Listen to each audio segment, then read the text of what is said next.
And we're live! Hello everyone, we are live with Oceania Regionals. This is Demian from the Lookout. I'm joined here by Peter Dance, the king of invoker. And yeah, how is everyone doing tonight? Hi guys, I don't think it's oh yeah, now it's updated for me. Okay, it's massively delayed. Sorry about that, guys. All right, Yeah, let me mute that. yeah, But guys. yeah, I hope we're all doing well. It's obviously for anyone in Europe, it's well 2:49 for me, 3:90, 3:49 for you. We're a bit Yeah, tired, but we're here to actually show some Oceania regionals. I guess it's probably going to be what 7, 8 rounds, something like that. I guess. yeah, So it's yeah. going to be a bit of a long day, but we'll see what we find today, and hopefully it's good matches. The players are getting ready, guys.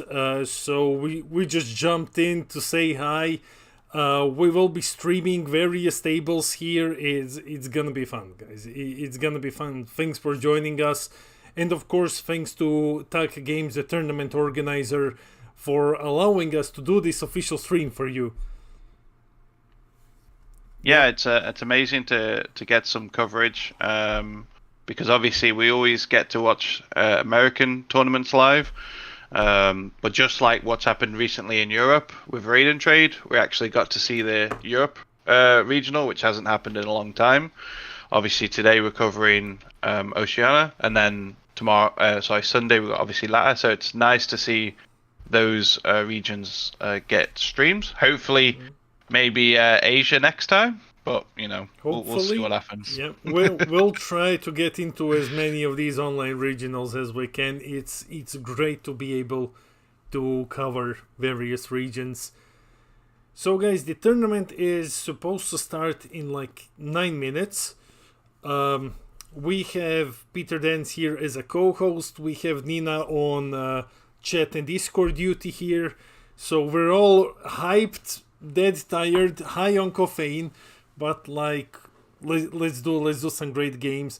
Oceania gonna bring some surprise decks. I hope as well. I really hope as well. Speaking of surprise decks, Matthew here mentions some surprises. Peter, what do you expect to see tonight? What do you think we're gonna be casting? Is it gonna be like BT18, or are we gonna be casting something? I think it's gonna be something spicy this time around. I think it's gonna be because I know like prior to the last couple of weeks, it was definitely looking like a BT18 meta full of red Sin and red SS4. It seems like it's kind of moved away from that. Now that could be for two reasons. One, people have adapted, like with Set One Freezer, for example, or it could actually be that people still don't have access to the promos yet. And there's obviously three. There's the Sin promo for Sin. You've got the Gohan and also the Broly from the regional prizing. So it's interesting to see if it ends up actually being we're not seeing that whole red meta like we saw before in set 18 because people haven't got the promos, or is it because we now have new tools like with Yellow having the 8-drop Vegeta, which again allows Yellow to kind of combat a little bit more the 8-drop Gogeta, because previously if the 8-drop Gogeta got dropped on Yellow, there was really nothing they could do about it, and it just was able to clear the entire field, and then go for face. Where now, when they drop it, they're actually losing some cards now. So it could be that, or it could be promos. We'll wait and see. I mean, the thing is, it's like obviously in Europe, we didn't see red win. We actually saw, yellow and even a surprise star deck Yeah, surprise 21. starter deck. So I don't think we'll see star deck 21 here today. I don't think not at least at top tables. I think it's a deck that probably requires a little bit of work. I could be wrong. I mean, it looks very skillful. I've only had a quick little look at it, and it looked a very skillful deck. So I don't think we're going to see that today unless somebody's been on it previously. I actually think we're going to see a lot of set one freezer though. I think we will. Yeah. Oh, Yeah. we need to set this up, guys. One moment. Yeah, at least the setup will be permanently. I don't know what the guys in the chat are saying. I'm actually surprised as well how 21 hasn't like performed as much as people thought. But I think that's going to be very meta relevant in terms of if it was like the Crimson meta where it was full of blue, that's where a deck I think like 21 will shine the greatest. Mm-hmm. Or heaven forbid we have a green meta. But I don't think that's actually going to happen. But yeah. I think that we are in for some surprises tonight. Guys, we will try, at least at the start, we'll try to find something interesting to stream. We're gonna hop around a few tables, at least for the first round, to see what looks awesome. And I hope that we won't end up streaming, Sin versus Sin for the majority of the evening. Hopefully that won't happen. I honestly... What to expect? I think we're gonna see like at least a bit of green this time around. I know that Cooler Unison did well last time in Oceania. We might see it again. I think Sin is going to... I mean, this is regionals, so people will try to bring better top decks, like better performing meta decks. So I think we might see some Sin. And I think we'll definitely see the new Android 21. I haven't covered Oceania before, so I'm not sure about their metagame. But I have a feeling it's going to be different from Europe. Europe was like mostly Gogeta, Sin, and then Frieza. So I think you're right there. And I know there's a few guys I know from another Discord that I play in. One of them's Peter, and he actually I normally see him on like Margin Vegeta in the past, and he's done very well over here with Margin Vegeta. So I don't know. I think you might be right there. We might see a bit more green than we normally see in Europe, potentially. But I do think we are going to see. I think yellow Frieza is going to be the dominant non-red color, or non-red leader, but we're gonna see. I mean, I'm a bit more of a fan of Trunks Cheetah more than Set One Frieza, but I also wonder if it's like now that people have seen the cooler SCR, which is obviously massively used in Set One Frieza, I wonder if people are gonna have better answers against it in their main and side deck compared to Europe. It depends how much they've paid attention to the strongest meta in the world, really. Yeah. Or strongest region. We will see. We will see. Guys, we will be here for the next like 3 minutes, and then we'll put on a break screen while we're checking out the tables to see who will we be streaming for the first game today. Final question. First off, 47 viewers. Hi everyone, welcome to the stream. I'm sorry, I'm very slow at answering questions. So, but Nicolina, Nina, she's in the chat. She's going to try to answer as many of your questions as possible. Plus, Peter is also on chat duty while I'm doing OBS. How many rounds? We don't have this information at the moment. We don't know this at the moment. Players are getting ready while we are on the stream table. So once we know this info, we will let you know. Other than that, yeah, my OBS skills are trash. So pardon me immediately if something goes bad. Everything should go fine. We've been testing the entire day. Peter, final question for you, mate. You know what I'm gonna ask you. You know what I'm gonna ask you. Go on, ask away. Are we gonna see Invoker? Are we going to see Invoker? I wish the answer was yes. I really do. The answer sadly is going to be no. I think we might see it in Europe very soon, but we're not going to see it here, unfortunately. I It's wish, best of but one I pre-side, wish. by the way. Sorry, there are questions here. It's best of one pre-side. Okay. Also, just talking about the numbers, I've seen in one of the groups, so I don't know how accurate it is, but it's likely to be 7 rounds apparently, because there's over 72 players. However, obviously we'll get that information fully confirmed, but potentially, guys, that's what we're looking at. Yeah, guys, we're gonna put now in the break screen. The tournament is supposed to start while we're hopping around, seeing the tables to stream. So we'll see you very, very soon. Yeah, take it easy, guys.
Hey everyone, so here we are with the current match. It is Jack on newest Majin Vegeta versus Nathan on U7. Yeah, sorry about the delay there, guys, but obviously they've each the U7 deck went first. He's charged. He played the one drop, and he's passed. And now it's obviously on to Margin Vegeta. That's just obviously taking his turn now. Yep. Okay, so it's going to be a bit slow start, really. There's not much going on. Obviously, the Vegeta's going to look for sort of a turn 2, turn 3 awaken. Yep. And I'm going to go aggressive. Goku, Nathan takes a life, falling down to 7. So it's his turn. He's using his leader's activate main. What do you think of this matchup, Peter? It's been a while since we've seen a U7 deck, to be honest. And obviously, for a very long time, that deck kind of controlled the meta a little bit. And obviously, U7 had the new negate from the anniversary box, which I thought might have seen a bit more support, a bit more play. But I think what's happened is because of Red Sin and SS4, U7's been sort of pushed out of the meta a little bit. Yep. However, I'm really happy to see it today, and I'm really excited, and I hope it does well.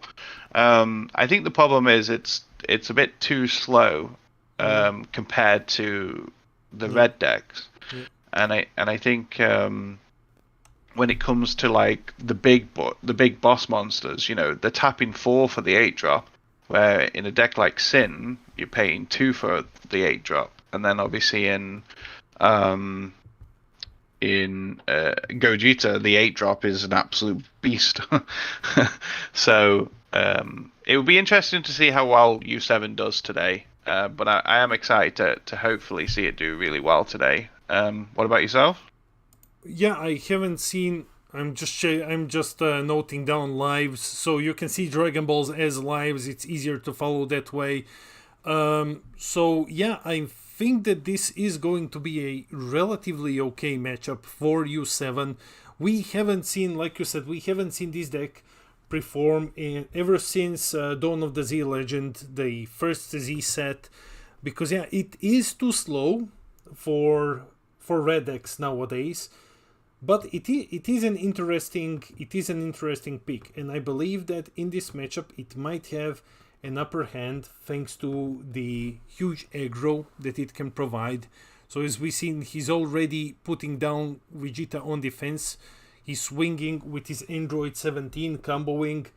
It's going to be a lot of pressure here. It's going to be a lot of pressure. We don't have the deck lists, so I'm not sure if this is, you know, the big do the Broly combo Vegeta deck list. But yeah, you have to be careful. You don't want to put this guy down to his Z awakening too soon. So he is currently on 5. But yeah, I believe that Goku has an upper hand here. We see Final Flash being charged, and we see a very aggressive start from the red player. Yeah, which is quite expected, obviously, on red. I mean, I'm sure Vegeta is going to stabilize very soon. Now, I love this card. This card for yellow is absolutely amazing. It's Vegeta and Goku. It's a simple, when you're basically a yellow Vegeta or Goku, kind of, you just pay 1 mana. It's a 20k double, which is fine. And then you can target Sankin Rest mode, negate the skills for the turn, and KO it. And the fact is, it's basically a Final Flash built into a battle card that's killing something. And being 20k double is great because it puts pressure on either early doors or puts pressure on unisons. And I think this card was a great addition to yellow because it helps yellow to be a bit more aggressive as well. And it's obviously it works perfect in this deck, but it also is perfect in Trunks Vegeta, for example, or any Son Goku and Vegeta leader going forward. as well. It's a really good card. So we have the Servant 25k Vegeta coming down, swinging into Goku. So when he attacks, he gets to KO something cost 5 or less in rest mode, though there's nothing here to KO at the moment.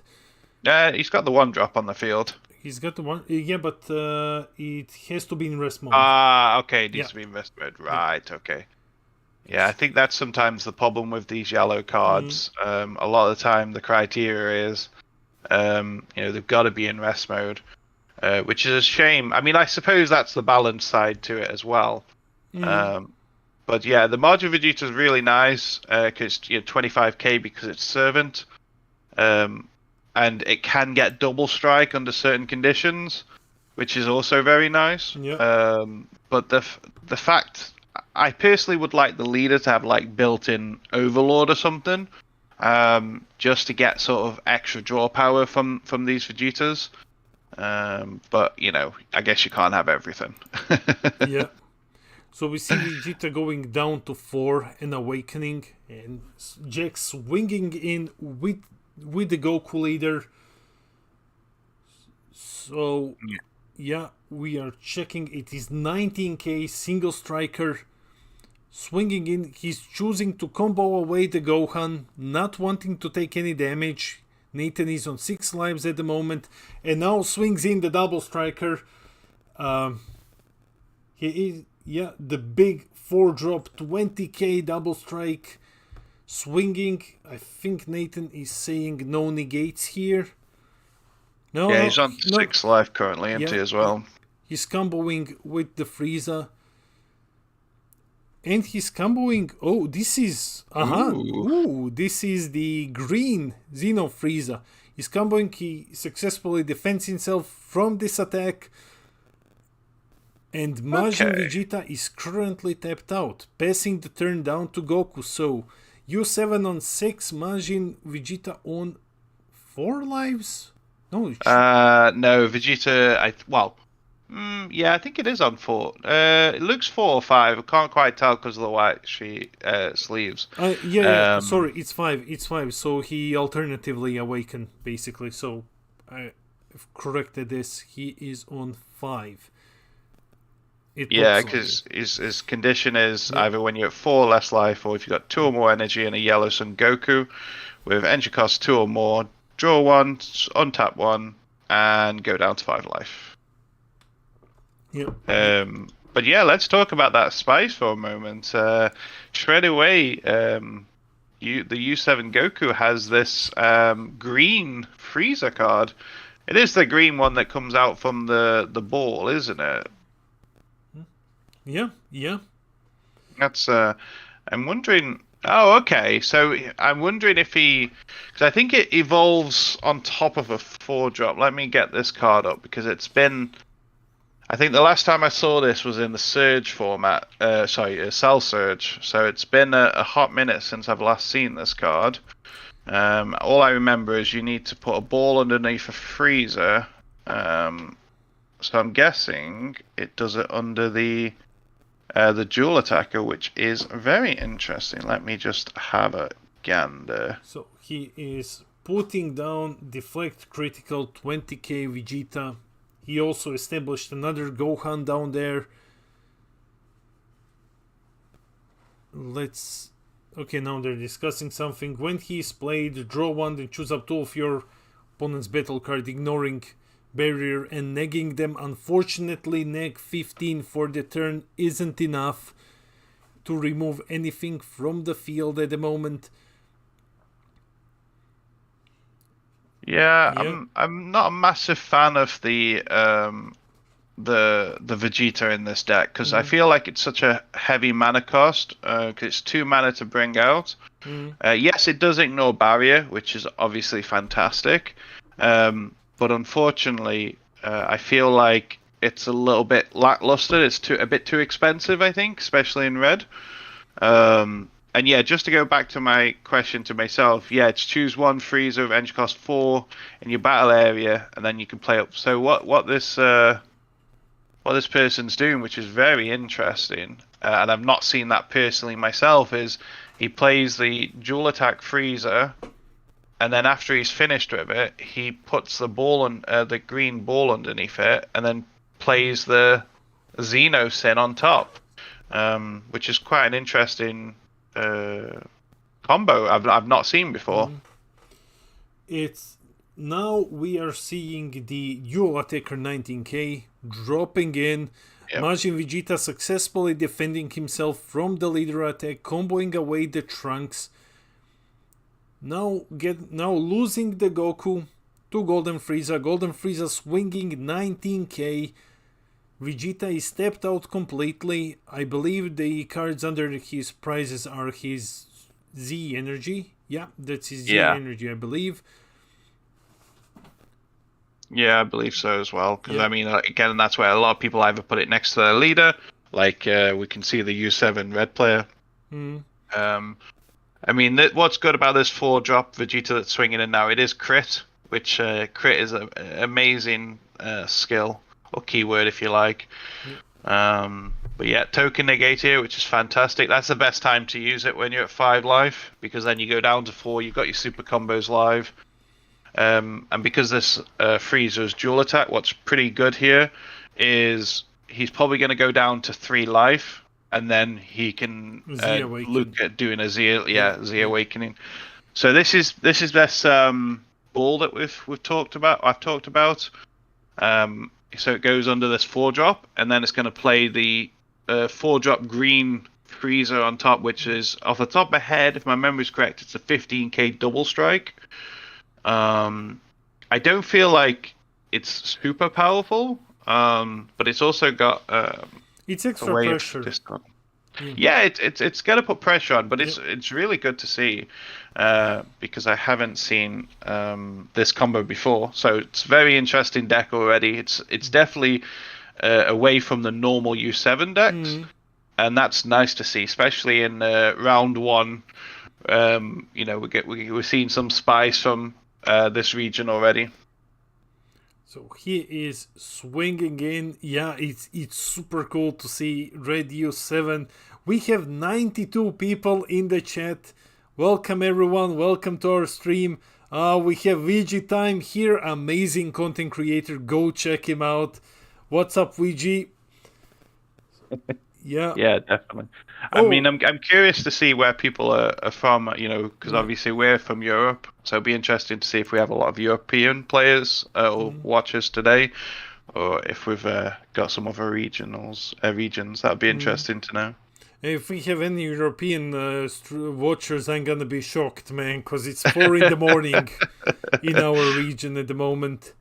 Yeah, I had to have a little power nap before. Guys, if we will have time, I just got deck lists. So if we will have time between the rounds, we will be checking out. We will be sharing deck lists, so its commentary is gonna be a bit easier. So Vegeta is now. I got a bit distracted. I'm sorry, doing this the first time. Okay. So what's happening here, Peter? He's just counting. So because what happens is when this Frieza KOs himself, he can discard a card. So that's all that was about. So basically, because that's why it used to be in Cell Surge back in the day, because it was extra pressure and extra hand control. Now this turn could be quite big for the Vegeta player, because we're probably going to see potentially Z Leader awaken, and this is where it's going to be a lot of pressure, because the thing is the U7 player is fully tapped out. He will have access to token negates, which I'm sure he will run, but then I also have to question how much of a defensive package he has when he's running spicy tech like the Frieza, because that's the problem as well. When you're running these extra cards, I mean, that's extra defense or something you've got to cut for that. And like with this Frieza package, chances are he's probably got at least, we know he's at least got 2 Friezas, and he's going to have probably at least 2 balls. So straight away, that's 4 cards that he's going to be losing out on something else, especially because there's so many good U7 cards to put into this deck. Maybe he has cut some of the defense to fit this spice in. So I do wonder how much pressure Vegeta's going to put on this turn. I am a bit scared for the U7 player as well, to be honest. And it looks like we have got some. Just going back to the question about where people are from, we've got a range of people. So thanks everyone for joining us all around the world. You know, we've got people from Canada, from Brazil, from Chile, from Belgium, obviously a UK player. You know, United States. So it's great to Portugal. So it's fantastic to see sort of a range of people all around the world, and like Demian said, you know, this is our first stream together, Yeah. so obviously it's going to be a little rocky. We'll obviously always welcome feedback, Yes. so you can obviously drop it here or PM, you know, Damian or anything like that, because again, you know, we're still fairly new to this. However, we're bringing you a region that obviously not normally is streamed, and obviously again, reminder for people on Sunday we have the Latin America, which will be very fun to stream. Yeah. We'll have a Latin American a bit more friendly time. But we have Goku Vegeta slamming down for 1 energy double striker on the field. Vegeta going in. Okay, so he's going in now, which means that, he's not going for Z Awaken activate battle ability. He's not gonna blow up his Goku Vegeta here. Besides, it doesn't make any sense to do that because U7 is on 6 at the moment, but still swinging 15k.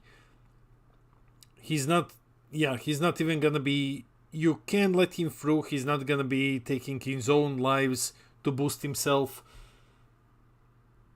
Yeah, and you've hit the nail on the head there. And again, for any players that are looking at getting better in the game, that's 100% what you need to consider. Like if he's swinging with leader first, then like Damian said, he's not going to Z Awaken, he's not going to double strike because he'd KO his own field.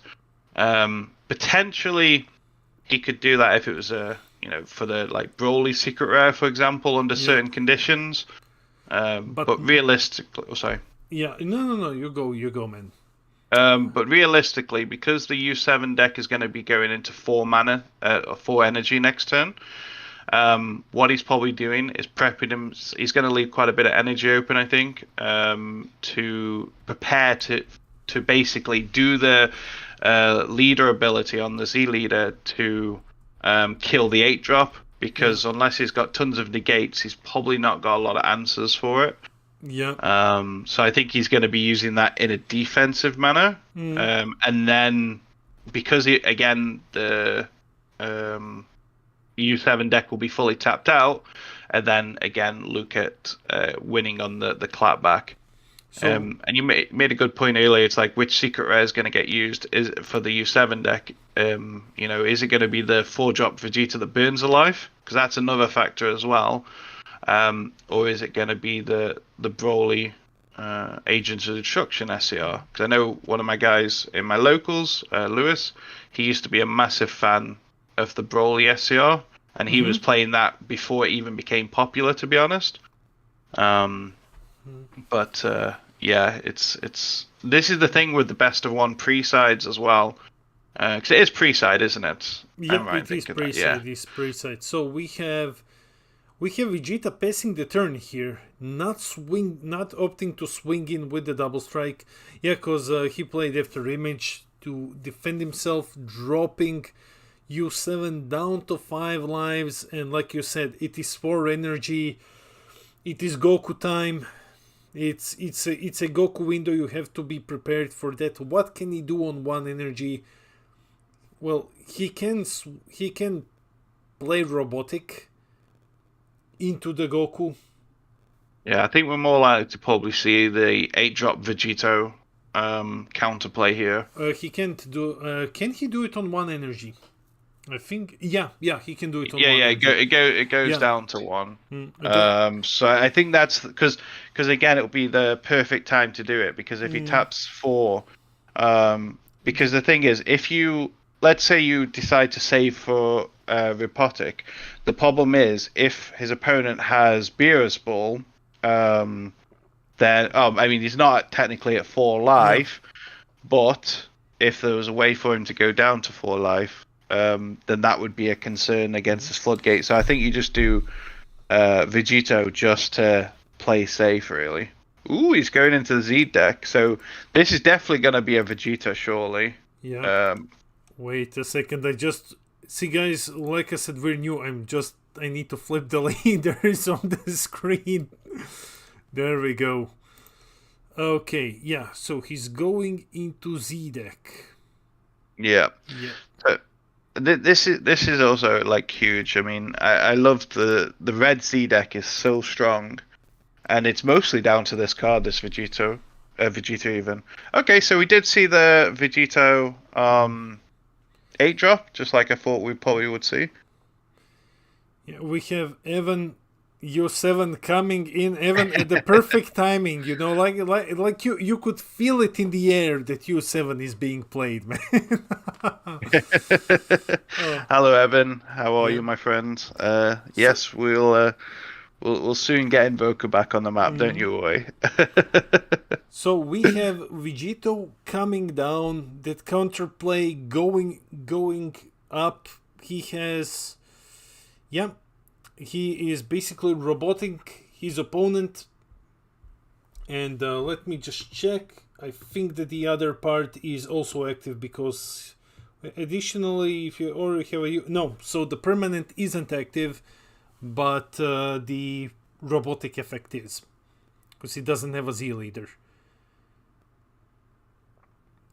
Okay, so this is a really good synergy I really like with decks like this, where because he's obviously got the 1-drop Goku on the field, he's comboed with a skillless from his drop due to the Vegeta's auto effect, and then he gets a draw card, and that's cost him nothing. And I love when you can build decks like this, where there's proper value in just these little small extra plays. There's a few other decks that can do it as well, but I just really love like these kind of sort of triggering and effects, really. So I think we're going to see. I don't think we'll see too much pressure due to the Vegito counterplay this turn. I think potentially this might even be the only attack we actually do see. It'll be interesting to see how much further he goes, because, I mean, he could technically... He could rest his energies, but I don't think he's going to do that. No. Man. Like, he's more likely to rest as leader, I think, yeah. And then swing in with a double strike, because the advantage... Because he's at 3 life, isn't he? So the advantage of getting a double strike push, there's two advantages to that. One, it's obviously going to stop the Z leader's ability, and talk about the Z leader. It's come out now. Oh, okay. Forcing his opponent to go defensively into the Z leader. With a massive swing. Okay, so it's just comboed away. So he's just getting to the Z leader ready now. So what's that? 5k. What's this? 15, 20. Okay, so the Vegeta's 25. Yep. It's only 25 single though, but So he's swinging 25, 30. Yeah. Yeah. Okay, so you come out of that pretty easy. So he's probably going to activate main, restand the Vegeta, and then he's probably going to rest his leader for the next swing, I reckon. And then the best thing is, by forcing him go down to 1 life, next turn he knows he instantly wins, because he can, assuming he runs the Vegeta SCR, he can then just tap 4 and then burn 1 life. And also, it means he doesn't need to worry about the Z battle cards. This is putting the Vegeta player Jack in a pretty awful position, because he cannot really risk with his activate battle, because if that doesn't go through, now it's game. If Nathan manages to defend himself from the Vegeta's activate battle, it's basically game, because you're putting yourself on 1 life. So it's gonna be an extremely risky push from Jack's side. I don't like this play. He's obviously played, because the thing is now he's got a bigger board now. But like, he can just blow it up if he feels confident in doing this. Yeah, that's the thing. By by his opponent killing the battle cards, or at least doing some on the field, there's more value now to the Vegeta using his leader skill. Obviously, it does mean he's gotta probably kill him next turn, the Vegeta yellow player.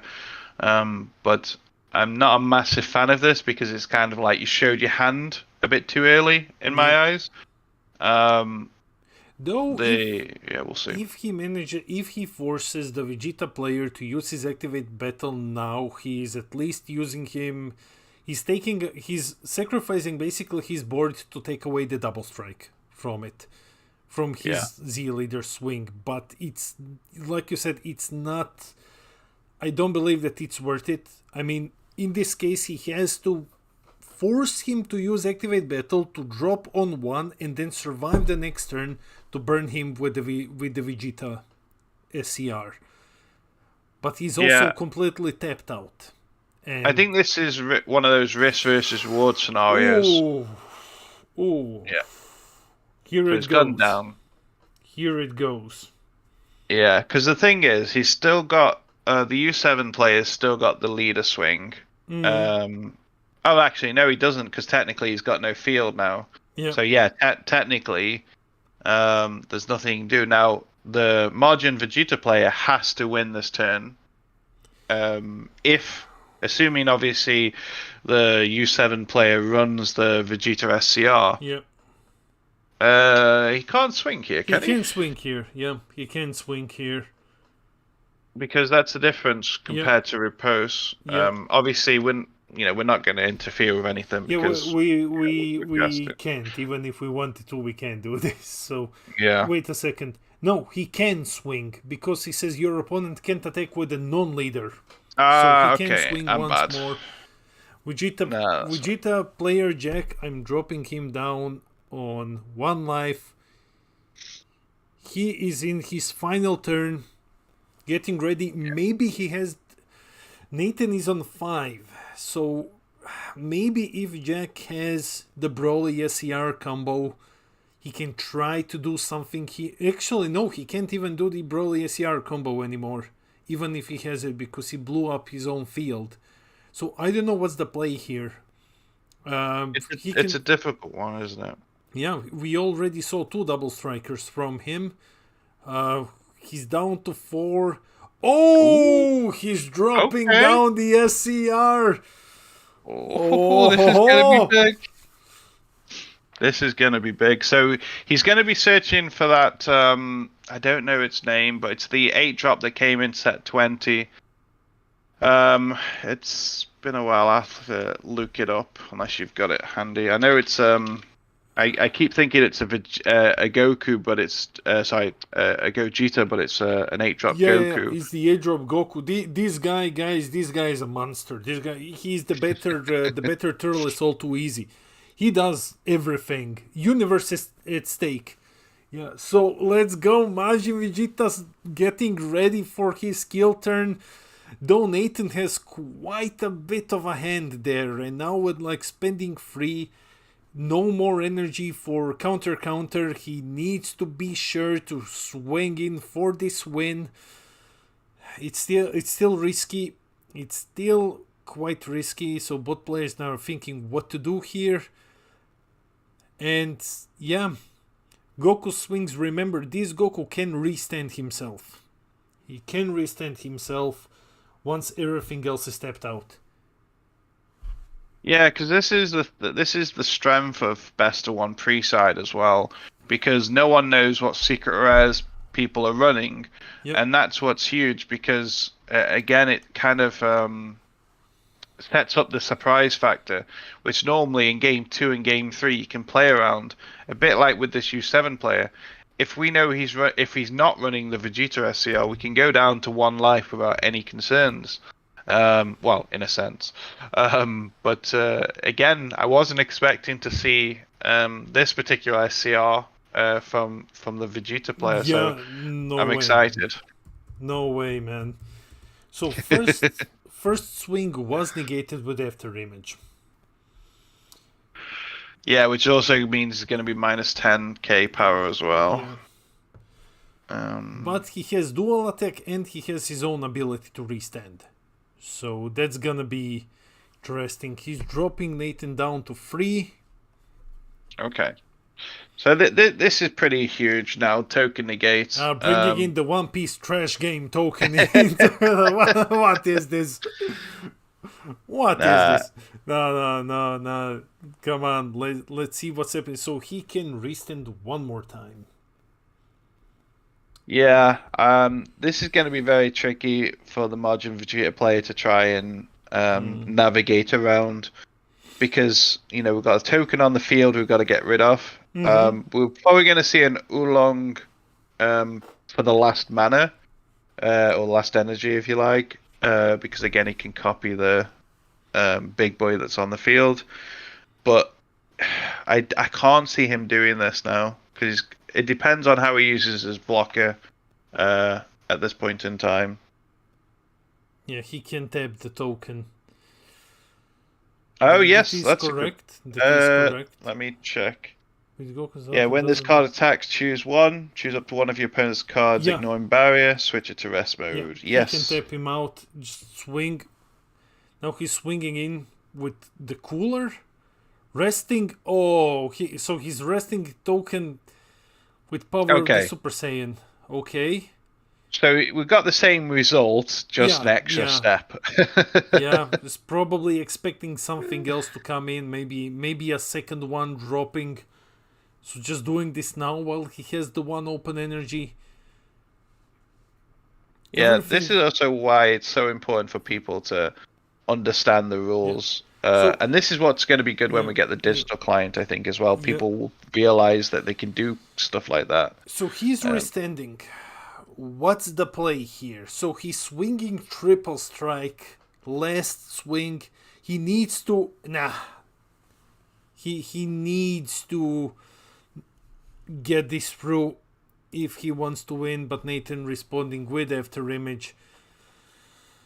Oh, we unfortunately can't see cards in their hand. So he says, I'm on 2 lives. Come get me. Yeah. But no, you're right. I kind of, because this is the important bit of the game now, guys, where it's like, okay, how many cards do I have? How many cards do my opponent have? If my opponent has 3 cards right now, then you can easily do a leader swing and combo enough to do that 1 damage, and then play the Oolong from your Z deck, and then swing for game. But if I think he's got a low hand size. I think he must only be about 3 hand size. But okay, he's playing the 1-drop. Well, technically I say 1-drop, but it's obviously a 4-drop, but 1-drop. 25k servant. Maybe combo like 2 cards, maybe. How many? And then again, his opponent's got about 6-7 cards, I think. Yeah, I'm checking additional if you have Son Goku in play or in your Z energy. So this guy is getting 25k. So he says, additionally, if you have a Son Goku card in play and you have 3 or more energy, this card gains double strike for the turn. So it's 25k double, swinging in for the game. Oh, yes, because of the Z. 30, That's 40, a good point, yeah. So he's on 45. He needs to go all in now because that leader's not going to get double. 50, 60, 70, 80k double strike swinging at U7 for the game. Okay, so let's see what... Oh, wow. That's it. Majin Vegeta Jack takes the first game, guys. It's GG. GG. U7 falls. Majin Vegeta wins. Yeah, looking at that hand from the U7 deck, though, he had 3 Unisons, and he was running the Vegeta SCR, so he had to kill him that turn. But that was a very interesting deck. I haven't seen too much of the Margin Vegeta, and surprisingly enough, the SCR is actually pretty good. I mean, I obviously prefer the Gohan Secret Rare myself. However, it's at that point in time, that particular SCR, was the reason he won that. By the way, Peter, we have 122 people joining us. Whoop, whoop, whoop. Hello, everyone. Thanks for coming to watch our first live stream. We're gonna do another one of Latin America Regionals. Sunday. At, what is it, 3 p.m. UK time, and then probably 4 for Europe, something like that, is it? Yeah. But no, that was a very good game one. We saw some spice. We saw some interesting choices. It was a good watch. And I hope the rest of the games follow that suit as well. I hope it's not what people don't want to watch. But yeah, I like that. I liked it was a good game one from the Oceania, and yeah, we'll see what the future ones bring. Yep. Guys, we are still here.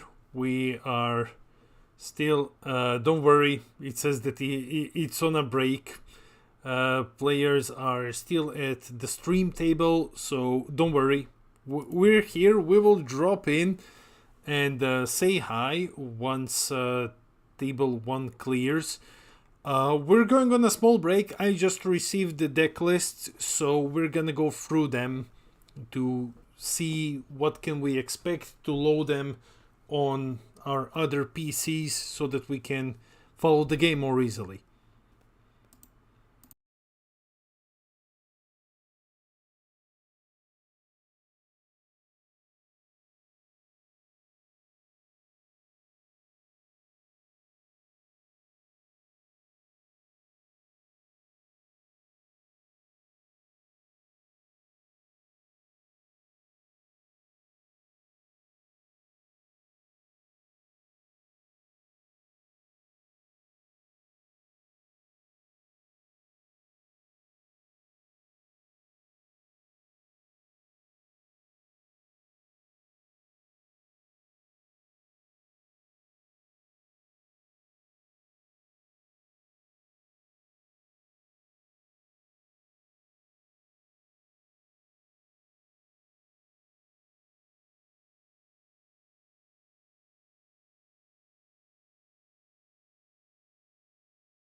All right, everyone, we are back. We are in overtime at the moment. That was an insane game, guys. That was Majin Vegeta using You Are Number One to take the win. What was it? Triple attack. Universe at stake. That was insane. Oh yeah, it's definitely. I mean, it was nice to see the SCR getting used, as well. So I'm just looking at the tables now. There's quite a lot that have been reported. So yes, we are in overtime. It is 5 minutes overtime they're using here, and we're just literally about to hit 5 minutes now.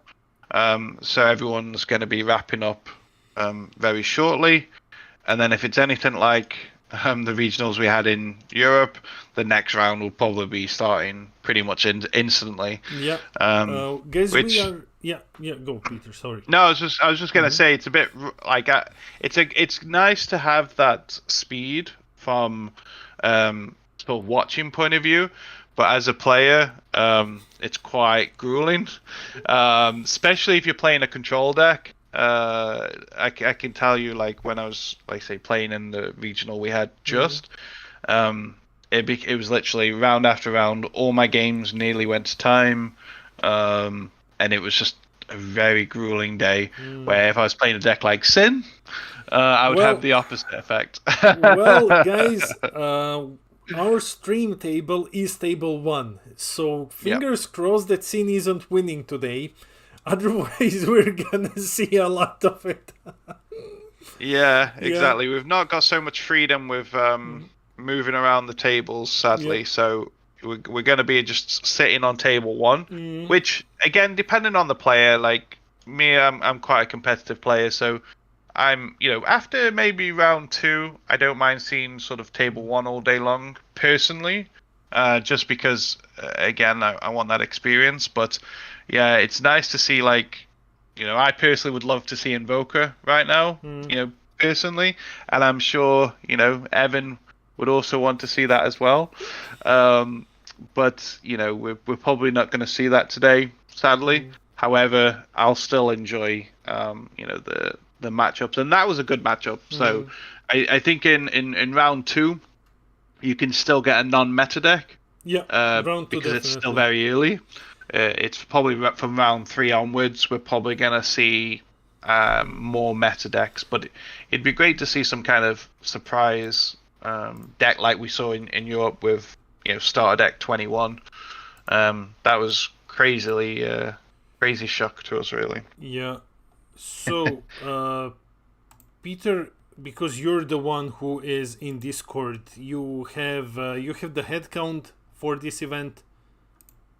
Whoa. Yeah, so I saw earlier it was 170 odd. Let me just check the pairings for 2 seconds. So, sorry guys, OBS is acting out a bit, which is why we are randomly disappearing. But we should be fine now. I'm trash with technology. It's not just Dragon Ball that I'm bad at. I'm also awful at technology. Says the guy with a degree in IT. I'm trash complete in this. Yeah. So, looking at the pairings, and again, I don't think this counts for any drops or any people that couldn't, actually start round 1. There was 40 tables played, so that's 80 players. I did see a report in the announcement tables we had here. I'm just checking now where it said it was 170 odd.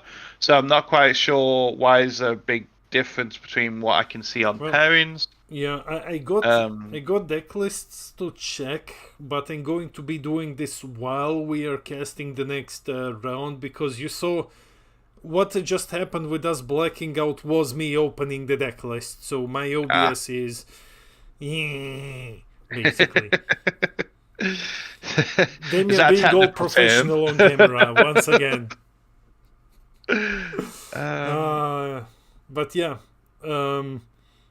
let's go. I made it to catch the beginning. Rising Phoenix Odyssey, man, finally catching the stream. Welcome, man. This guy every time shows up right when the stream is over. Hi, man. By the way, 113 people in the stream. Hello, everyone. We have just finished round 1. I'm sorry if I'm late responding to the streams. I'm have PC and 2 laptops around, and we have Nikolina Krpanic will be answering for me in the stream. She's our lookout graphic designer, and we have Peter Dance here as a co-host and on Discord duty as well. So, and I'm just here, talking smack. That's what we need, don't worry. But yeah, I checked. It looks like it's going to be 7 rounds. 7 rounds. They'll probably play to 1 undefeated. Yeah. Because that tends to be how events go. And again, I think because it seems like it's 80 players, it's kind of weird because, like I say, I definitely saw, but I can also see that some people have dropped, some people I think didn't check in. So I think even though they sold over, because there was actually, I think they sold tickets, but obviously people have not not showed up for whatever reason. But yeah, it looks like there's 80 players today. So I don't think it will go to 7 rounds, if I'm honest, with 80 odd people. I think it'll probably be like 6. But we'll find out together. It's going to be a Yeah. magical journey. It's gonna be an interesting magical journey. Yeah, exactly what you said. Exactly. That's what I told myself, when I woke up at 4 in the morning today to stream this. Like, yeah, it's gonna be a magical journey. Yeah, Yeah. definitely. Looks like there's still some people on some of the tables currently. Yeah. So it could be they're just chatting, because I'm definitely guilty of that myself. Or it could be there's some, judge type Yeah. situations. I mean, they're gonna drop in once the round starts. So, but we have a good chance of not seeing meta decks in the following game. If it's 7 rounds, we have solid chance to see some surprises in round 3 as well, and then we will see what happens going forward. But this was an interesting game, definitely, and I hope the next one is as surprising as this one. Maybe we see something. Maybe we see like Magenta on table 1. I think you're wishing there. I think we're more likely to see an Invoker deck before we see that deck. If we see Invoker deck, I'm letting you talk, man. I'm just letting you talk if you see Invoker I'm just deck. gonna watch. I'm just gonna be like, I'm just happy at that point. But yeah, there's a few decks I wouldn't mind watching today.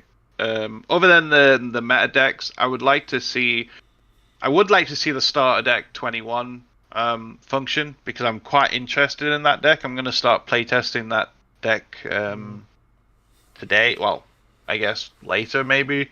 So I am hoping to see that from a personal point of view, of just seeing sort of how other people function the deck. Obviously, I'd love to see Invoker, either OG or new one. And I don't know. Other than meta, I'm not really sure what else I'm really dying to see. It'd be nice to see a few decks. Maybe like it would be maybe nice to see a green deck, maybe. Maybe. But yeah. What about yourself? Is there any decks that you're sort of particularly looking for? I want to see. I'm going to echo Travis here and also say I want to see green decks. I'm hoping to see Cooler Unison. That's what I'm hoping will appear, because I know it did last time. So I'm hoping to see that one, or maybe Cell. I don't wish to see any of the bad ones from set 20. Hopefully not. It was awful covering them. Other than that, you know I love Golden Frieza. So I'm always gonna root for Golden Frieza. But when it comes to, some roguish decks, I'm just hoping to see some green in our next game. To be honest, some green would be nice. And I'm looking forward to seeing Cumber. I hope there's going to be a Cumber deck at the event. Yeah, I think there will be. Obviously, Cumber's recently done well in Europe. So it'll be interesting to sort of see how it does here. I do think we will see it, but I'm not sure how good, how much people have tested it. I know, obviously, in Europe, Mikey and Ollie has been playing it and has been doing well with it. So because I think Cumber's one of those decks that you can't just pick up either. Yeah.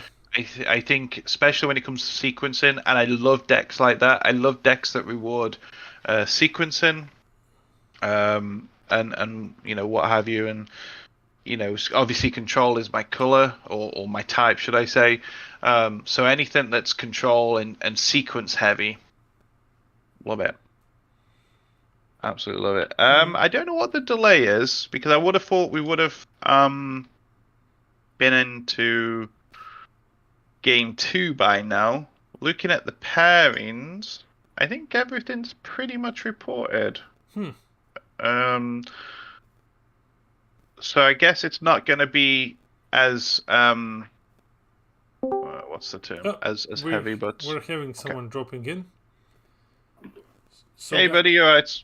So guys, we are dropping to the break screen while preparing the streaming table, basically.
And we are back, guys. We are live once again with Blake on Beerus Reboot and Tim on Peter's favorite, Janemba. Hi guys, welcome back. Yes, I got really excited about seeing this because Janimba was my first deck, and I played it for like 4 sets, and I love alternative win cons. That's why I picked it up. And Beerus I also love because again that's an alternative win con. So a lot of people might not like this matchup. I'm excited for it personally. I didn't think I would see a Janimba here today, but again, I'm happy to see it. Beerus, Yeah, I think it's going to get pushed out a little bit because of red. However, I'm excited. Yeah, I'm excited also to see Janemba and Beerus. I love Beerus. I really love Beerus. And yeah, the deck has been struggling now with Android 21 in the meta. But it's cool to see it. It's really cool to see it. Yeah, I mean, I personally played this matchup so on several occasions. I would definitely say it's Janemba favored. I don't believe I've played it since the Z battle card came out for Beerus. But because it depends on the Beerus. So the Beerus is probably going to be 50 cards. And if you think about this logically, you've got obviously your starting hand size and then you've got your 8 life. And then you need to get to 16 energy in order to win. So you're milling so much of your deck naturally anyway. And then on top of that, you've got Janemba's mill. So naturally, Janemba's favored. Obviously, it depends on builds and what have you. But I would say Janemba is naturally favored. All we're going to see from Janemba, and I can tell you personally, is literally we're just going to see swing, charge, swing, pass, charge, swing, pass. That's what we're going to see. So, unfortunately, you guys are not going to see the most, high impact gameplay here. But Janemba's strength is his defense. It's our job to make this sound high impact gameplay, so let's do it. Beerus swinging lead into Janemba. Janemba taking the damage. Oh, this is huge, though. This is huge. The now desperate comes the measures. Whis to charge. Sorry. No. Oh, wait a second. I missed something. Whis got countered. Yeah, by desperate measures. Sorry, that's why I was jumping in there saying about desperate measures. So maybe it was a delay. I'm juggling lives with everything. For the lookout to host an online international tournament. We big chunks. We have plans for online international tournaments. But let's see if we can pull, streaming regionals first. So, yeah, like you said, this is huge. This is really going to set Beerus player back a lot. And now both of them are at 6 lives. It is Beerus' turn. So playing basically 1 turn behind right now due to those desperate measures.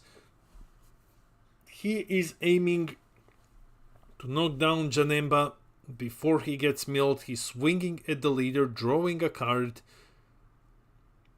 Janemba says no responses. I mean, when they're muted, I assume they say no. He says no responses. I mean, in this matchup, normally with Janemba, you'd be out-comboing a lot of this. He's comboing, but you can go down to 4 life with he's no comboing issues aggressively here.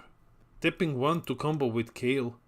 Yeah, it's because of this. Yeah. Oh, wow, he got hit by another desperate measure. Oh, this is disgusting. Oh. Yeah, this is huge. I mean, this is the power. I mean, desperate measures itself is a horrible card because it bounces back. Blake, however, it's great against these Z battle cards. Blake is in an awful. You don't want to be in this situation with Beerus.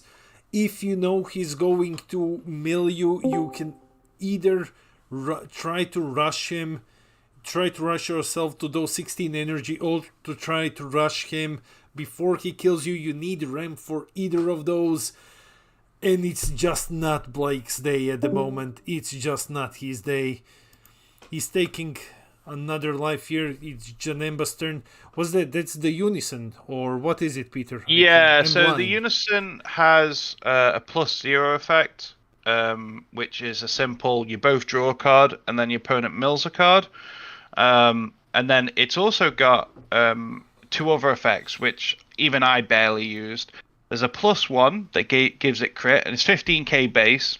And then it's also got a -2, if my memory, it's -2, where it's an activate battle. If your opponent's got 15 or less cards in deck, it becomes triple, and you get, I think it's a 15k boost if my memory's correct. I've probably done that like once in a blue moon, and it's normally against AOD to be honest. But yeah, I personally don't like the unison. Yeah, you run it just because it's a mill card, but I hate the fact my opponent draws a card. Yep. But yeah, the unison is a great addition here, and I tell you what, it's like if the Janemba player has another desperate measures here, I feel sorry for the Beerus player. So Beerus is Oh playing. man. No, no, Oh. no, man, Blake, no! Oh my God! Yeah, Three this is times rough. in a row. Oh man, this is really feels bad. This is really feels bad. Oh, he's got your number, man. You're down, man. This is oof. Yeah, there's in my eyes, there's no way for Janemba to lose this because the only way Beerus can win this is if he's able to ramp so quickly that even though it's 16 cards out of his deck in his energy, he wins via that. You know, once it gets to turn 5 and more, then the Janemba player's milled enough of his cards, for it to matter. It's like this is just a clock now. We're just gonna literally just slowly see now the Beerus player lose. The only way the Beerus player could look to win now is through damage. So if I was the Beerus player, I would probably recognize that and be like, I'd probably look at how many cards left in my deck, because again, it depends on if he's running a 50 card size or a 60 card size deck. And I'll probably at this point just look at putting pressure on, like for example, the Beerus Z battle card will actually be able to put a lot of work in here, because obviously there's 3 desperate measures have gone already, so he can put pressure on in that respect instead. So I think you're probably looking for the win here, and it looks like he's running the Kaioken SCR. I think that's what's in Beerus's hand. But we'll see. But yeah, but Beerus is, like you said, ramp yourself is no longer really on the table. Get to 16 before you die. He's playing another one. He is committed to ramping. You got to give it to Blake. This man is committed to playing the Whis this game. Definitely. Yeah. More power to him. I thought he would have gone to the Beerus, sorry, the Beerus Z battle card and go for pressure, because again you could attack 3 times with it. So I am surprised he hasn't gone for aggression. But maybe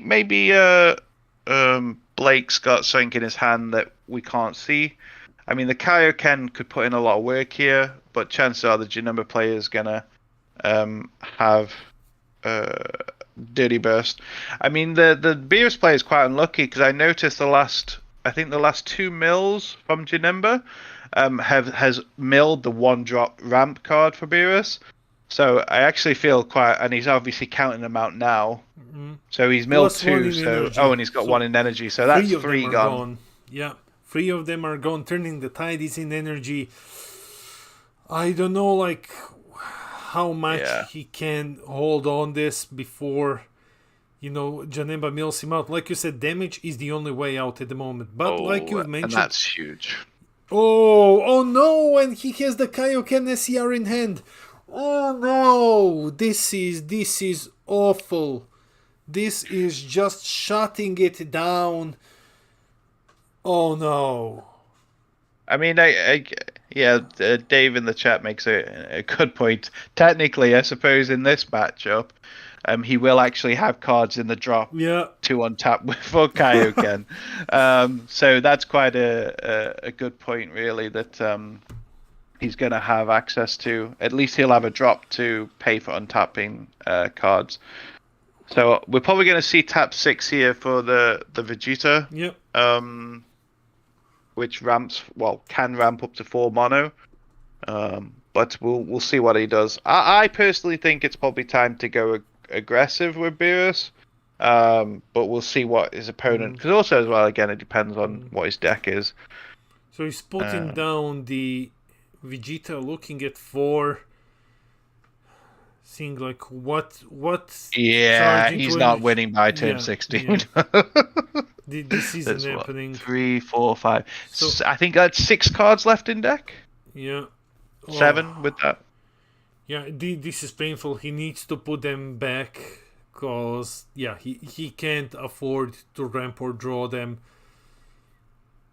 So what will probably happen next? The Janemba player, I reckon, will win next turn because you can easily mill that number on your turn. Because what it is you've got your leader swing, which is 2, then 1 unison, which again is like mill 2, and then for example like reality bender, which is 1 mana, and that mills 2 at the end of the turn. So straight away that's 6. So to be honest, I'm 100% expecting Janemba to win next turn. Obviously he needs those cards, but you run enough, and we're only seeing 1 unison as well. So I believe Janemba will win next turn. Yeah, I don't see. Unfortunately, I don't see Beerus winning this game.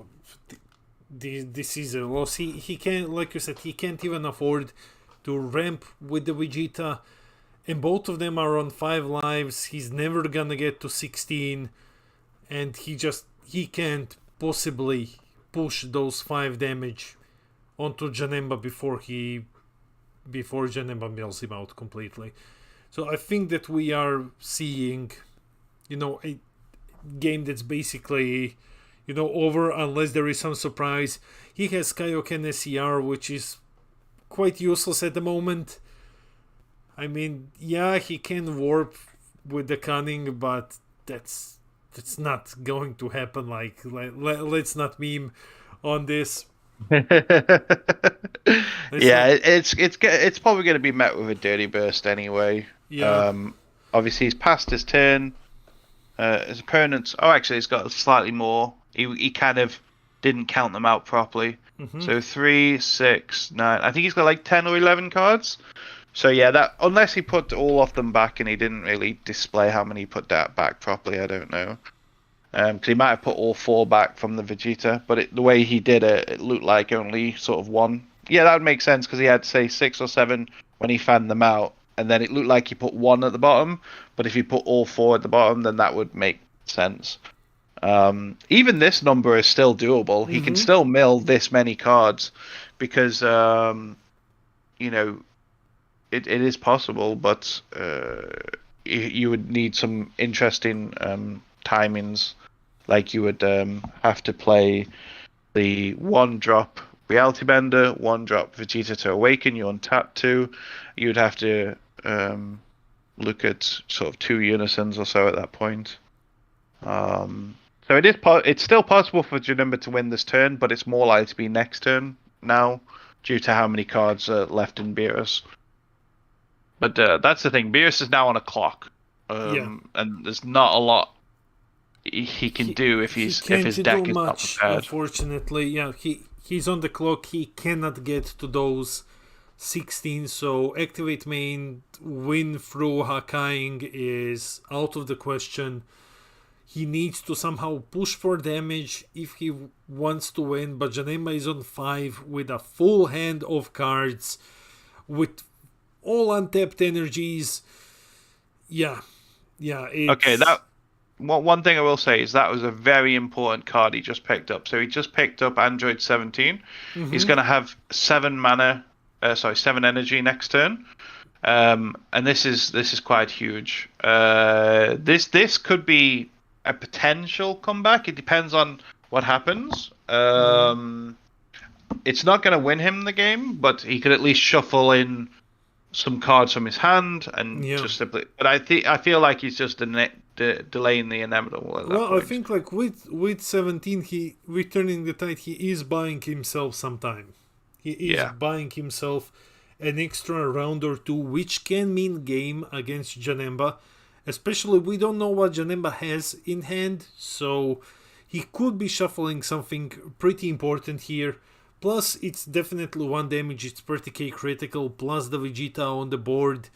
So this turning the tide can be what puts him back into the game, at least buying him like 2 turns, Because taking away that Janemba's hand is going to help a lot to slow down its milling aggression. Now he's swinging in. The Janemba player is saying no counters. No? Or is he? He's probably comboing. Yeah, he's comboing. He's D-Magic. He's D-Magic, so he's going down to 4. So now he is in Awakened. No, he didn't sparking. Oh, he didn't sparking it. Okay. No. Yeah. I think it's correct because the only way for because obviously you don't want to take that life right now. You just want to stop the damage really. I feel like if he was going to drop Android 17, he should have done it before the first swing. Yeah, he definitely. Well, maybe he just wanted to get him to get some extra cards in the hand to just rip them away. Like he could have done that.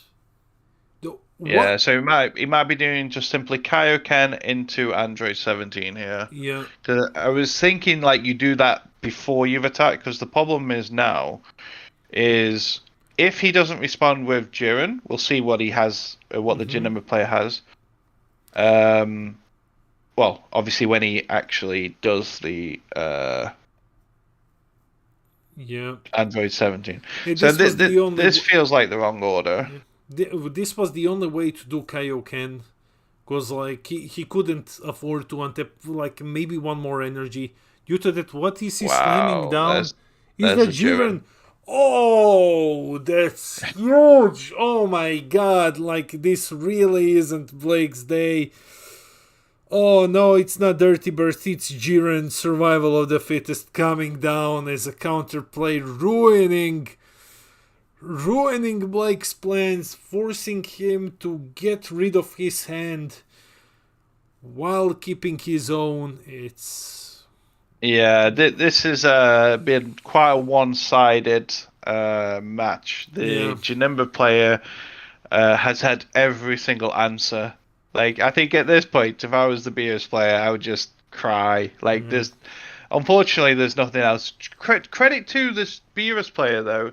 He is still going for it. I feel like he's actually really trying. So massive credit to him for that. Massive props to him. But yeah, we are on 141 viewers, guys, who just dropped in. This is a bad day for Blake, the Beerus player. Team hit him with 3 desperate measures in a row, taking away every single whiz, and then slammed Krillin the Cunning on the field, taking away his SCR, now counterplaying, turning the tide with Jiren, just stopping Beerus dead in his tracks. Yes, Beerus now has a bit more fuel, a bit more gas in his deck, but this doesn't matter anything anymore. He just can't keep up with no hand, no ability to ramp to 16 anymore, because he can't afford, even if he draws the Vegeta, he can't afford to go do that. This is just game. We are just watching the inevitable happen here. But props to Blake for championing through this, for still going ahead with his game plan. But Janemba is eating very well today. Janemba, this match has been extremely one-sided, and like Rising Phoenix says, this looks like a funeral. It really does, man. It really looks like a funeral. Yeah, one thing we saw as well just is the Janemba player used his SCR, which is the Vermilion Saiyans. One thing I think people need to start remembering as well with Vermilion Saiyans is that actually goes removed from game now when you use it, because even though it's an extra card SCR, when it gets used, it actually is removed from the game rather than landing in the drop. So this is one thing that I think a lot of players are forgetting about with the SCR now. I'm sorry, it's hard to stay professional while reading the chat, man. Janemba player woke up and chose violence today. He definitely did. This is interesting. I mean, it's best of one, guys. Yeah, the Android 21 actually in the deck is quite interesting. Hmm.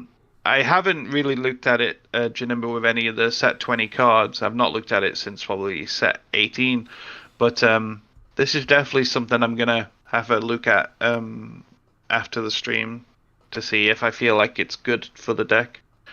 I know it's good for the Android 21 deck, but I don't really remember everything it does, so I'm gonna have to look at that later. Is that Well, Ken in the chat? yeah, yeah, it's most likely Can. My German brothers are here. Hello, guys. We like I say, we're in the process of just seeing this. I think there's I don't know how many cards left in Beerus's deck because obviously he shuffled in so much of his hand. But again, he's milled the Boo Unison, which basically is the same as an SCR now. So I think everything. This is where you, as a Janemba player, you probably go and buy a lottery ticket because everything has gone perfect for him. Good night, Vegetarian. Thanks for dropping in. Are they told what the other player is running? No, they're not told what it's not an open list tournament. So they're normally reserved to more like top cut type bigger events. Yeah, but we're not gonna have top cut here either. So it's just best of one pre-site 7 rounds, guys. 147 people. Hello, everyone. Welcome to the funeral. Thanks for joining us. Like, this is Janemba is just savage in this match. This is very unfortunate. Yeah, definitely. And again, like I say, I'm very surprised it's lasted as long as it has, which is a massive credit, as we've said already, to the Beerus player. I am very surprised. But you know, we'll see how many more turns are left. I mean, the Beerus player has no cards. I think this is where you simply go for game because, again, I don't know what Janemba has, but I would imagine when Beerus only has 4 life, no cards in hand, you could probably look at going for game at this point. Where's the commentator from? Peter Dance is from UK. I'm from Croatia/Denmark.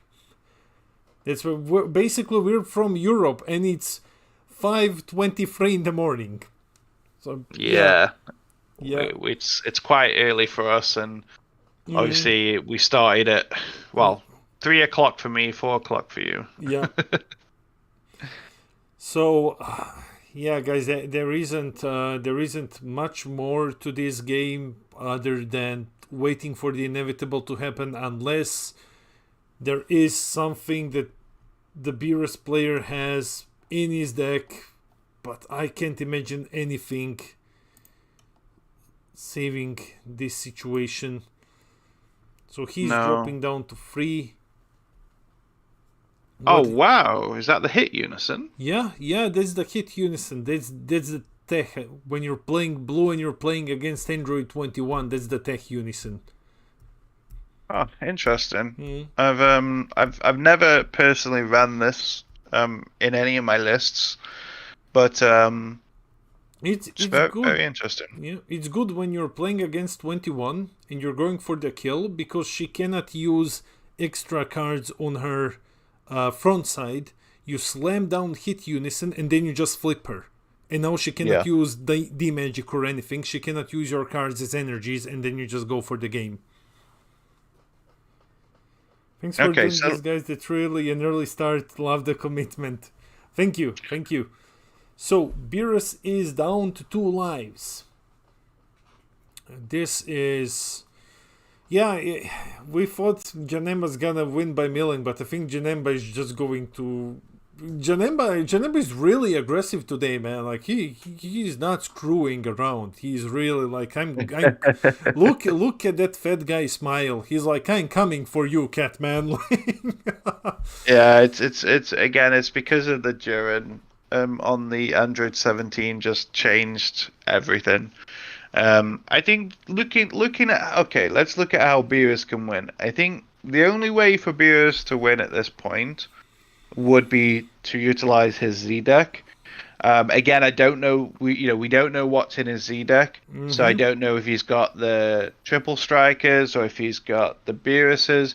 I know when I played the deck, I ran a copy of Sal. I ran a copy two Beeruses, and then 4 of the ramp cards. So again, let's assume it's the same. If it's the same, then you're probably going to have to look at Beerus being your key card here. So what you'll probably do is just tap 2, bring out Beerus, and then just pay 2 to give him. Well, after the first swing, I think that's what you got to do. You got, as a Beerus player now, you got to go. Okay, how can I win this game by not tapping 16? I know when I build Beerus, I build it super defensive, so I go even more defensive, so I have less aggressive options. But we'll see what happens. So he's hard casting. He's not even countering. He's just hard casting Golden Avenger in. From what I am seeing, unless I've missed something, he's getting rid of the Z Battle card. Yeah, I mean, he's just going to swing, but it's going to get negated. But if it doesn't get negated, then hopefully he can do some damage. Okay position. Because that thing is a triple striker, right? Yeah, it's a 30k triple. Yeah. But his opponent hasn't awakened yet, which is huge. And he has 4 opened energies. Yeah.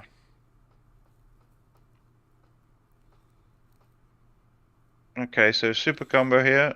Simple draw 2. And again, Jinimba's going to have so many answers right now. He's going to have negates for days. He's going to have combo power for days. Like, I don't expect any of these to go through. The cam quality for Jinimba is not great, but I'm guessing that was D-Magic. Yeah, the cam quality isn't the best, but it is what it is, guys. I've been told that Australia doesn't have, like, the best internet, from what I've been told by the players, so yeah, it can be a lot of factors. I mean, the thing that is good, even though the cam quality is a bit rough, I like the actual view. I like how much I can see of the screen. Yeah, the view is awesome. Yeah, I would prefer that. I would prefer to be able to see everything like this and have a little bit less cam quality than have a perfect cam quality and see pretty much nothing.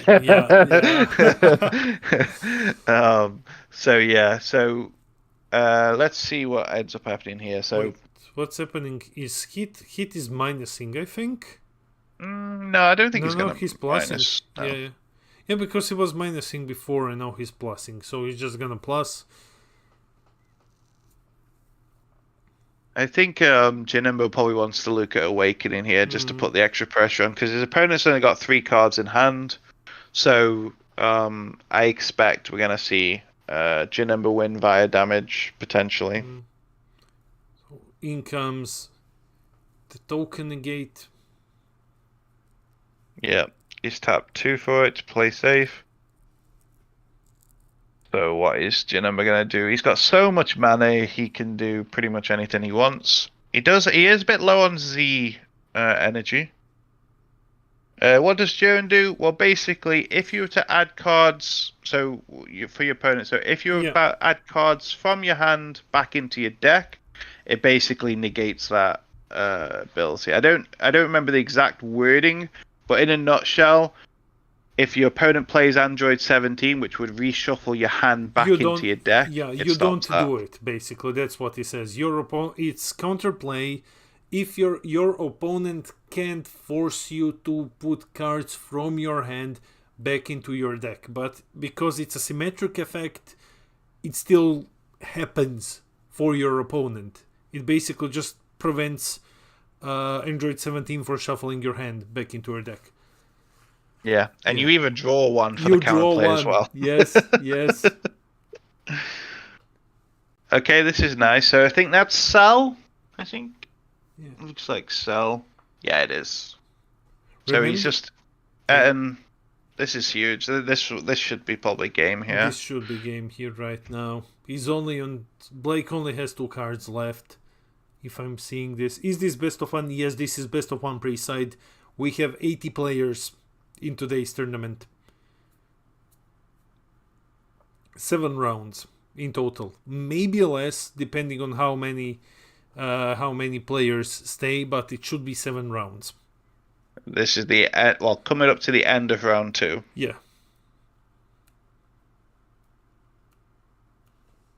This should be the last swing. If not, the leader's going to be the last swing. Oh no, there's a negate. So, leader swing for game. Oh, so need to change Beer Season 1. Leader swing for game. Oh, he has also awakened. I'm not gonna change him now, it's game. Nah, it's probably not. Yeah. I'd probably just leave him on their face up. Unless... And there we have it, guys. That's it. That's GG. I mean, Jinemba's obviously flexing by showing how much combo. So he actually runs more than one. So we saw a total of 3 Jirens there, which is very interesting. I never run that many Jirens. I feel like this guy was definitely prepared for certain matchups. Yeah, this was Miyamoto. I see that you just showed up. Janemba hit Beerus 3 times in a row with desperate measures. 3 times in a row taking away the Whis Z Battle card. And then he followed it up with Krilling the Cunning, and then he followed up Android 17 with Jiren. It was a slaughter. It was such a slaughter. Seriously, one-sided match. Unfortunately, very one-sided match. Janemba really pulled every single card against Beerus in this matchup. This was very painful. 3 Jirens. He's got 40 cards deck or something. 3 Jirens, man. Like, he's not taking... Well, you know, we are seeing an Oceania Regionals live for the first time. At least I am. So maybe their metagame is blue heavy enough to warrant 3 Jirens in the deck. Because we haven't had any info from Oceania, at least on the lookout. Because there has to be a reason for siding 3 of them. That's a lot, man. You have to be very confident to side 3 Jirens. Yeah. There's 4 minutes left of the round before overtime. So we should be looking at the round 3 starting probably in about 10 to 15 minutes. Guys, we're going to switch to the break screen now. And yeah, we will return with the caster screen shortly after. Yeah, don't go anywhere.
And we are back, everyone. What an insane game. We are getting ready for round 3. It's, yeah, like we said, I wrote in the chat there's gonna be a 10-minute break after round 3. That's what we were informed. I think that's what you said, Peter, because I can see Discord. It's to distribute the pricing or distribute the pricing, filter drops, and stuff like that. Get ready for the rest of the tournament. But it's just gonna be like a 10-minute break. We just saw a massacre happen on live stream. YouTube demonetized like instantly. We don't monetize violence. Yeah. Yeah, it was definitely a rough one. I mean, I'm not sure how long the break is because they've not sort of got back to me yet. So if it's 10 minutes, it's 10 minutes. Yeah. But yeah, it's probably to sort out because it seems to be, again, I might not 100% be correct on this. So anyone from Oceania is welcome to correct me. But I believe you have to play 3 rounds to get participating pricing. So what normally happens is people will then drop after round 3 or whichever the minimum requirement is. So what's probably happening is at that point in time, that's when the judges and the TOs probably then has to readjust the pairings to represent that. Again, I don't know how much it's done over here in terms of how many people drop, etc. But I'd imagine that's what that break is for. Because personally, I would prefer a break probably a bit more halfway through the event, sort of round 4, round 5 maximum. So probably round 4, I think, is a good number. But a break is welcome because obviously this is hard work to speak all day. So and again, even when we're not casting, we're in the background working out things and what have you. So it's quite hard. full on. It's our first time around, and it's pretty hard. I imagine it's gonna be easier for the Latin America one. By the way, guys, loads of no-shows round 4. That's what we're just being informed. But it's round 3 now. And no, I think that was more of a comment to do with because obviously that's why there's a break because if there wasn't a break, people just say no show. Where it's at least with the break, they can sort out dropping all the people that are dropping. A bit more info. I received 76 deck lists, so we're assuming 76 players unless there are 4 missing.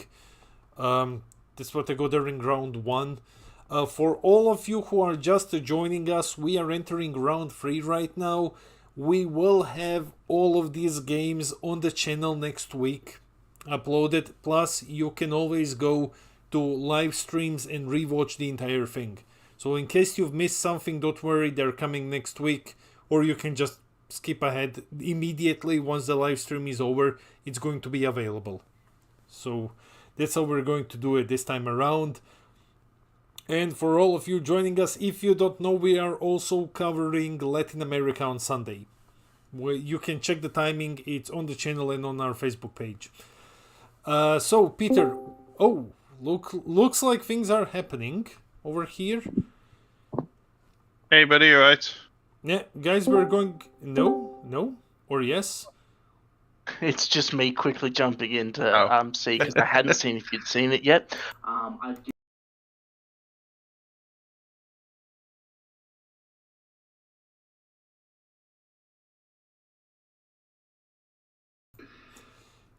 Okay, guys, false alert, it's not the start of the round.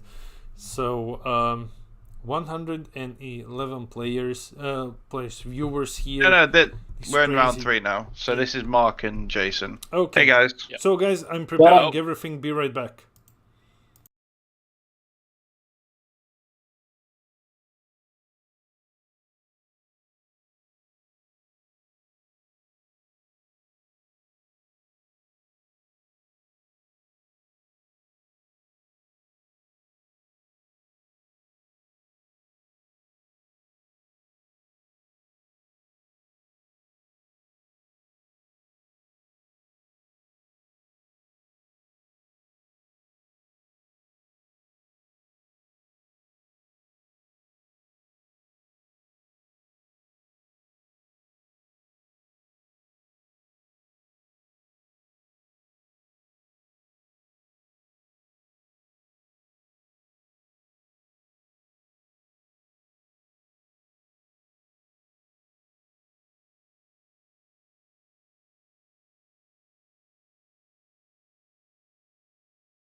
So guys, we are back and it's green on the stream. Yes, yes, it's Jason versus Mark. Oh man, yeah, it's Jason versus Mark in game 3. Cooler versus Android 21. What do you think, Peter? What do you think? I'm a Cooler player. I'm putting my money on Cooler here.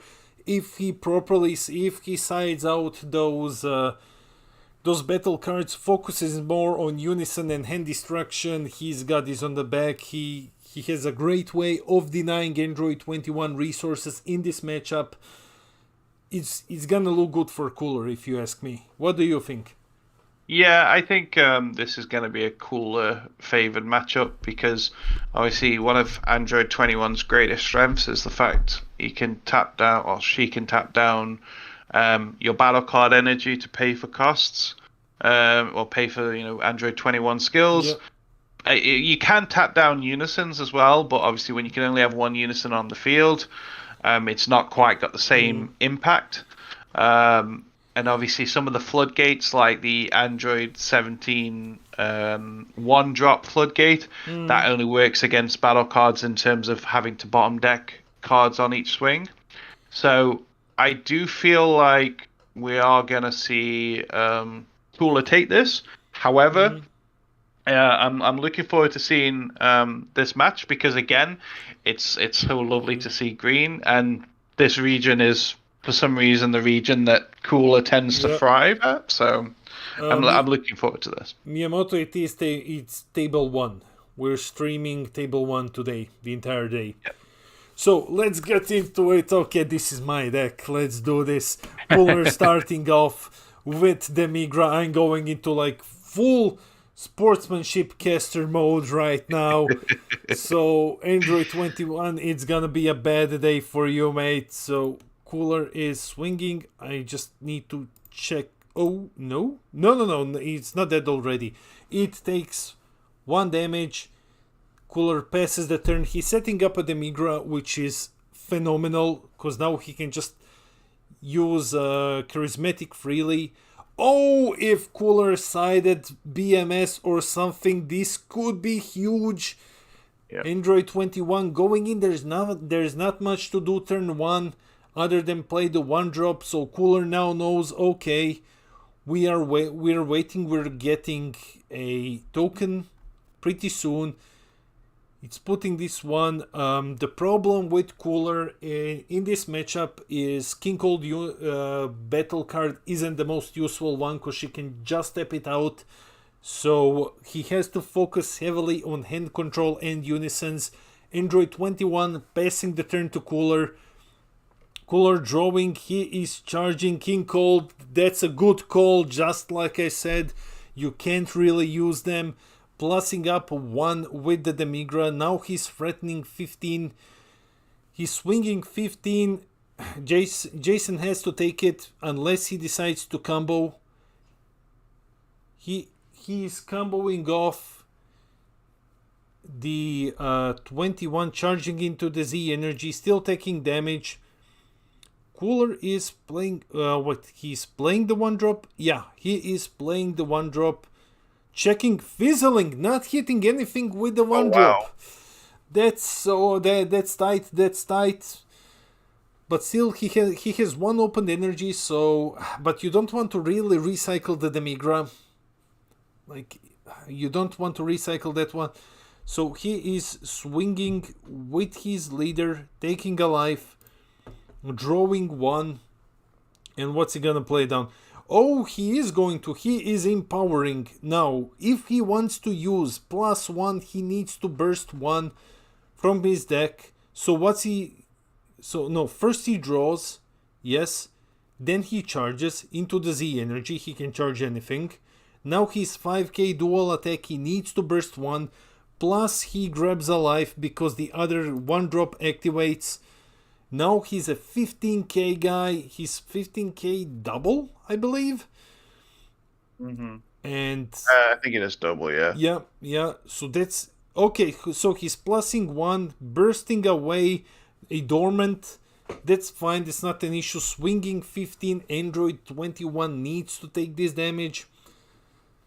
He can't combo out of this, so he's dropping down to 5. Yeah, this is quite huge. I mean, like you say, if he ends the turn with the Black Marseillan as well, that's going to force him to discard 2. So we're going to see how this ends up being. But so far, a great start for green. Yeah. He's setting up his turn, so he's going to awaken turn 2. I think this might be too much aggression for the Android 21 player. Yes, they're going to awaken, but I mean, not much. What do you do next turn? If he follows this up with BMS, this is going to be devastating. Yeah. So he's comboing this one from the hand. It's the one that creates a token, I believe, when you combo with it from hand. Is it that one? Isn't that then the negate? Yeah. Again, it's a negate, isn't it? Yeah, it's a negate. I didn't get because of, Altered Art. So he is creating 2 tokens. So Cooler is passing the turn with 2 tokens. Android 21 down to 3 lives. Let me just update this. So Android 21 down to 3 lives. Now, she has 4 energy on Cooler's side. Potentially 4 energy to use. All green, nothing blue, which is fine. Everything blue is charged already. I mean, we see blue-green charged in. So what's he going to do right now? He's stepping to... he's gonna, because the problem is if he ramps here, then he's met with the counterplay Deborah. He's dead. Yeah, I think that's what's gonna happen. Yeah. Dodoria comes in. Takes away the ramp. Yeah. There's it seems like the people on stream at the moment have been running into tons of counterplays against their some of the best cards they have in the deck. I think this is going to be a very quick game, to be honest. I think next turn Cooler has this, basically. Cooler has this next turn. Yeah, I can't believe the aggression this deck's pulled out already, and just so many answers already to this 121. Another Dodoria in hand, he can basically take away... he can take away Android 21's counters. He can take away Android 17 or something. Just shut down the floodgate and then just power through it. So Android 21 has awakened, and she restands his energy and just passes the turn. Yeah, I don't think there's much else you can do this turn. Yeah, because when I saw this is like, I thought he's gonna do something, but okay, yeah, sure, it doesn't make a lot of sense to do anything. Like you said, it's pretty much a loss for Android. I think what it comes down to is because his opponent is a green player. Like if it was a blue, for example, you might be able to ramp another card because there's a blue you could tap down. But the problem is because it's green. Yes, there is some cards that require green energy, but unfortunately, it is just literally a case of the color he's against is going to hinder some of his choices. But we'll see. Okay, being here, that's huge. That's going to put in a lot of work. Yeah, Dodoria isn't affecting Android 21 counters, but it can affect Android 17. It can hit its auto from going off. Yeah, I mean, what do you do in this position when you're the... Okay, this is big. So is this the floodgate one that ignores barrier? Yeah, this is the floodgate one that ignores barrier, and you need to get rid of a card from hand and Z energy. That's such an insane effect for a floodgate to take away Z energy.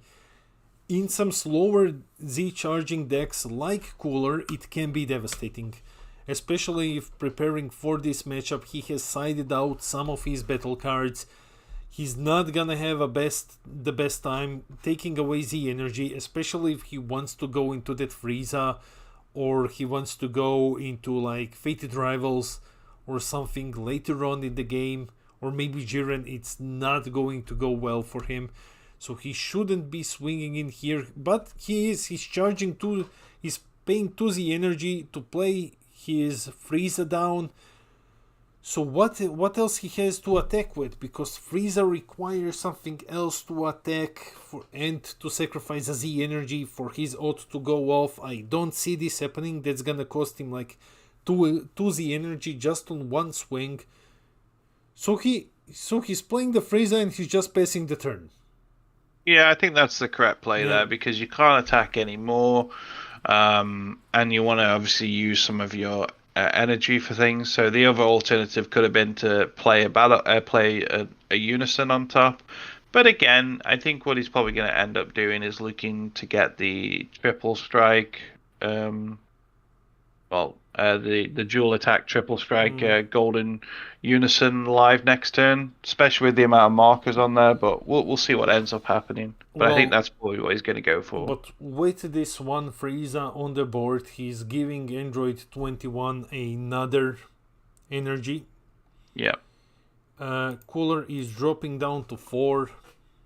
So I'm sorry guys, I'm a bit slower with lives, but yeah, it's updated now. And this is, I hate these collectors, I have a hard time recognizing them. Yeah, even the Cooler has a hard time figuring out what the hell is just happening here. Again, this is the ramp card again. Yeah, so he's just met with Frieza in response, taking it away. Oof. It's... Last turn, Janemba ate Beerus alive, and this turn we're just looking at Cooler just dominating Android 21. Yeah, he's obviously been answering the ramp cards. So the Android 21's not been able to do any ramping, which is huge because obviously the deck needs that energy. Because obviously a lot of pretty much all the cards from Android 21 they have to pay full cost for, because obviously you can't cheat out skills during your turn. Now, obviously, it's gone back to Cooler. He's charged a golden Frieza, which probably indicates he's got another one in hand. So I do believe, unless Android 21's got some big floodgate, this is probably coming close to an end. Yeah, this is, unless, like you said, unless Android 21 has a big floodgate, this is basically game at this point. Cooler with 7 markers. I haven't memorized all of her newest cards, but do her floodgates affect unisons? It's non-leader cards. Yeah. So yeah, it does, unfortunately. Yeah. But there was no response to the attack, so that to me indicates they've probably not got any floodgates. So this is okay, another beam. This is huge. Android 21 setting up to survive this turn. So this was a combo. Okay, so comboing Z, charging Android 17 and insane blue floodgate. Like this card is nuts completely. So Cooler's turn. It's still Cooler's turn. He is going to swing 10. Yeah, he's swinging here to get the effect of the 2-drop Z battle card. Yeah, getting rid of 1 Z energy to force Android to discard 1. He's on 3 energy in total. Plus he's on 4 lives, so he can awaken this turn.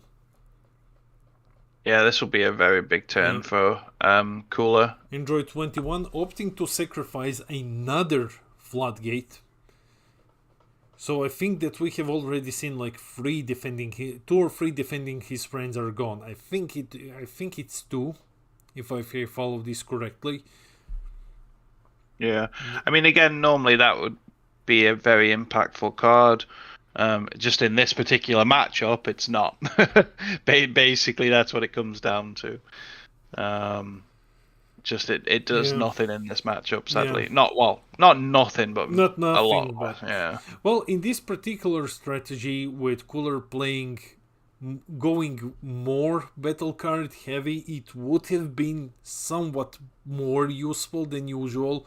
But still, in comes comboing away the bad omen.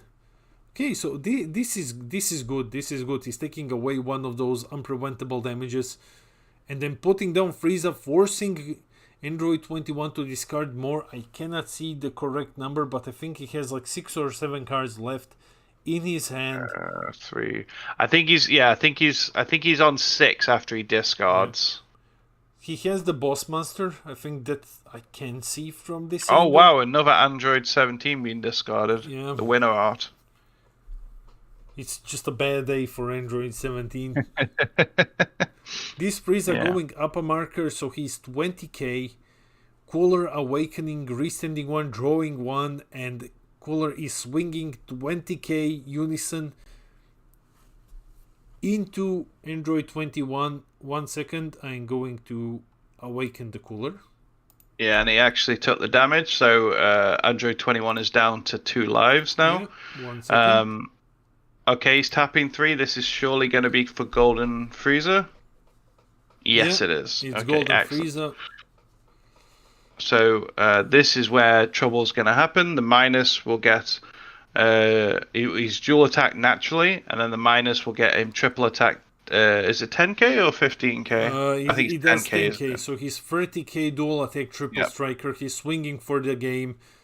Android 21 opting to use 1 hard negate, creating a counter on Cooler's side. Then Frieza restanding, going to swing again. Oh, I think he said no negates. I think he's got no negates. Okay. Oh, this is gonna be 40k huge. triple strike. Okay, let's see what combo he gets up to. So what is he? 30, 40. 50. Okay, he's going in for game. 50. Oh. Yeah, Android 21 with only like 5 cards in hand. 55. 60. Cooler going 60 triple strike with the Golden Frieza Unison. Android 21 on 2 lives. I think this is GG. I think so as well. I think we are seeing the end of this match, guys. 65k triple strike Golden Frieza. If Android 21 can somehow survive this, Cooler dumped his entire hand, so he only has the leader swing next. He's trying to out combo. 25, 30. I think he only got to about 40 or 50 looking at that. Yeah. So that's Cooler it. takes That's it. game. This was a fast one. Congratulations to Mark winning with Green Cooler. Green winning on a regionals on stream. This is so awesome to see. This is so cool to see. Yeah, Dave is right. Like, he discarded all of them. All of the negates out. A Rebel 16 that removed the counter from a Unison would have been insane here. Green is winning. This is what I love seeing. This is what I love seeing. I'm so happy we got to see this one. We're after this match, we will jump a bit into the caster stream just to comment a bit more, and then we are off for a bit of a longer break because the game ended very, very quickly. Plus, there is a 10-minute break in between the rounds. When we are back, we'll probably have an update on how many rounds are left, because when we started, it was supposed to be 7. Then we will see the drops for round 4. But so far, this is table 1. So far, if I'm correct, and since we are on table 1, Cooler probably has 3-0 right now. I can tell you in 2 seconds, but yeah, logic says he's 3-0, but again, I don't know how it works here. So let me just check the pairings. So yeah, it's Jason and Mark. I've reported. So let me just search. Yeah. You undefeated. Normally that's how it works, but obviously, different people use different programs. But yeah, looking at this, it would make sense, and yeah, that's the case. I mean, like you say, we'll chat a little bit because I mean there's 20 minutes left of the round, and then if there's a little bit of break, there's going to be some downtime. And obviously it'll help us because we actually get a break as well, which is quite nice. Yeah, it's 6 in the morning here. Like the sun is coming out in Denmark. Well, I looked outside my window. It's not. The sun's still because it's. I mean, it's 5:10 for us in the UK. It's still black outside. But we can talk because that was quite a quick game. But this was a very quick game. Yeah, it's nice to see because again, I don't get to watch Cooler very often. So even though I played Cooler, it was nice to see it actually get played today, and it was also nice to see how fast it can be against this particular deck. Fair enough, it had the advantage of going first as well, which is huge. But it was just too much pressure for the Android 21 player, and I also think looking at it, unfortunately, the Android 21 player had some. The hand wasn't that great looking at it. It had a lot of the one-drop negates. It did as best as it could. It only had one floodgate. It couldn't really get off the wall, which is unfortunate. But yes, I would like an oatcake shop for. This is more of a local thing, but in the UK we have oatcakes. I mean, Scotland has them as well, but where I'm from in Stafford, we have Staffordshire oatcakes, and basically it's like imagine like I guess a circle pancake type thing where you would put like breakfast type items, so bacon, egg, sausage. Oh, I'm thinking about it now. I know I'm off topic a little bit from Dragon Ball, but I'm hungry. It's 5 o'clock in the morning. This is the perfect time, and Dave's kind of put that in my head now. So I might have to order breakfast at some point when they're open. Oh, but let's switch to caster screen. Guys are off. 1 second, guys.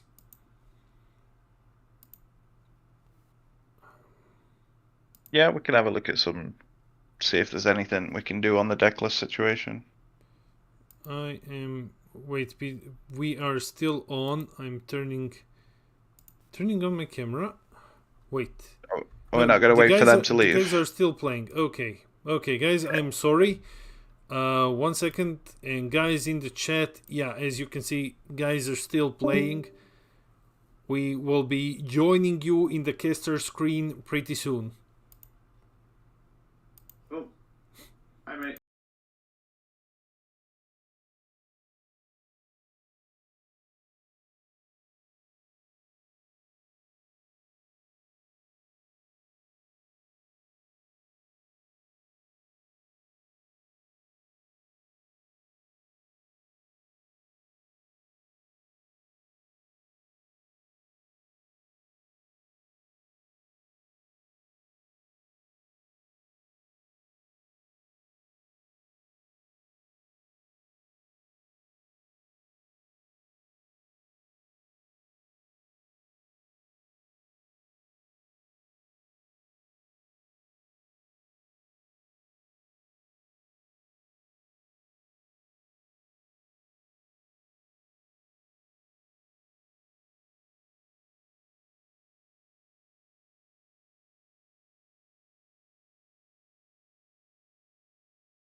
Okay, guys, here we are.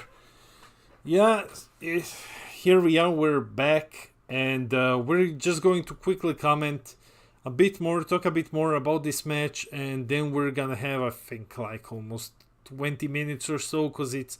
How long is the break, Peter? So, there's 15 minutes left of the round. So 5 minutes extra. So there's at least 20 minutes left of this particular round. The dude that was in here just said, well, based on previous ones, there's been a sort of a half an hour potential break. So I don't know how long the break is, because I haven't had a reply yet when I asked the question. But let's assume for now it's 20 minutes to half an hour. I guess it depends on how many people are going to be dropping, but I think half an hour is probably what we're looking at. So obviously it's a lot, even though it's nice to have that break, it's a bit rough for us and obviously the rest of the Europeans, because we're then going to have potentially just under an hour of not, being able to watch anything. But for us, it's the perfect time to maybe cook some breakfast. So maybe that's something. I don't know if there's. Do we have any? I guess we can go into that in a second if we want to talk about the cooler matchup first, and then we can talk about some other stuff I want to cover in a second. Yeah, I think we're potentially going to see more cooler today. Yeah, we are. We are going to potentially see a bit more cooler today. Wait a second. I'm sorry, man. I'm preparing like a break timer. So we are going to see potentially a bit more cooler today. I'm looking forward to that. I'm actually looking forward to seeing that. It's gonna be interesting. It is definitely going to be interesting. It's good to see green going 3-0 right now at the tournament. Yeah. Cooler is phenomenal. Cooler is one of the best green decks. Plus, he had a very good matchup. Because Cooler versus Android 21 is a good matchup for Cooler. Regarding interesting deck lists, I'll have to check them out during the break, because we have all of them in Word file, and we have like 76 of them to go through. So if I find something interesting, I will definitely let you guys know.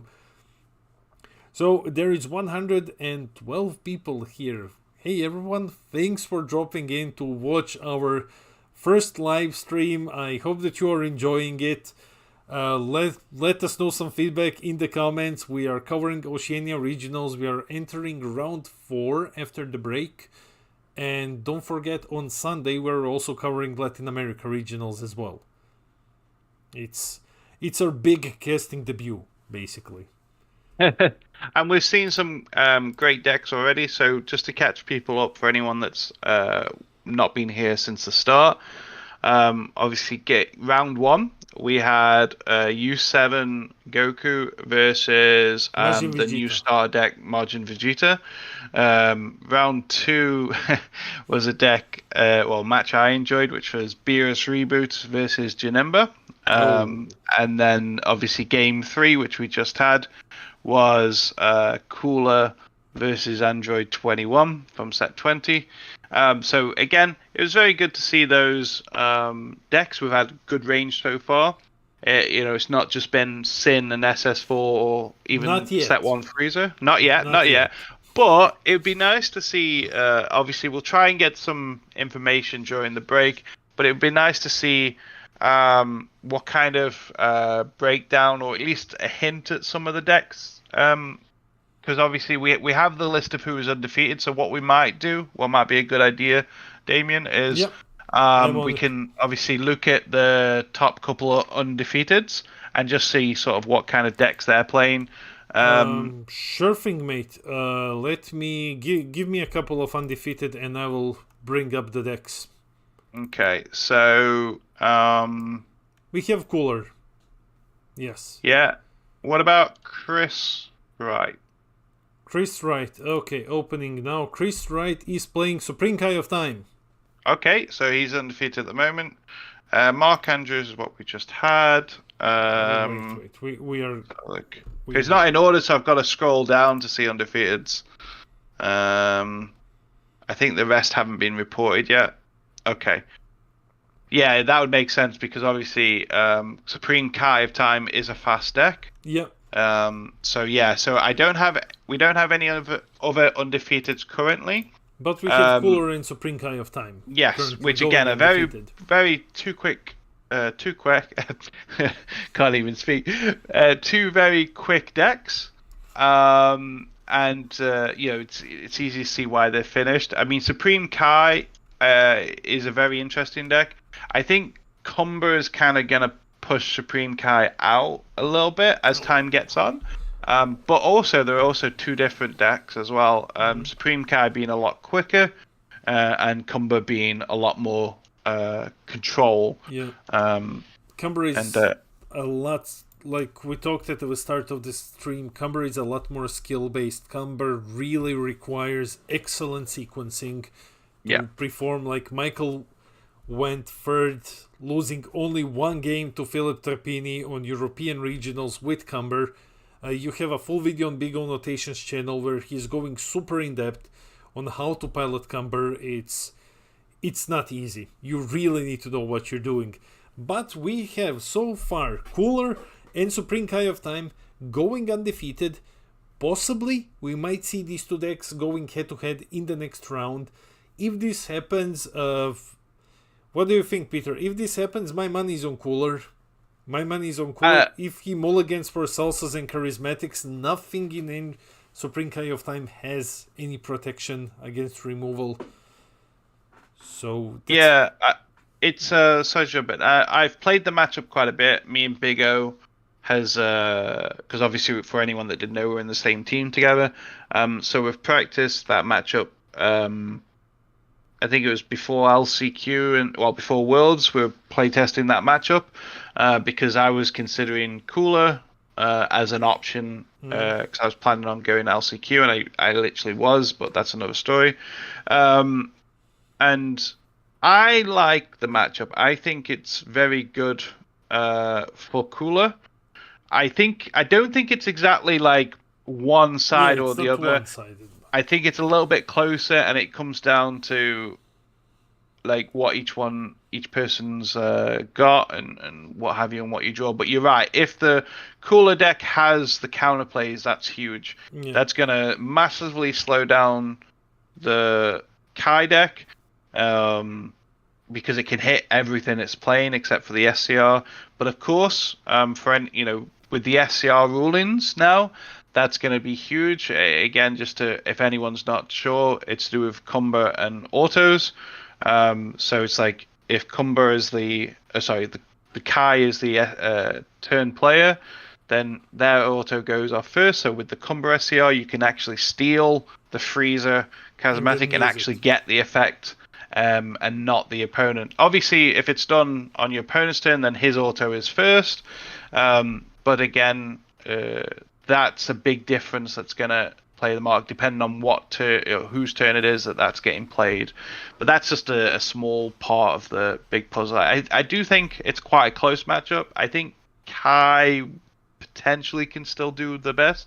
It depends on what they draw and what have you. I've got some more undefeateds if you want to. Okay.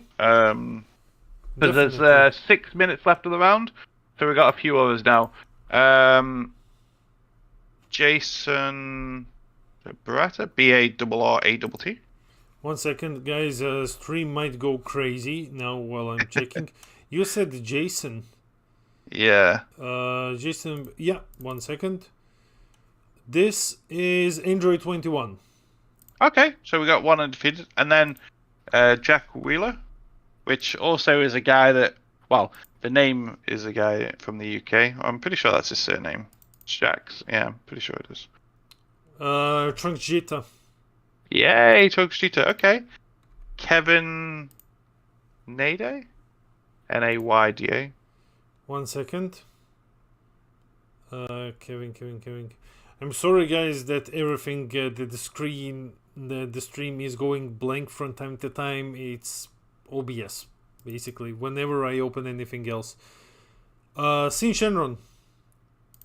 Okay, red, I assume. Yeah, red, of course. Yeah. Okay, so far, guys, looking at what the top... obviously, it's very early days, but we've actually got all the colours represented so far. Yeah, so hopefully that will keep good, because it's nice when we have that kind of top cut. Obviously, it's still early days. We're sort of coming towards, I'd suppose, really half of the tournament. Going into round 4, it's probably going to be 6, 7 rounds roughly. So we're at that sort of halfway point now. So we'll just see what the rest of the day brings, but I'm enjoying this, and I hope everyone who's watching is. Either if you're watching it on YouTube later on, or if you're watching it live here. We hope that you enjoy our stream. Yeah. Like I say, we're a bit tired, so what you might find is towards the end, it might be a bit more slower from us. I promise we'll be more dynamic on Sunday. We'll be more dynamic on Sunday. Yeah. I know I'm feeling it a little bit now. I did have a little power nap, obviously before we went on stream, but I hope everyone can appreciate it's 5:30 for me, 6:30 for you. Yeah. But we also appreciate obviously everyone watching. So again, if you're from Europe, again you feel our pain. And obviously the Americans are getting ready for their regionals this Saturday. Yeah, well, I know one of my friends, Brandel, is his regional is in 10.5 hours, so he needs to sleep soon because he's currently watching from America. So like about 4:00 in the afternoon or so, I guess, for us. No, a bit earlier than that, I think. But I'm going to look forward to watching that. To be fair, actually, this weekend is actually hey up, Josh. This weekend is actually really good for Dragon Ball because if you think about it, we've got obviously today, tomorrow, which we're not casting, but we've got America, and then Sunday we also have Latin, which we're casting. So yeah. It's 3 good days for Dragon Ball, and also what's good is because it's the first time Set 20 is in these regions. I'm pretty sure. It is. It is, yeah. So we get to see what the meta is like in those regions, and we'll get to see how much they've modeled off Europe. Or if they've done their own thing, really. And checking the chat, thanks David, and thanks everyone for the support. It really means a lot to us. It keeps us going in these very early hours of the morning. What Peter said, we have Oceania today, we have Latin America on Sunday, and I'm working to get all of the deck lists. We have all of the deck lists for Oceania, so all 76 of them. And we'll try to do the same for Latin America. And I'm trying to pull some contacts for NA as well. So that next week, after all of these first BT20 regionals are over, we'll be bringing you not just top 16, but we'll also bring you a full breakdown so that you can see how different colors are represented in different regions, what players I'm thinking of trying off in the first 2 weeks of BT20. That's going to be interesting to see. Especially because I expect there's going to be a bit more diversity, not diversity necessarily, but I think that at least from what other prominent community members and content creators are saying from NA, that NA is gravitating more towards blue while we are gravitating more towards red. So I'm interested to seeing what happens there. Time Chamber, you're welcome. You're really welcome. Peter, we are going to enter the break soon, so how about we put on the break screen and we go get some coffee. And guys, once again, stick around. Thanks for all of the support. We will be back as soon as round 4 starts. They're gonna have a 10 to 20 minute break. We're not sure at this moment.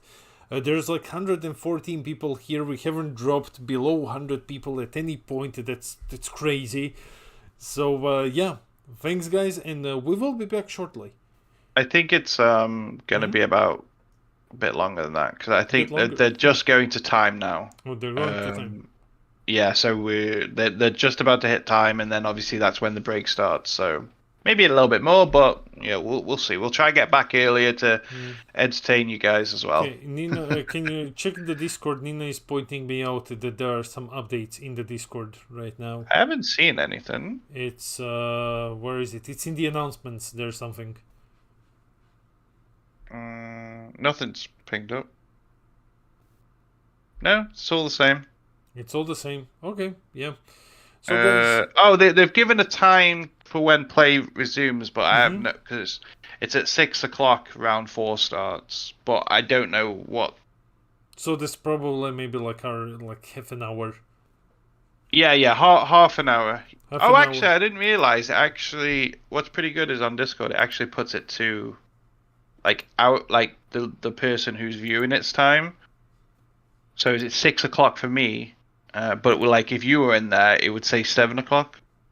That's kind of cool. So yeah, half an hour it is. Yeah. 1 second. I'm seeing if I can do it here. I need to turn on notifications because I didn't see that.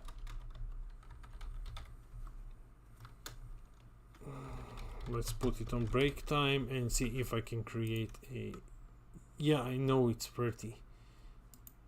Should be 30 minutes. Though it's not doing this. So anyway, guys, we will be back in half an hour. We'll be back in half an hour, basically.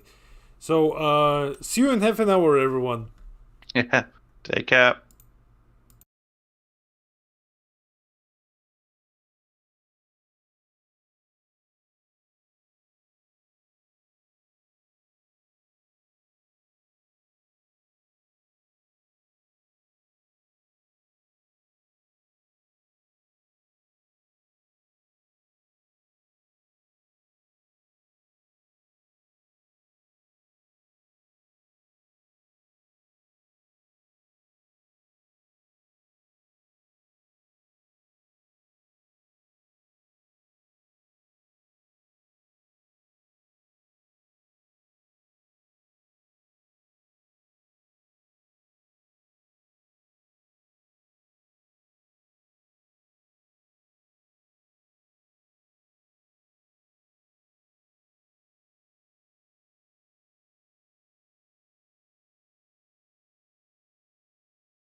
Hello everyone, we are back. Yes, we are back. Tell your friends that we're back. I saw some people left. Yeah, it's been a long break, but we now have information that the next round starts in 7 minutes. So yeah, we got some extra caffeine. Oh my god! Oh my god! Is it Ghost? Oh my! I'm replicating myself. I'm sounding from everywhere in the flight right now. So hi everyone. It's sunlight outside, basically, at least here on my end, and we are getting ready to get information for the next round. So what do you think, Peter? So far, we're doing a pretty good job at avoiding Sin Shenron, which is good. Yeah, I think if I'm honest, I think we're pretty guaranteed to have a red matchup next game in my eyes.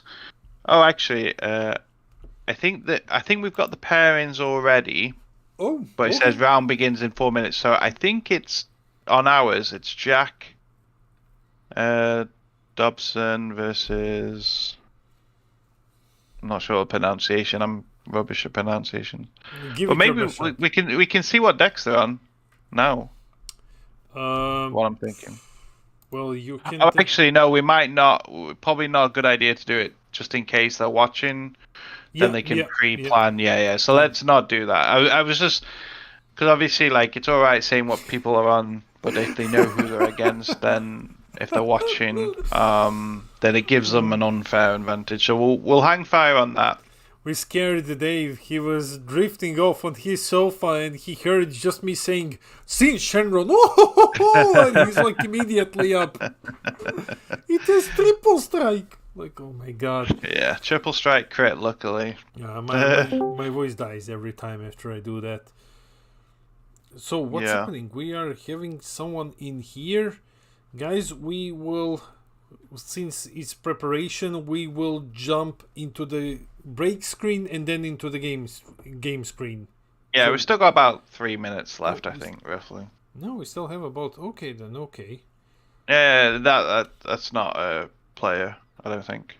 Mm-hmm. I'm Okay. a player. I'm on table 1. Oh, How are you? table one. Okay, Okay. Okay. Matt, thanks for Guys- correcting me. That's all good. Guys, we're going into the break and then into the game screen. We'll be back. No worries.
And guys, we are back with Momin and Jack. Jack from the first game with Majin Vegeta is back, and he is going against Hatchiak. He's going against Hatch. It's great to see a Hatch on stream. And the player said that none of his games has gone to time. He said he's a fast Hatch player, so I'm looking forward to seeing what the build is, and I'm quite excited to see how well he does in the tournament as well, to be honest. Yeah, I haven't seen Hatch in so long, so I'm also looking forward to seeing. Keep in mind, guys, both of these players are undefeated. Both are undefeated, so we are in for some spicy Hatch deck this time around, I believe. Yeah, I think the improvements we're gonna see in the deck, looking at what set 20 has brought to the table. I think we're gonna see the 8-drop combo card, and I think we're gonna see the cooler SCR. I think they're the two things we're gonna see. Just on the yellow player, this is an interesting card. I was considering this for Trunks Dito a little bit, but I decided against it. So basically, what it does is it's a 1-cost field card. It's a bit like Planet Vegeta. You search your deck for a Saiyan, if it's the one I'm thinking of, and it's got an ability where you can send it to the drop or it goes to the drop, and your opponent either discards a card or kills a field card. I'm not sure if that's exactly the one, but it looks like it, but I could be wrong there. But regardless, he searched for a Saiyan, which is what he did. I think it's a 4 or less Saiyan, so it's very similar to Planet Vegeta in that respect. Yeah, so Vegeta going first versus Hatch, charging and then passing, and now we are on Hatch's turn. No, we're back to Vegeta. It's still 8 lives. I'm sorry, guys. It's been hours. Swinging at lead. So Hatch is going to be taking a damage here.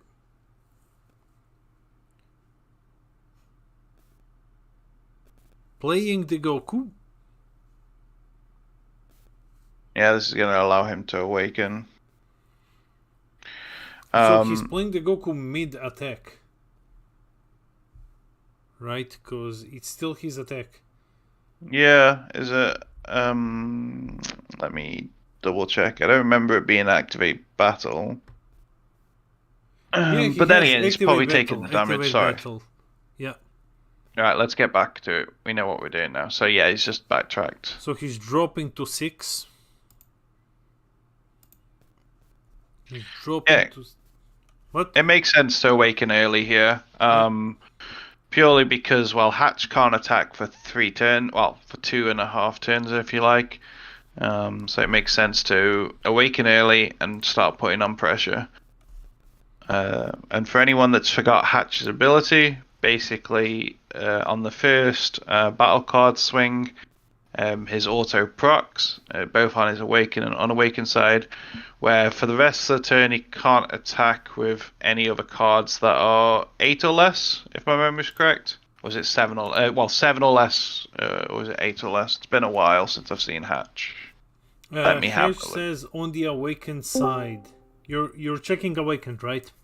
It doesn't matter. It's the same effect on both. Yeah, it's 7 or less.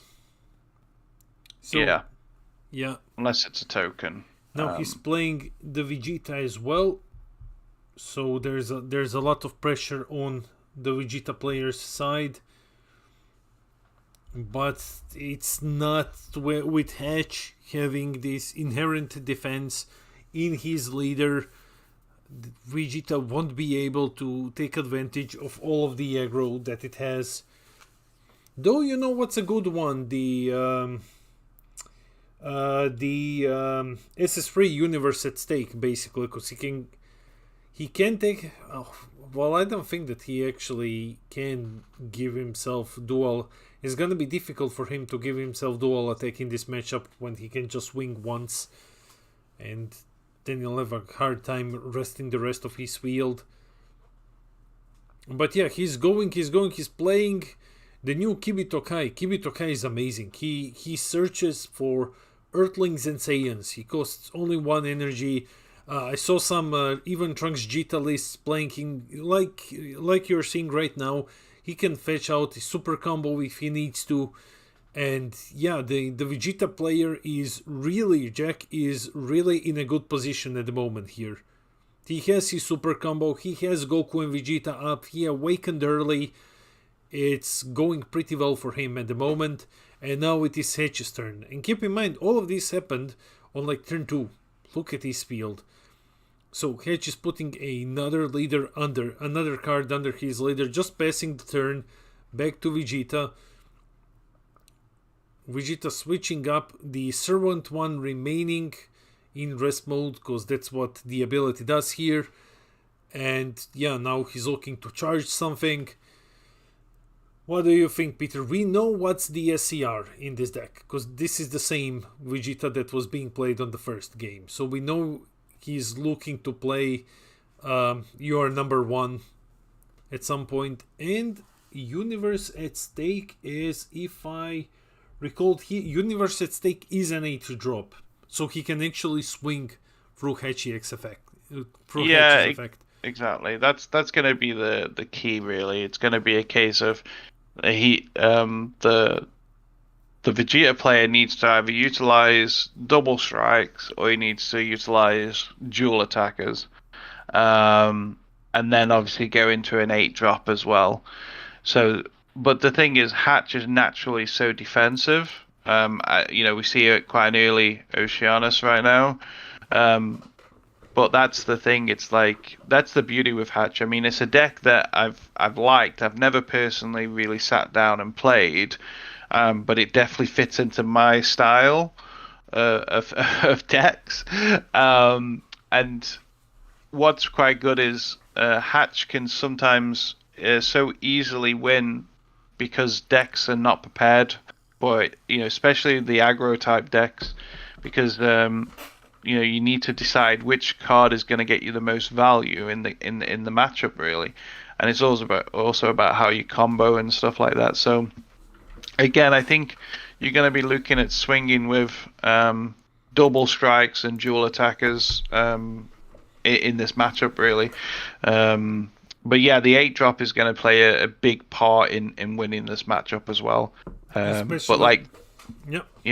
this is where I think he should be changing his charge targets. So Final Flash, for example, it's a great charge target, but because you can only attack so many times in this matchup, I would probably want to keep that in my hand for the combo power. Yeah. Yes, when it's in the energy, it works for obviously Meki and stuff, but again, your opponent's in the same boat as you. He's not going to be swinging 10 battle cards at you a turn. He's going to be a very similar position. So this is where I would rather charge, my attackers that I can't really do much with, and keep that 15k combo in my hand. Just double checking. Don't pull your phone out during a game. If you need to look up a card, you need to announce you're doing that. Okay.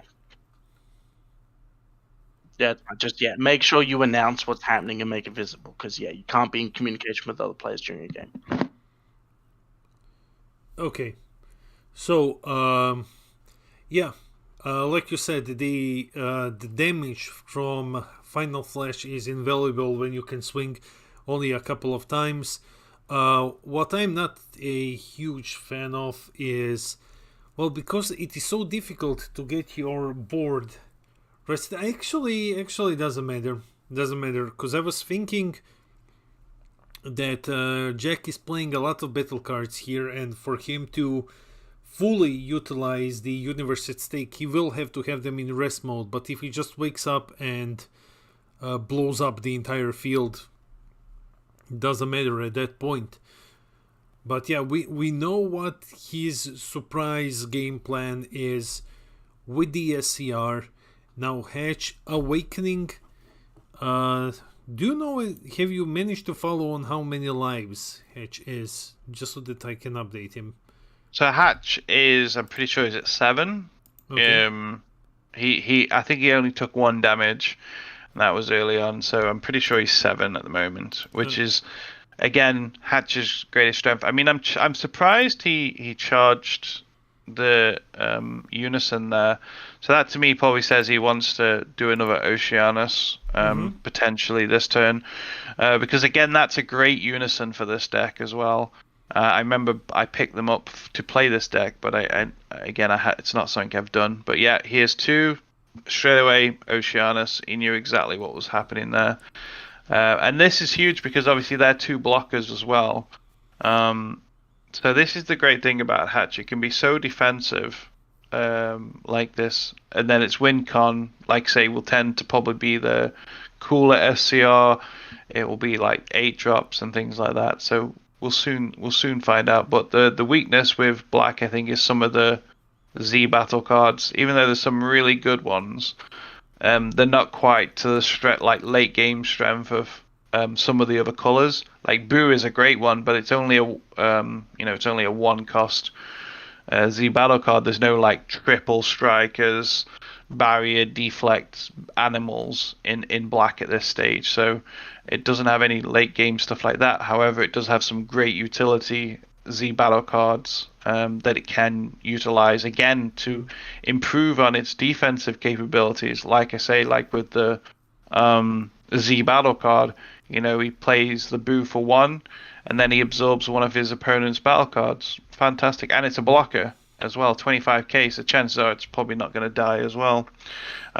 We are looking at Vegeta putting out more pressure, putting down the double striker, 20k for 1 energy, just looking to get that Hatch down, but Hatch not taking any damage, playing Oceanus, playing his negates.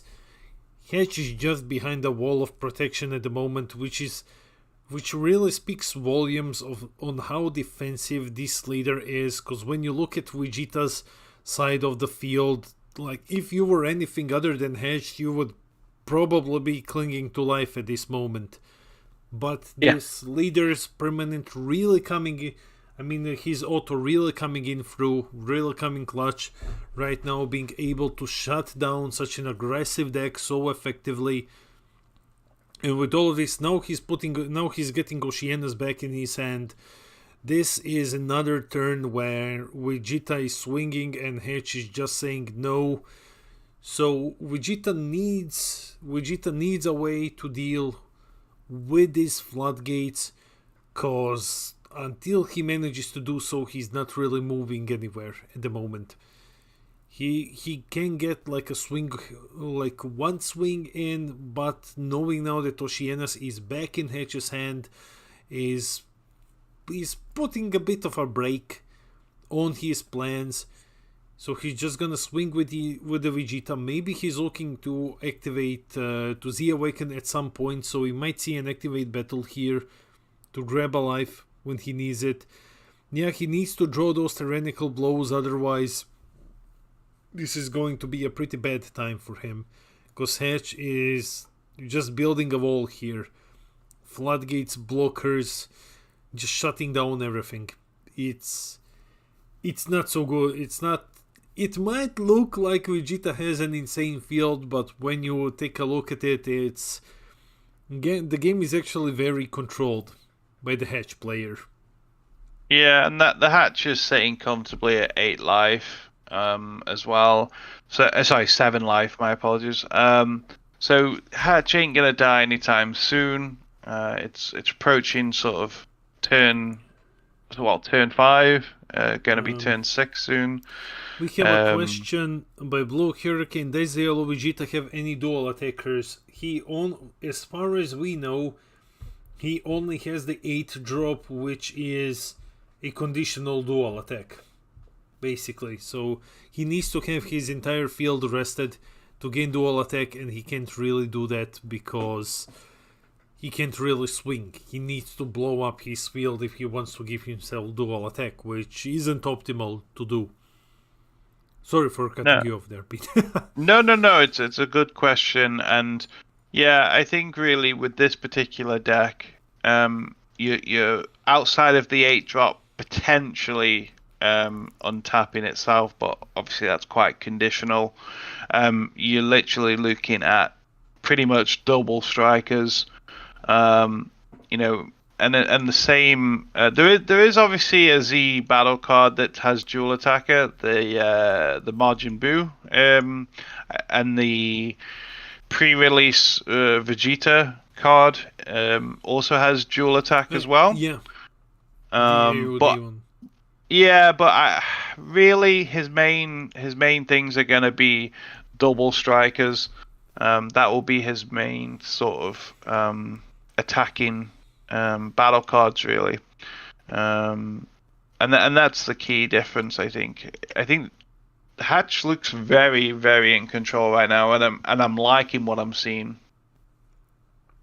Yeah, it's crazy to see one of, people are commenting with Frieza and stuff, but even seeing here with Hatch, we're once again seeing a super old leader dominating the field, still putting up the fight against new things.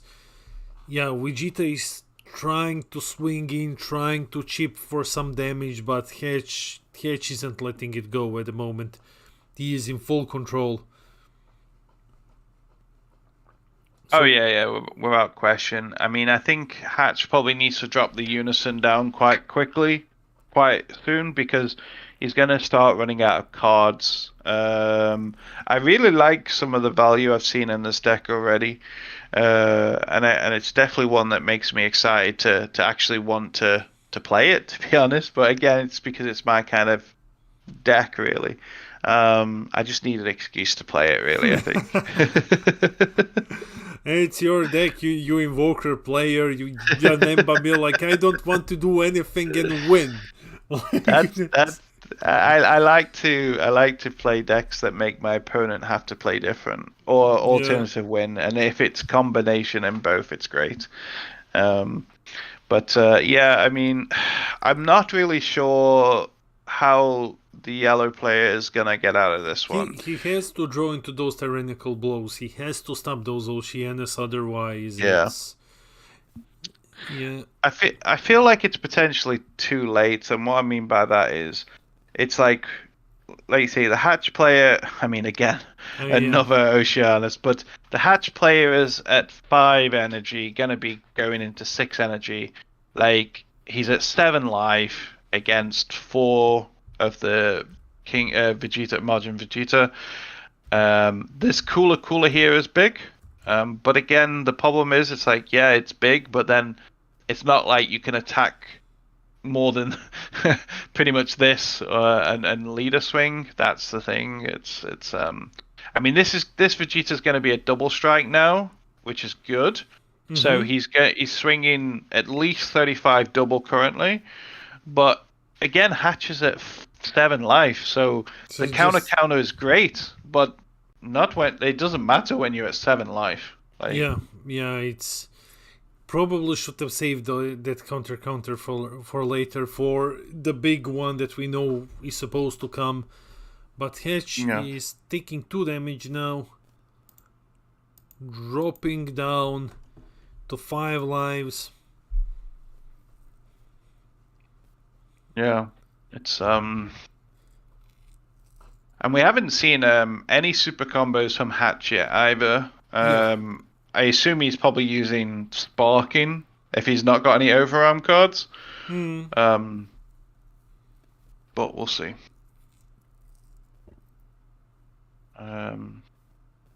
Power Burst, good. Because then the Power Burst will pick up the Goku negate most likely. Mm-hmm. And that's what I mean. This deck has so much value because, like, every card is gaining you a card, and the card it gains is then normally a negate. It's like earlier when he was discarding the Fu, which is an old draft box card, if my memory's correct. He discards that for the cost of Oceanus, but then he pays 2 mana, and then he can pick up a card from his drop. So the value the deck has is crazy good.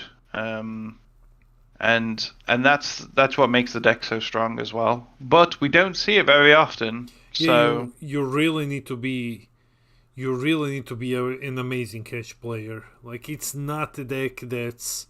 It does a lot, but you really need to know how and when to play stuff, and this probably plays a role into why we're not seeing Hatch as much right now, because we're in a meta with a lot of aggro, and it's a cool effect, but then how well would it do, against like Sin and Gogeta, who can just don't care about the auto. But right now he's fighting against Yellow, and he's doing pretty well here, slapping down Oolong and Universe at stake down to the field. So I believe that he was going to play Universe at stake before Oolong, so making Oolong 30k, right? Yeah, but I think he's forgot about Hatch's ability, because he's not going to be able to attack with the Oolong. Yeah. So I have a feeling he's forgot. Well, I could be wrong, but I see no reason why you'd play Oolong there. Like, why would you tap out? There's no logical sense to that. So I think it like I say, my personal opinion is it was a mistake. We'll soon see in a second if he tries to swing with the Oolong, I guess. But again, Hatch can just take 2 damage here. He's down. Sorry, singles. I forgot single strike. The 8-drop is. Yeah, so he's single. So he's down to 4 life. Yeah. He's down to 4. Yeah. So to be honest, to Vegeta's credit, he has done a lot of damage this turn. Yeah, he's definitely done a lot of damage this turn. So if he can get Hatch to, and he won't be able to restand his Goku. Yeah, that's a good point. Yeah, because he's actually got Sink in rest mode, so that's actually a very good point. Yeah, there was definitely a misplay there. That was an awful misplay. That was and Forest Fire is out as well. He screwed himself over. He literally cannot restand the Goku anymore, because the Forest Fire also is because it's a field card. It also counts as a card in battle area, and Goku is checking for cards in battle area. So unless he can get rid of the field card, he's not going to be able to give that Goku dual attack, just to restand him basically. So he's kinda stuck due to this field card. I assume that he has a way to get rid of it. Otherwise, it's not the best tech. Yeah, you can get rid of it. So it's got an auto at the end of your opponent's. So basically, you place it in the owner's drop. At the end of your opponent's turn, they may choose 1 card from their hand and discard it. If they don't, choose all field extra cards for energy cost of 1 in their battle area and place them in the owner's drop. So they have the option to, at the end of the opponent's turn, chuck it in the drop by the auto. So yeah, they've got a built-in removal to it in a sense. But it's I guess that's why they're using that over Planet Vegeta for that purpose. So I think he's aware of like how that card works. Hatch player getting an Oceania's back. Let me check if I can see, maybe on my phone, because I don't want to blank the screen. If I can, I'm going to pull up Vegeta's deck list. To see how many like T-blows are in there or something. T-blows. Yeah. But because he's not used any so far, has he? So it makes me wonder if he's actually packing them. Yeah, I can't see them on my phone, unfortunately, for some godforsaken reason. Regional deck lists. It's a folder, so maybe I can find it here. No. Can't find it for some reason. That sucks. Because I don't want to black the screen. No, that's fine. We can assume. Yeah, he should be packing them. I mean, I'm a big fan of packing 3, but I know a friend of mine, Mert, he's a fan of packing sort of more like 2. So again, I think it's definitely personal choice. But I think he should be packing at least 2. Because it makes sense, right, for the floodgate, especially in a deck like his that's an aggro deck. It makes sense to have at least 2 in there. But yeah. So he still didn't get rid of. Dave is pointing it out. Well, he still hasn't gotten rid of the forest fire. Let me check it here. I mean, it is an optional. Well, because obviously it's a cost that you don't have to pay. Yeah, but he needs to get rid. But yeah, of he should be getting rid of it. Yeah. Okay. Place it at the owner's drop area from your battle area at the end of your opponent's turn. Yeah, so this turn he cannot do anything. It's at the end of your opponent's turn. Then we choose 1 card from their hand and discard it. If they don't, choose all field extra cards with an energy cost of 1 in battle area, place them in their owner's drop. So he should have activated this. Yeah, he especially because he's going to want to restand. Now, this is also one important thing as well for anyone that's new to Hatch. When you swing with a battle card, if your first swing is an 8 cost battle card, Hatch's auto still activates, so you can't then attack with a 4 cost, for example. So one thing you got to make sure is sequencing is so important. And obviously currently, if like let's say the Margin Vegeta player swings with the 8-drop and then he wants to swing with Oolong, he can't do that. He has to swing with, say, Oolong first, then the auto procs for Hatch, and then he can attack with the 8-drop. If he does the 8-drop first, he can't attack with anything less than the requirements of Hatch due to the Hatch's auto procking. So that's something to bear in mind, and that's something that maybe not everyone knows due to how uncommon Hatch is in total.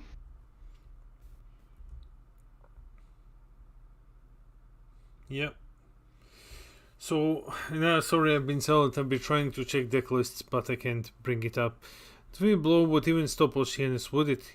He floodgates into Let counter. me check Oceanus. It's been a hot minute since I've used it. I swear it was all on the auto, but I will double check because I'm just checking now, bro. Also that it is in the auto, but no, it's actually all in the counter step. Oh well, then yeah. I'm sorry. Yeah. No. It's because we're so used to so many of them, and thanks for letting us know. Because I mean, even though I play in a ton of tournaments, it's been a long time since I've actually used Oceanus. But yeah, 100%. It's all in the counter attack window. I mean, it would remove the blocker aspect, but I mean that's quite irrelevant in the grand scheme of things. Yeah. So yeah, good call. Like people are pointing in the chat that is true. So T-Blow doesn't do anything. He needs to get cooler counter. And this is, speaking about the board state, this is really disgusting to see. Hatch with 3 Oceanas. He played like, I swear that he played like at least 7 of them this game. He just keeps bringing them back. It's Iratorum is here. Hey Tom, how you doing, mate? Yeah, he's probably just woke up while we are here still grinding. Yeah, 135 viewers. Hi everyone, thanks for dropping in to watch our first casting ever. I hope that you're having fun. I hope that you're having more fun than Majin Vegeta player at the moment, because this is painful to see. Hatch charging the SS4 Xeno Gogeta SPR in the energy, probably signalizing that he has one in his hand already, getting ready to smack the Vegeta, swinging in with the leader. Yeah, I mean, some of the charge targets feel a bit weird. Obviously, we don't know what's in their hand, so it could be that it's the best charge target. It's just a card like that I'd want to keep in my hand because it's got so much built-in removal, and it's just such a good attacker that I'd want to play that. But again, like we said, we don't know what's in their hands. You know, they could literally have 3 copies in the hand for all we know.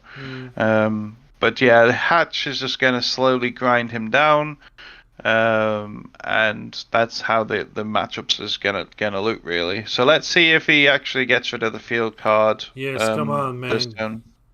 Come on, Jack, get rid of the field card.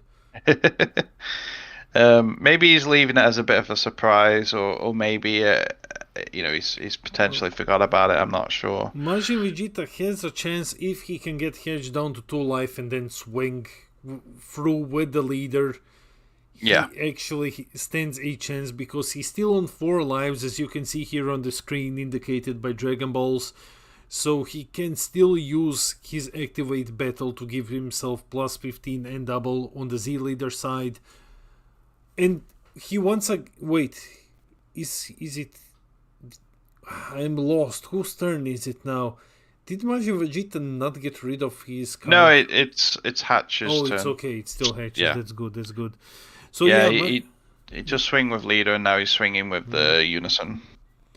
Majin Vegeta needs to get rid of that field card to actually start doing anything. His own field card has been stopping him all this time. Oolong also isn't helping a lot. It's not too good for Majin Vegeta, but he can still win. We know his SCR, which is extremely powerful. The problem is this Oceanus. The problem is that he just keeps playing these floodgates. Yeah, he needs one more cooler, and then he can really swing in. 3, 6. Okay, so this card's just going to remove the 8-drop, basically. I mean, he might attack with it as well, because I guess it's still a 15k swing. I guess if he does attack with it, there's nothing else he's going to attack with that's low cost. But I'd probably just simply remove this.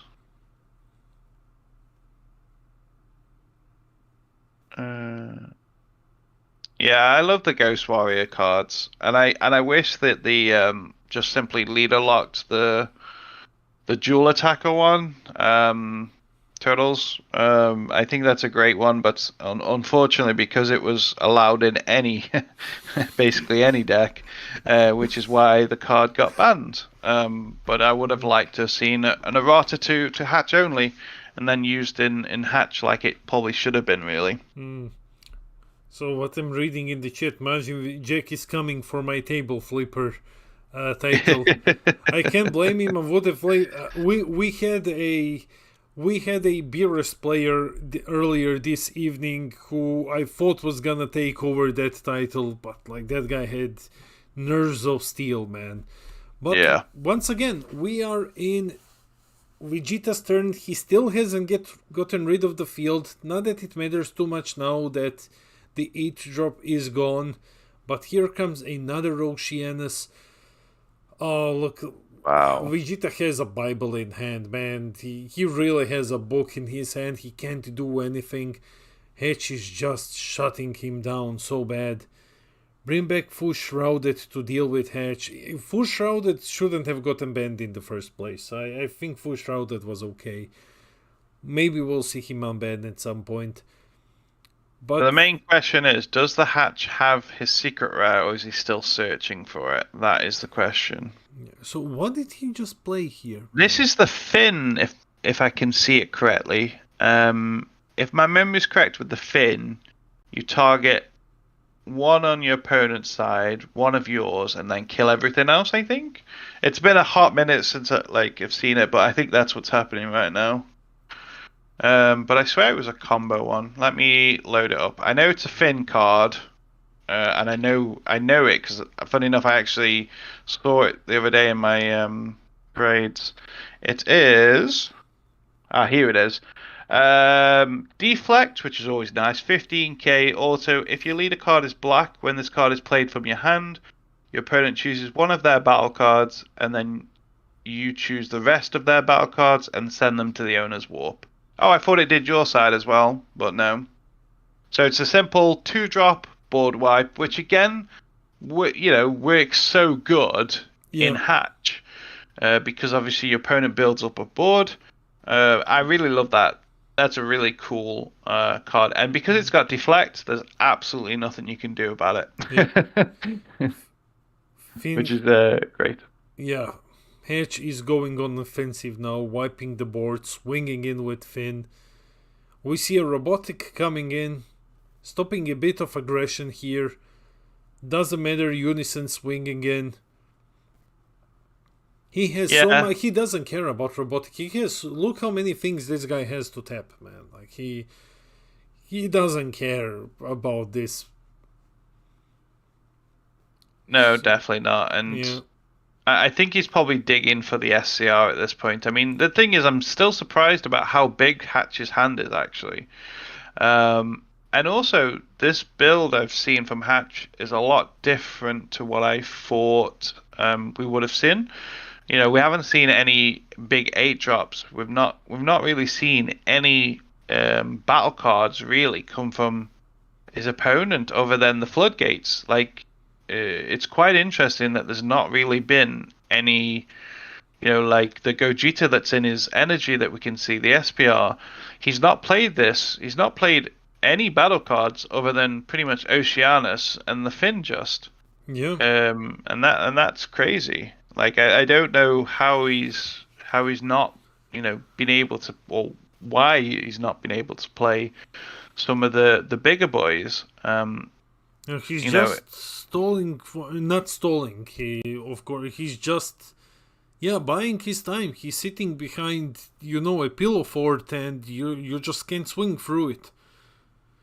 Yeah, I think we should have a shot of coffee every time we see Oceanus get played.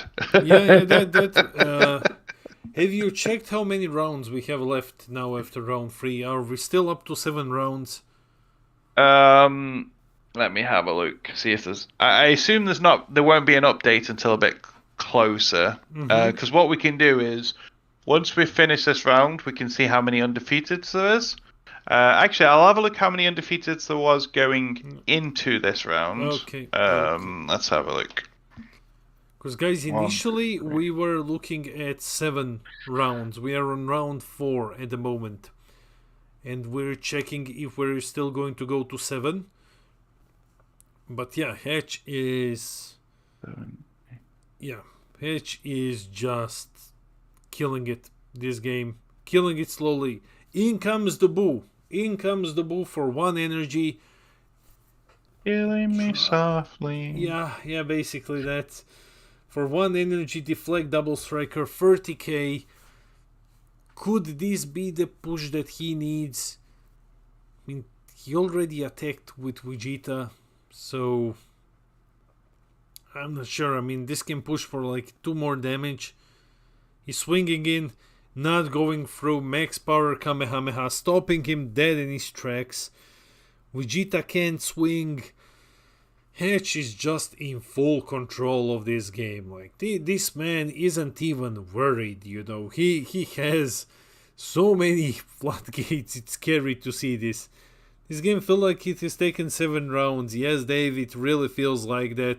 143 people coming in. Thanks, guys, for jumping in to watch the stream. We're in round 4. We might go to round 7 depending on the number of undefeateds and how many people stayed at the tournament. Originally we had 76 players, which is a great turnout for a regionals event. Now we see Majin Vegeta bringing out the Z leader, trying to do something, just trying to establish some sort of board, some sort of control. But his deck is so thin. He knows that he's on the clock here. It's looking bad. You know how many people entered? 82, 76. I got 76 deck lists, so I can double check, but I assume according to that there was like 76 players. Though I mean there is 80 names on the pairings, but there's 76 deck lists. So just to go on the undefeated, I've just worked it out. There's 8.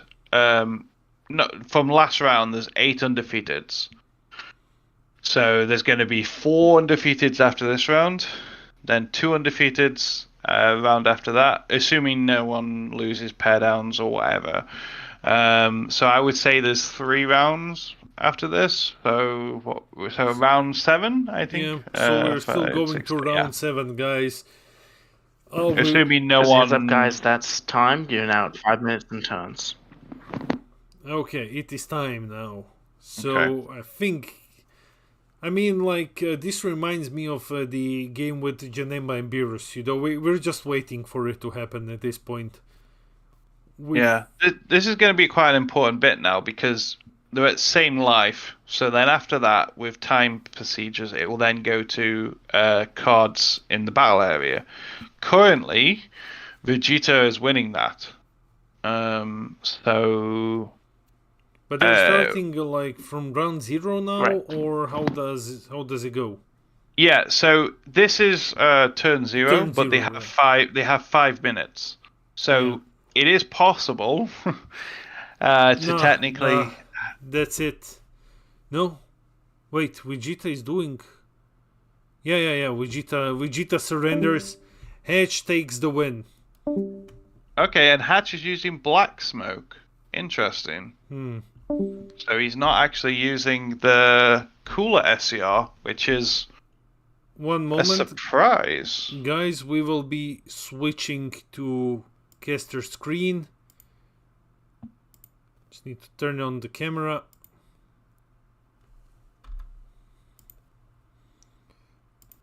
And we're here. We are at the caster screen again.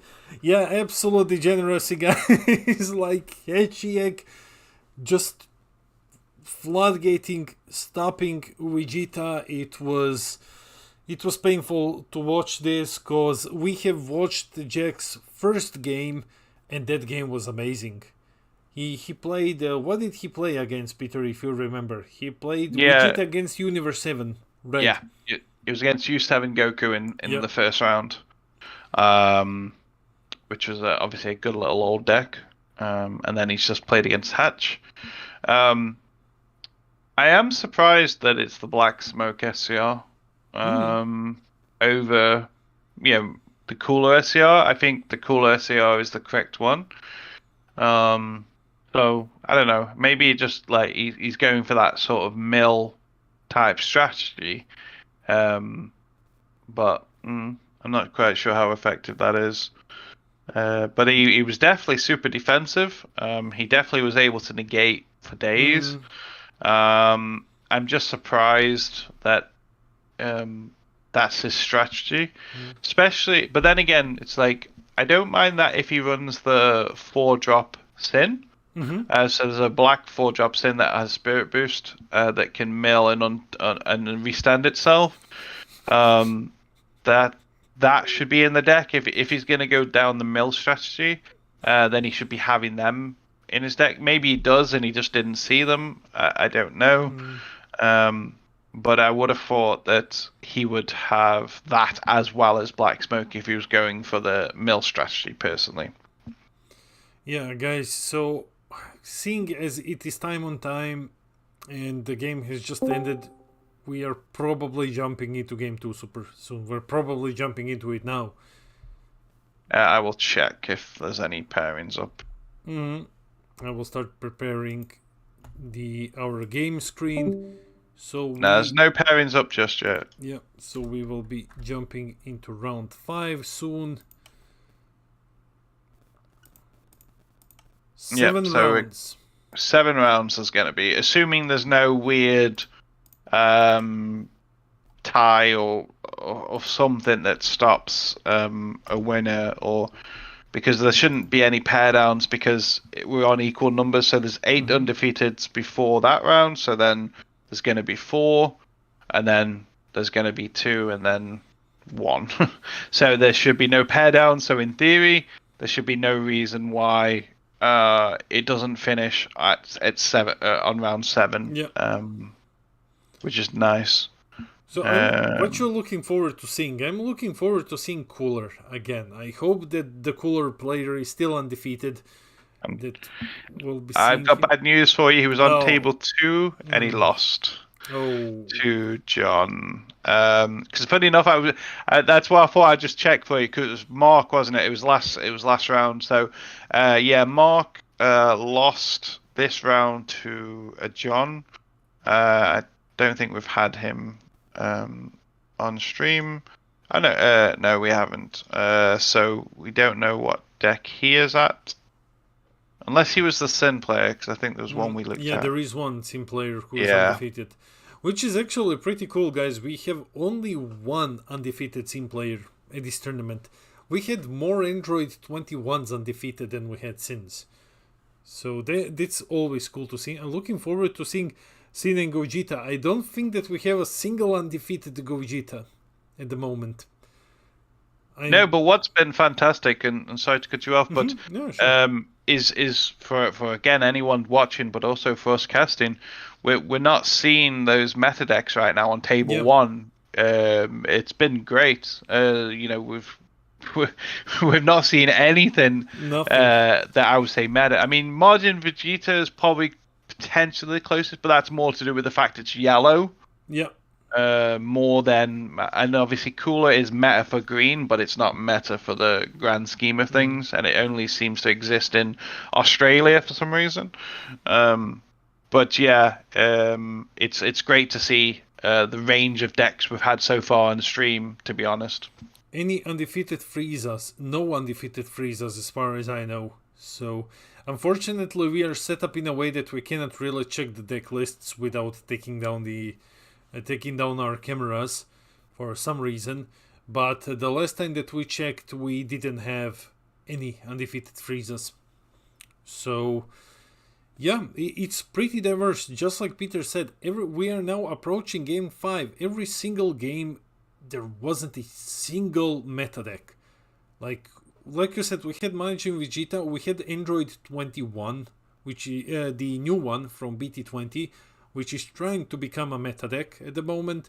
But other than that, there wasn't nothing. No big scary red decks at the moment on table 1. Any undefeated Commander Reds? I would love to see that. I probably spent like half of the stream laughing or being quiet because I don't know what the deck does at all.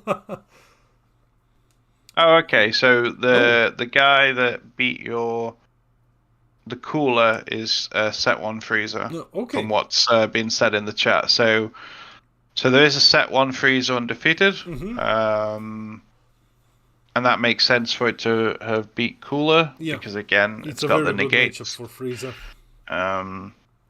So yeah, we're just sort of waiting really now. I'm just it looks like I think only one round. No, I think they're all basically finished. There's a couple in some of the other tables, but I don't think they're playing because I've seen someone streaming something that definitely is not Dragon Ball. So I have a feeling they're just hanging out on some of the other tables. So we're just currently waiting. I'm just checking the result now. I think, yeah, they've all been reported now. So literally, it'll be any minute now. We should be going because everything's been has been reported. So guys, before the game starts, we're just gonna hop briefly into the break screen to prepare everything, reset lives, leaders, everything else. But we will be jumping into game 5 pretty shortly. It looks pretty shortly. Any undefeated flip freezes, that would be the day. Yeah, we don't even need to check that. We can just straight say no. Yeah. I should play Flip Frieza, it kinda goes well with my new personality now, Exactly, flip tables, flip life. That's how you win. Just flip everything. Very true.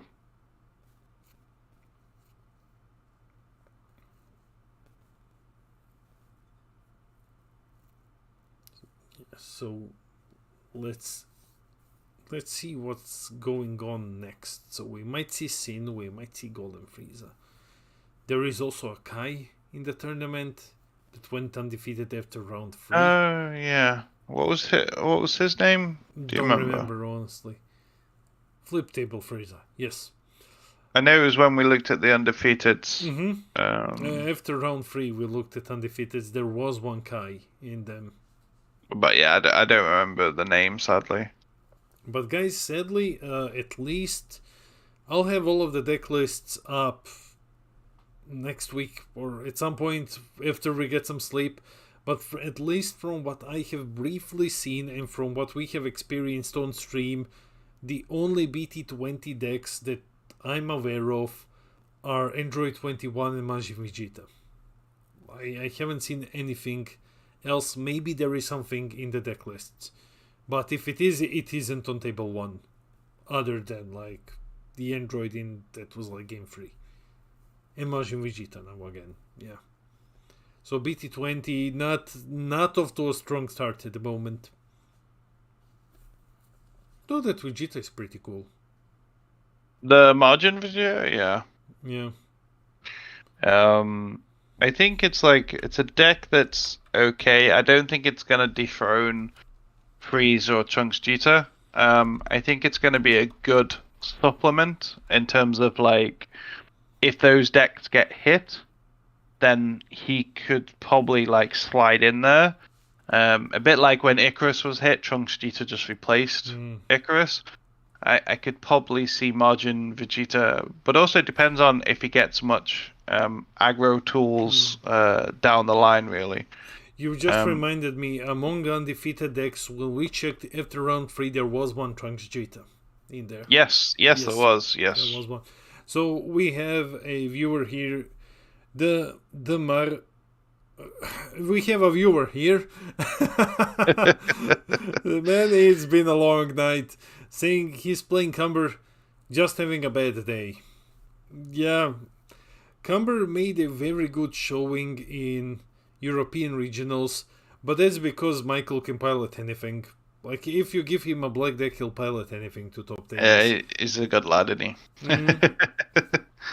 I'm looking forward to see how far he can go with this year. To see, if he can win EU finals. Obviously, I'm hoping to win EU finals, but if it wasn't myself, then I hope it's one of my teammates. So either Big O again, or Mikey, or any one of the team really. But we'll see. I mean, it's still quite a while away. I mean, it's still quite like a while 6-8 away. months away, isn't it? So we're gonna have like 3 more sets at least by then. So, and who knows? Maybe Invoker will get some new toys by then. We've had some product scheduling out a long time ago. I think it's even on Bandai's website. We are having the set in 6 months in June. Then we have one in October. Then nothing in November, if that's when we have finals. And then we have the last set in December. So we might get like one more set until finals, basically. Well, from what I've got here, June is the next one, BT21. Yeah. Then September, BT22. No, September. And that's and then I do have November at BT23, but I think it's the end of November, so which would be after, which makes sense. And then BT24 is January. But we might get anniversary box earlier, so... anniversary, I think, is scheduled for about October, I think. But we'll see. I mean, there's still quite a lot of time to go on. Pro, you can't win it before I do, mate. You can't win with Invoker before I do. You're not allowed. I'm sorry, my friend. I'm not having someone dethrone me. But I'm hoping, because obviously we've got the American regionals today. I was gonna say tonight. It kind of is tonight. Because of the time. It's so weird now because of obviously not sleeping yet. But I'm hoping Legends plays Invoker. I actually think he's going to be on Android 21, the starter. I don't know. I haven't asked him, but I feel like because that's such in my eyes, a skillful deck. I think he'll be on either starter 21 or he'll be on Invoker.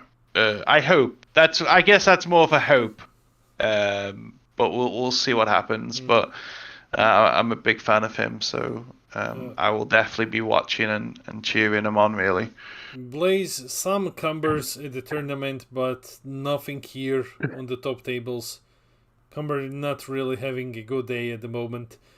So Peter, what's the holdup? What's happening in Discord? It was because I was gonna mention it, but it was resolved, so I don't know what the extra delay is. So even though time was called, we were waiting on table 20 to report the results, but that was reported 14 minutes ago.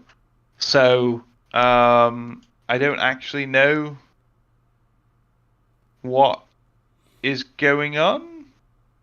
Happy Easter weekend, everyone. Yeah, happy Easter weekend, everyone. Oh, okay. I know what's happened. So one of the judges, so round 5 is now. It's called a stream table. Hey guys. Hey guys. So we're preparing, guys. We're just gonna go into the break screen and then arrange everything with players. We'll be back soon.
And we are back, guys, with Sin versus Golden Frieza.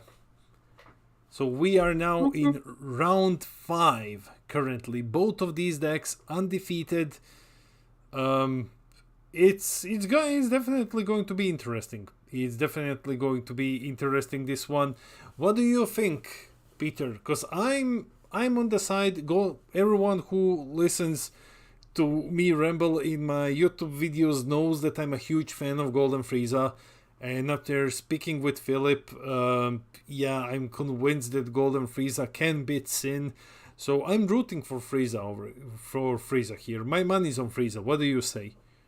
Yeah, my money's on Frieza as well.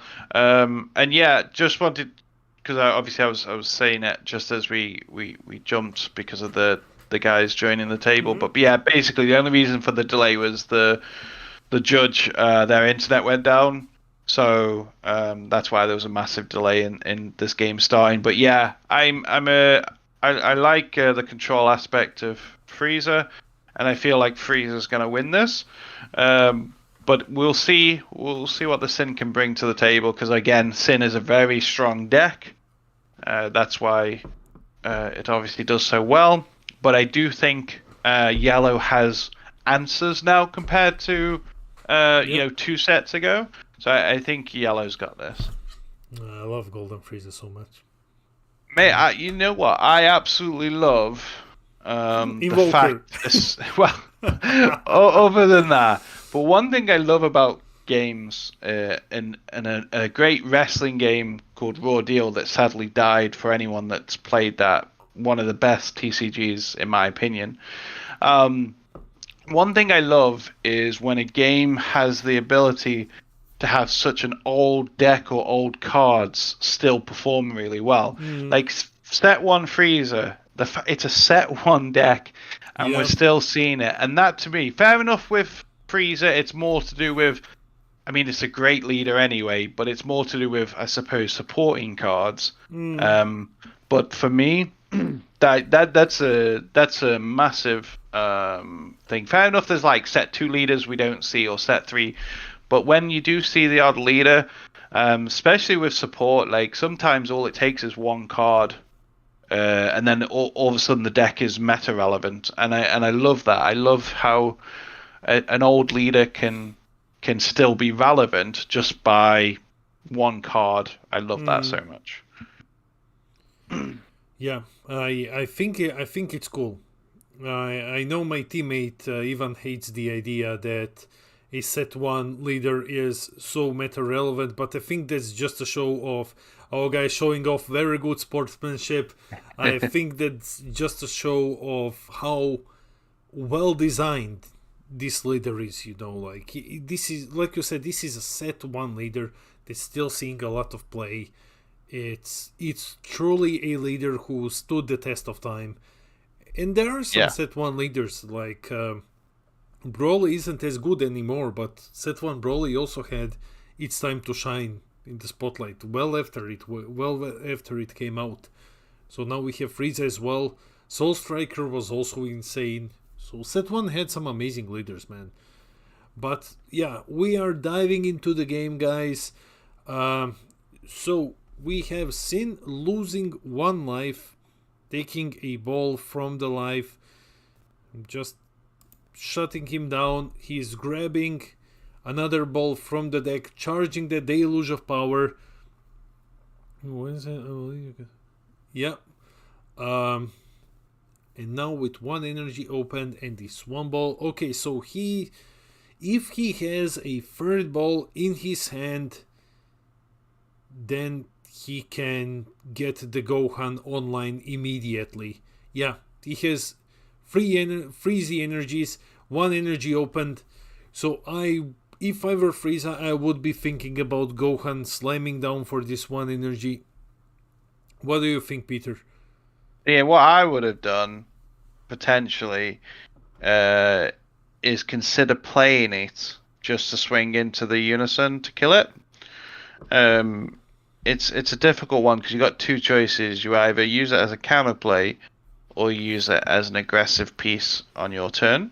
And that's the difference that's happened with Sin. So like back in like set 18 days, you didn't want to use the 3 balls at that point. You would have kept them and then used all 8 at the same time. But currently, the better way of doing it, especially because of the Gohan counterplay, it's better to get 3 Z energy, so then it's live. But personally, I'm wondering if he has actually got it, because, like I say, you do have the ability to just simply pay 1 mana to bring it out turn 1 as well. So he could have, because I don't think it requires minimum of 2 energy or anything on your opponent's side. I'll just double check, because it's a very good card, man. Very good card. Let me just double check. Make sure there's not a minimum requirement. No. So yeah, he could have done it on his turn just to swing at the Unison and kill it. Yep. Which could have been a good play, because he also would have killed the 1-drop Freezer at the same time. So I believe he didn't have it and he was just baiting it. Yeah, but I could like be wrong. Exactly that, even if he didn't have it, he has 1 energy opened, and at that point when you see him charge 3Z energy, then like, okay, I need to respect the idea that Gohan might slam down and punish me, right now. So it somewhat controls what Frieza is trying to do, but Frieza is not in the greatest position here at the moment, with no way to self-awaken right now. He's completely at Sin's mercy, and we will see what's gonna happen now when Sin is getting his last Dragon Ball from the deck through this Oceanus. He can now Z-awaken, he can slam down the 20k 4-drop, he can do not Z-awaken, normal awaken, he can do a lot of things. And what he is doing is that he is awakening. He is awakening turn 2. This is Sin's potential big aggressive turn. He can neg the Unison now, which is big. On this side he can neg the Unison. He's swinging single strike into the Frieza, or I believe into Frieza, because we cannot hear what he's doing actually. Yeah, he swung at the Unison because he's already removed the marker from it. I see my good friend Calculator is here from Croatia. Yeah, good morning, man. Still going. Yes, we're still going. We've been doing this since 4 in the morning. So, what did you say, Peter? Where is he swinging? Yeah, he already swung at the Unison because the Unison went down to 1 marker. Yep. And so he's just playing it smart here. He's denying Frieza the ability to awaken, just chipping down on this Unison. He sees that, okay, Frieza doesn't have his self-awakeners. He would have played some of them by this point. So he's grabbing a life? I'm not sure why he's... Yeah, the thing is, did he already... I think... I could be wrong, but did he lift it high enough? I mean, I'll see on the replay, because I'm a bit concerned that he saw the life. I'm just looking at it on YouTube, because obviously there was a delay. Yeah, he saw his life. So that's obviously thanks, we're not Thomas. we can't interfere, but like that's really bad from a game point of view, because he knows what his life is. That's obviously his opponent. Either again, we can't hear what the conversation is, but again, that's where penalties have That's to an be issue given. at the moment, because he saw the life. That's not good. I don't even realize why did he went for the life. Well, he read his leader, so I can only assume that he thought he went down to 6. I don't know why he would think that. Again, I don't know the lad personally, but I have a feeling, because he looked at his leader shortly after he went to pick it up, so I think he thought he went down to 6.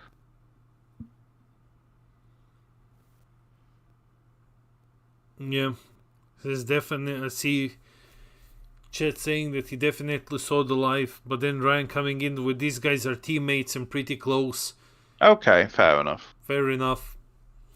Yeah, because I must admit, it's like I've had games like when I was playing against Big O in the EU finals. He did a top 5 search, and he got a card that he wasn't allowed, but we realized after he shuffled his deck. So I was just like, that's fine. Just search your deck and get whatever it was that you could have got instead.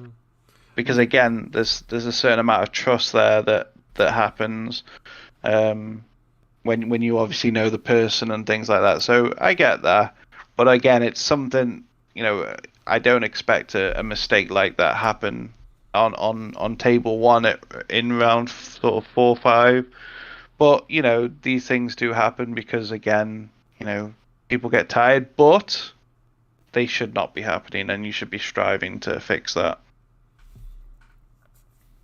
I don't know, I'm always a bit harsh when it comes to mistakes, but that's, again, more the competitive player inside of me. Of course, yeah, of course. So, not much is happening at the moment. I mean, the Sin is swinging, he's doing damage, he's got, obviously, good cards on the field due to the 2-drop, drawing him cards, putting on pressure. He's got 3 mana, so this is where we're potentially going to be looking at like a Sin 4-drop probably at this point, maybe even an 8-drop maybe. I'm going to see more pressure. Yeah, because now But- he's on free energy. He can slam down the 8th drop. He doesn't care at the moment about Frieza awakening. He's just pressuring him down, forcing him to take a life. Frieza is on 5 now. Sin is on 7. We're using the Dragon Ball so that you can follow guys more easily. I see crit the one life he saw. Okay, yeah. There is this perpetual conversation about seeing lives, but we also need to take into consideration, they're both teammates and they have both been playing for over 4 hours now, so Yeah, it's taxing. It's taxing to everyone. So he's slamming down the Gogeta Unison, looking at top 3, picking up a red card. He's picking up the Neutron Shenron, a consistency piece here, putting it down with his +2 ability, checking top 5. No, was it top 5 or 6? Yeah, for Shadow top Dragons. 5. And here is the boss monster, the SPR triple strike boss monster. That one can be very scary. Now, if he sequences this properly, he can really put Frieza on a very, very defensive position here. I mean, like, defenseless position here. That's what I was trying to say. He has him on 5. Is he going to continue putting on the pressure? Or is he... No, yeah, that's a smart turn. Just let him pass. If he cannot Z-awaken, you slam him for triple strike next turn, knocking him down to 2 lives. Better that than to just poke him and let him awaken. Yeah. Again, I'm gonna nitpick because I am a player, but I hate how the Unison is now in the correct location. And that's the reason I nitpick at this as well, because it happened to me once. So the Unison, let's use this one as an example. It was let's say it was near the deck instead, because when I'm looking at the leader, if I don't see a Unison there, I'm not thinking about a Unison necessarily. So I remember swinging, and then all of a sudden, from the other side of the bloody playmat, he blocked with the Unison, and I was like, I mean, this was early on, fair enough, in the Unison's setup, but for those reasons alone, I hate when I see a Unison in the that place. I mean, it's in the wrong zone. Yeah, I'm probably being a bit too not sure what the correct word to use that I can use on stream, so I'm not going to bother trying. But yeah, it should be in the correct zone. It makes it better for your opponent. Oof. That's huge, actually. Yeah. That's really huge. Yeah. So we kind of moved away a little bit from the. Yeah. Let's focus on the game. Naturon cannot search the 8th drop, limited to 5. That's why he changed it to the 2 drop. Oh yeah, he changed it. Okay. But this was such a huge counter. This can really cost Frieza now the game. Just Sin denying with Shu, denying the ability to awaken, putting him on 5, and then when he slams him with the boss monster, he's putting him down to 2. It's not a position that you want to be in, man. Yeah, mate, we're also drinking coffee. I probably need to make another cup after this game. The Frieza losing the Vegeta is huge. I have a feeling he probably won't run 2. We'll soon find out, I guess. Okay, just ends turn. Okay. Yeah. So this is a bit scary. He's got 4 energy open. Yeah. I'm not the best player, man, but I think I would run 2 surmountings just in case, because it's so difficult to awaken if you don't hit those Roshis. I probably would in Frieza. I wouldn't in most other decks. I probably would in Frieza. Though if he's running Frieza's Call and the other one, the other Frieza, the 2 drop, which you can also get for Frieza's Call. The anniversary. The anniversary box one. So now we have. So he's swinging double striker into Frieza. So he's looking to knock him down to 3 so that he can take him out with the boss monster. Yep, makes sense. But one thing obviously people got to remember about is obviously Frieza is quite unique in terms of he's got access to an amazing card called Bloodlust. So this is one thing that people need to remember as well. Okay, he's gone down to 3 lives. So we'll see what happens. But yeah, Bloodlust being a card that obviously very, very few decks have access to. And in comes the robotic riposte. Yeah, costing 2 mana because he's only got, I guess, 1 extra card in his drop. I must admit, the Frieza hasn't really seen many extra cards compared to what normally happens. Yeah. So maybe he's been quite unlucky in that respect, I guess. That's... I need to update Frieza 1 second. Okay, guys, it's better now. He's on Free Alive. So, Morning. Nice day for fishing, innit? Hey, Jakub.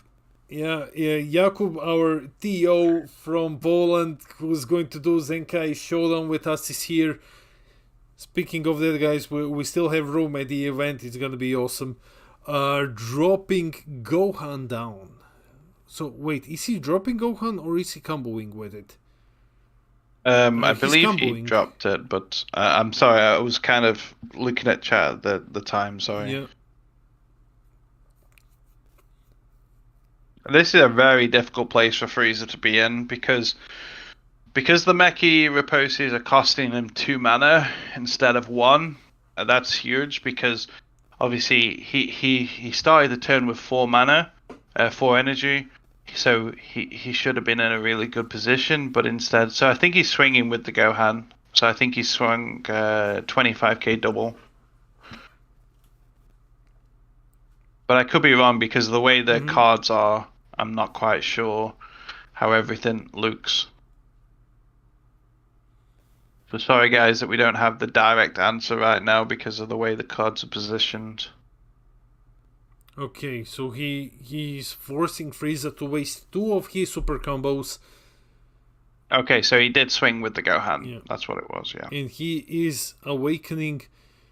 There goes the Master Roshi heading into the Z energy. Oh man, it's so unfortunate. If he saw this Roshi earlier, that would have been a huge help. But this way, having Sin force him to awaken on his own terms, that's not a good position in which you want to be with Frieza. Definitely. Because you want the extra value by drawing an extra card on your turn, really. And now he discarded another Roshi, if I could... No, that's the one in the Z energy. Okay. So Sin gets rid of Nuova, brings it back, draws a card, then swings with the leader, sending Nuova into rest, swinging with 15, drawing another card.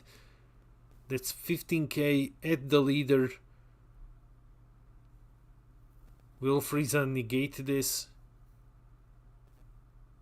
Because he's really down on life at the moment. He's not doing too well. Well, I'd say he's surely at the combo step because his opponent's already drawn a card. Yeah. So he's he's just comboed with 1.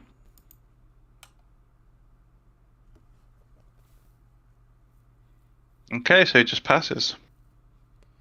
Okay, so he plays the Unison, bringing back a 1-drop, which he can then KO.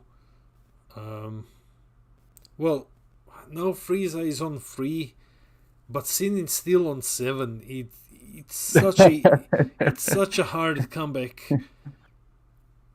Yeah, it's Well, in comes the Gohan Unison, and the camera just froze. Yeah, it's froze for me as well. I don't think it's froze for his opponent though. No, it seems to be working. No, this perfectly illustrates everything that is wrong with Sin, man. Like, you shouldn't be able to dish out so much aggression on 7 lives, man. Come on. It's such an insane deck.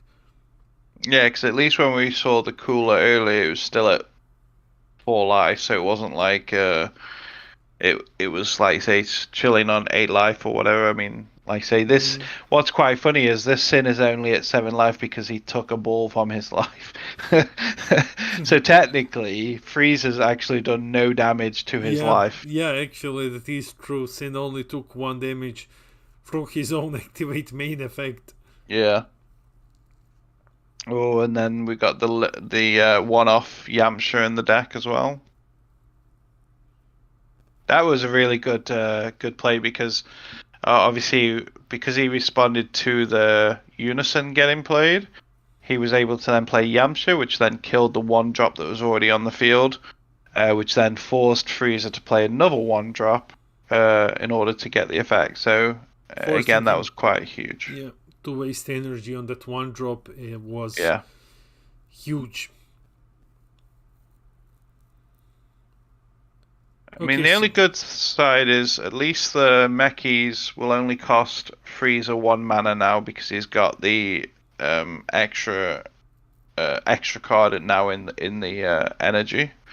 So at least the Ripostes and the Vegetos will only cost 1 mana now, which is a good thing. But I feel like it might be too late. Oh, this is big. Okay, the Mass Saiyan was really good. But again, the problem is because he's only got 1 extra card in his energy, his Ripostes now go back to costing 2 mana. So we'll see if he remembers this or not. Oh, well, that answered that question. He sorted that with Saiyans. Okay, so he definitely was like on top of that, which is good to see. And that's why he activated Power Super Saiyan at that point.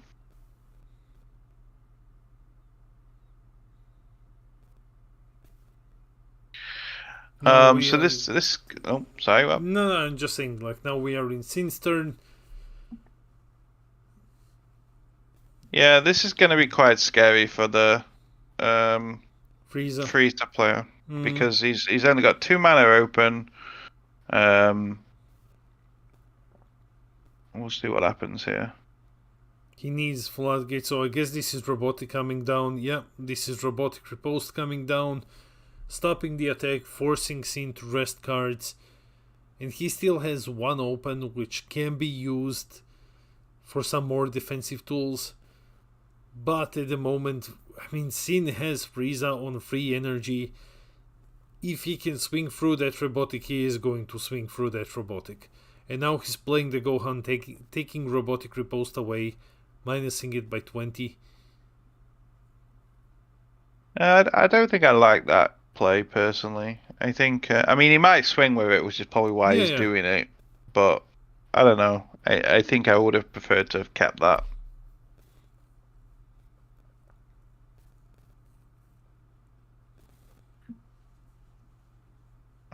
So let's see what he's planning. Okay, this is a good play because this is what's good with Sin as well. He's got the ability to use that 2-drop as a way of basically tapping Mechi's cost without losing cards. Because again, he'll use his leader skill to -" on the 2-drop, which then brings it back from the grave. He draws a card and it's back in active mode. So again, he can then rest it to pay the cost as well. Bit weird that he comboed the shoe there, but I guess it's fine. But again, it's a great way of stopping the draw power of the deck on the 1-drops. But, you know, I guess it's not the end of the world. Yeah, guys, we're not as dynamic as we used to be 2 rounds ago.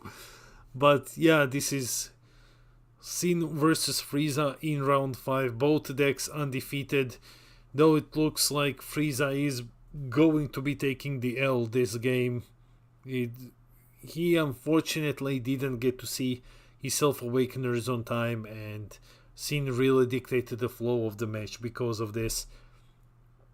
And it's not going too much into his favor. We just saw like last turn Frieza managed to somewhat recover, get some things off the board, but then again we are seeing Sin establishing the board extremely quickly, swinging through his robotic riposts, bringing those Novas back, using them to rest for more swings. It's a bad situation for Frieza at the moment. Even with all of his defenses, he's constantly pushed back to defend, to combo more, because Sin is just putting so much aggression that he says, I don't care. At this point, I don't care about your floodgates. I'm just going to keep swinging at you, bringing this guy back, drawing. His hand is huge. He just has all the answers at the moment. With free opened energy, he can play like his boss monster or something if he really wants to. And he still has that Nuova to rest if he needs it for the swing. He's playing something. He's using Gogeta's +1 to bring in Oceania's drawing. Now he can give barrier to something if he wishes so. Drawing 1. His deck is super thin though. His deck is super thin at the moment. He's going through his E energy. There's a ton of it. Yeah, because that's a great thing with Sin.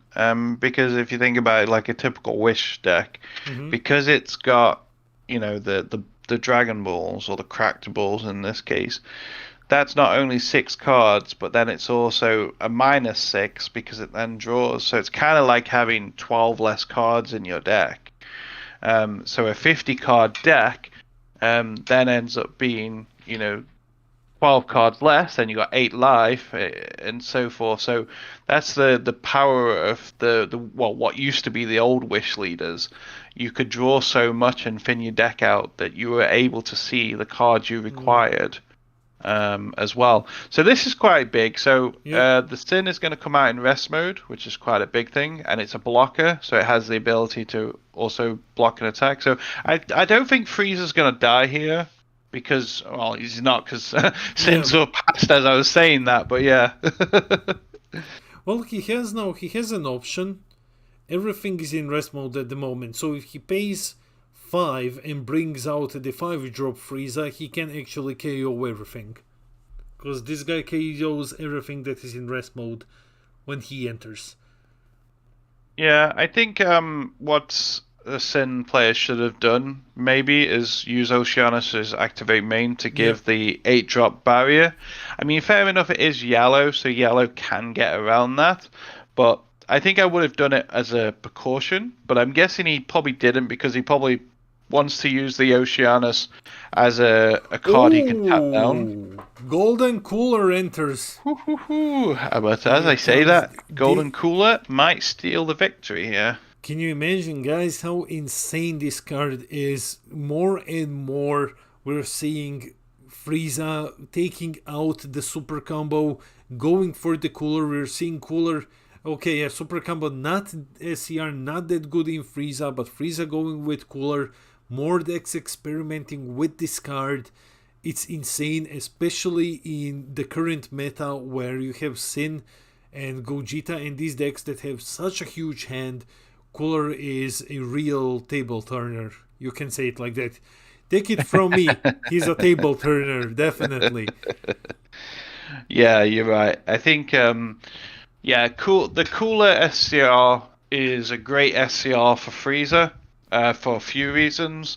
And the fact is, because when like he plays it, he then can like kill a Frieza that's on the field, like the one that's currently there, and then he's got, in this case, 3 mana open or 3 energy, which then also means he can Cooler.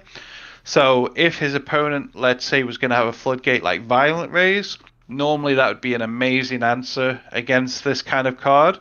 But because he'll have 3 energy open, he could then Cooler counter it, and then that way you know that the Sin player is probably dead by the end of the turn. So that's an important thing for Frieza. He has the ability to answer really the floodgates that would finish the entire turn. So Frieza is now on the offensive. He's doing pretty well now. Now he has the upper hand when it comes to the board state. However, Sin is still on 7 lives. Even without a huge hand, it's still going to take forever to bring him down.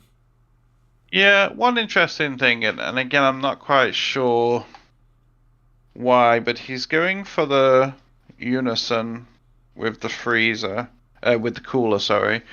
I don't know, I'm not sure about that.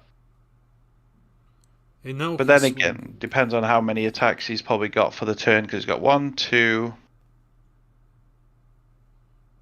Yeah, he's only got 2 attacks. So now he's swinging at the lead.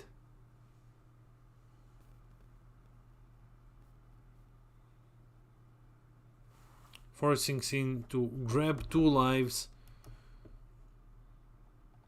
So that's good. He managed to get rid of Sin's hand. He got rid of his board. He's finally putting on some pressure. That cooler is really carrying him, man. Like, that cooler really changed the state of the game. Yeah, it was huge. 1 second. Yeah, and for anyone that might not be familiar as well, so even though the Sin player's got the cracked Dragon Balls in his Z energy, the cooler or the freezer cannot use the cooler ability to restand by getting rid of the cracked balls, because the effect of the cracked balls is it's got a permanent, so if this card's in your Z energy, it only leaves your Z energy when used for Shadow Dragon's Z energy cost. So because the cooler uses the Z energy as cost to untap, unfortunately it can't use the cracked Dragon Balls for that effect. So it is a shame it can't do that, because that would really hurt Sin. But that's why he hasn't used, he can't use, but that's also why, if anyone wasn't sure, why the cracked balls are still in Z energy. Yeah. So now we are going back to Cooler's Sin's turn. Now Sin is down to 4. Okay, now Frieza finally has a bit more of an upper hand here. He has free energy, so he can still use his robotic. We haven't seen a single Vegito dropped, though one is in the energy. And he has the big scary Gohan Unison, but in comes the SCR. Nice. This was a great answer to this setup. Yeah, he immediately goes with Activate Main, burns a life, gets rid of the entire field, putting Frieza down to 2. And this is a scary situation when you're facing Sin, and when you're on 2 life, it's pretty scary because he has so many double strikers, triple strikers. He has so many ways to deal this 2 damage out of nowhere. So we could be looking, depending on Frieza's hand, we could be looking at a... Where did he put the Unison? Did he put it to his hand? I think he warped it or something. No, because it would be in his warp pile, shouldn't it?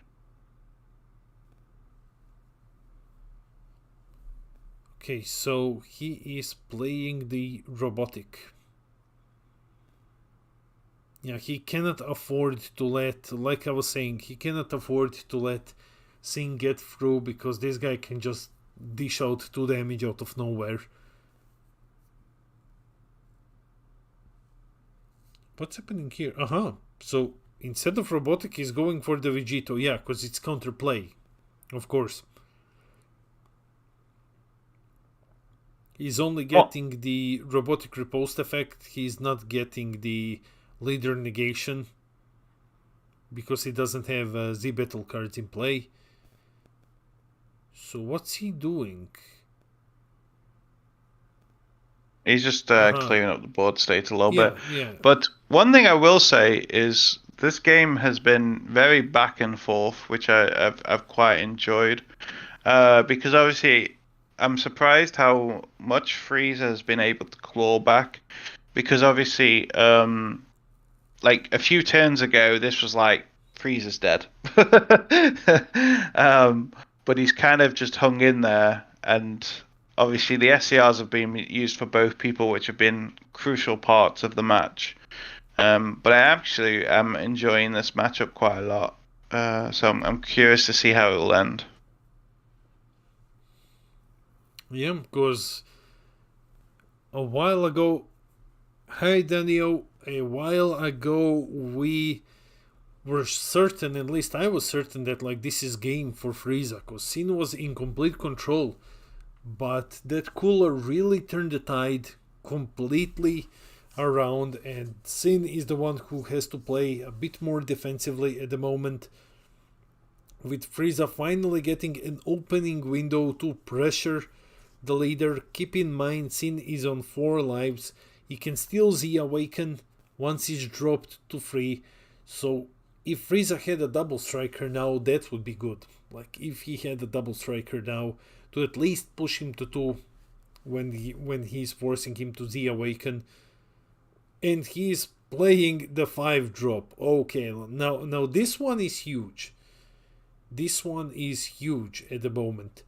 It can now punish Sin if Sin tries to go with negates. So Sin will have to think, does he want to negate these swings, or does he want to risk and try to out-combo them? He is going to try to out-combo the secret ID, charging his... That android's a super combo, I believe, right? Yeah, that's correct, yeah. Charging his super combo into the Z energy. I feel like he plays 6 robotics, for God's sake. Yeah. Yo, Michael is in the chat. Yo, Mikey. Yeah, Mikey, how you doing, brother? Told you, mate, that we'll be here by the time you awake. So, yeah. We're barely awake, but yeah, we're here. yeah, we're barely awake. We still have 2 rounds to go after this one. Yeah, rewind to like a few rounds ago. You'll get a bit more lively. But no, it's fine. I mean, this is surely the kill turn for Frieza. I mean, Sin's hand is not very big. I mean, what? It's 6 cards currently. It's huge, man. I can't see Frieza not winning here, but I could be wrong, obviously. But I feel like Sin should win here. Frieza should win here. What live, Sin? Yeah, it's free. You can see the live. We're indicating live through Dragon Balls on the screen. It's 2 life each. 2 life each now. Okay, give me a second just to update this. So it is 2 lives each now.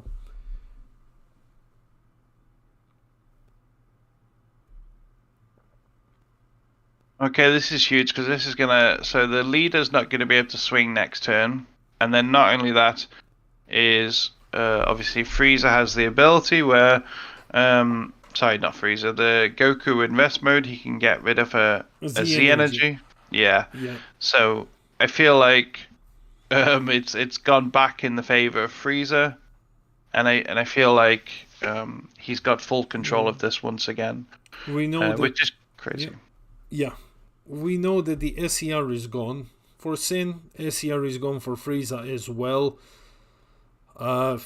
Yeah, I think with this current board state, Frieza has completely locked Sin out of this turn. Because the moment if he plays something big, and keep in mind Goku's effect isn't once per turn. I mean, it technically is, but he doesn't need to trigger on the first time around. And Sin is down to a single life. 1 more swing for Frieza, and this is game.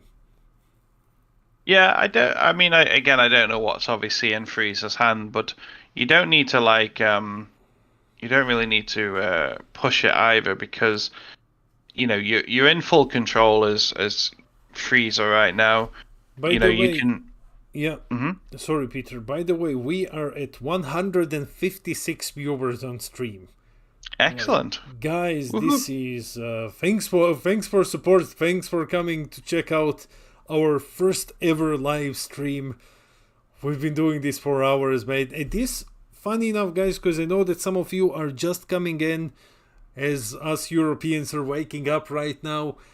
this is the first time that we have seen meta decks on the stream. On Yeah. round 5, and we are on table 1 the entire time. So the entire tournament has been extremely diverse, and we will be uploading all of the matches later on. So now it is Sin's turn. Sin used the Rage Shenron to protect himself, but that counter is going to cost him so much. That counter is costing him 2 energy because of the 5 drop. And Frieza also has a blocker now. So I think you're probably going to be looking at the... I mean, unfortunately, it doesn't have the Z energy.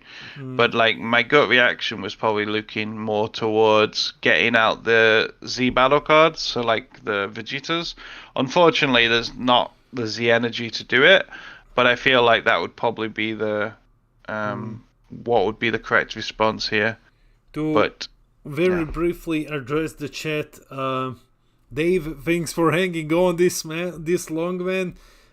Tom, you have missed. What did we have? We had Majin Vegeta, Hechiak, we had Universe 7 Red Goku, we had a whole bunch. We had Green Cooler, Android 21, and now we're having Frieza and Sin. So just to summarize, round 1 was starter Majin Vegeta versus U7 Goku. Round 2 was Janemba versus Reboot Beerus.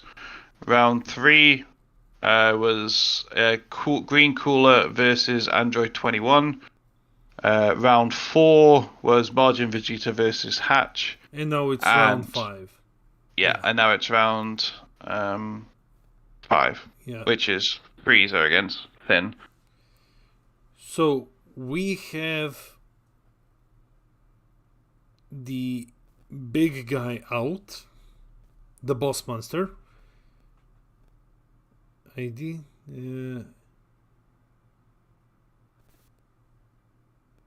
people are calling in Judge for some reason.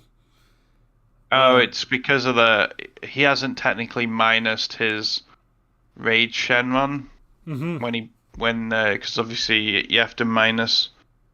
So technically the Rage Shenron should be in the drop. But you know, it's again, we are not interfering with this. Don't get me wrong, guys. I would be exactly the same as you. Like when I'm watching this stream, I'd be like, Judge. So I get where you guys coming from. So I love you all, and I love the fact you, just like me, you pick up on these things. So yeah, I get that. I wish I could interfere with it all, but unfortunately, tournament rules, we cannot interfere. Yeah, we cannot. So it is what it is. Yeah. But if this was something else, but since it's official stream, we have to follow Bandai official guidelines for tournaments. Yeah, but we see. Now we know also how frustrating it is when this happens. So this is quite interesting. So obviously they're both at 1 life now. Frieza is obviously... I don't know how many cards are in Frieza's hand, sadly, due to the camera. But this has been a great... Again, even though these are 2 medics, I think this has been an absolutely great game to watch because it has been pure... Oh! What? Whoa! What the... Oh, wow, that's his hand. Oh, okay. Okay. So, Sin... Wow, okay, so Sin did win in the end anyway, but that was a very, very, very close game. Much closer than I thought it would have been. Very, very close. So that's it. Sin taking the win. Yeah. How long is left on round? Oh, it's actually time. Just checking you guys are all wrapped up, ready to get the report in soon. Yeah, it's done. Yep, cool. Yeah. Like, obviously, sounded like a terrible game, but just don't forget to report. All right, cool. All right, thanks, boys.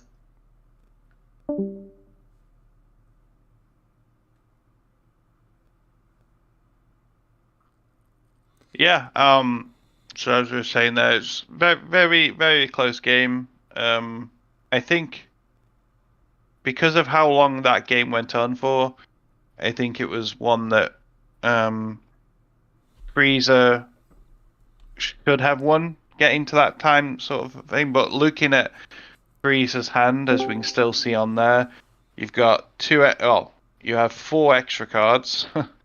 You have a unison that ain't gonna do nothing, and 2 1-drops. So, unfortunately, he just didn't have enough cards really. Obviously, there was a few potential errors that went along the game, but it's a shame, really. It would have been nice to have seen Frieza win that, especially after going down to like 3-4 life, like what, turn 3, turn 4, I think it was. And he actually like really, really hung in there, and he played really well. He defended really well. And like you say, the cooler SCR was a massive turning point. But then, unfortunately, his opponent had the answer to that, which was the Vegeta SCR. But it was it was a great game. It was it was a great game. Frieza player really hang on like a champ. Like when he played that cooler and his last turn, when he basically, it looked like he had the game when he locked Sin out with behind such a wall of stuff. But unfortunately, he didn't win. So. Okay, so we're just waiting on 4 tables to report their wins/losses. I mean, this was 5 minutes ago, so just checking the Discord, see if there's anything. So once players leave the table, we will be switching back to caster stream. Yeah, and then we'll confirm exactly how many undefeateds, but it should be 4, shouldn't it? Sin won this game. So Benny is undefeated now. Let's have a look while I'm doing that. I'm going to see if any of the people we've had on stream. So the Hatch player won his game. So we might have Hatch versus Sin. Kevin won, which we've not had before, so I don't know what he's on. What's up? And then... What?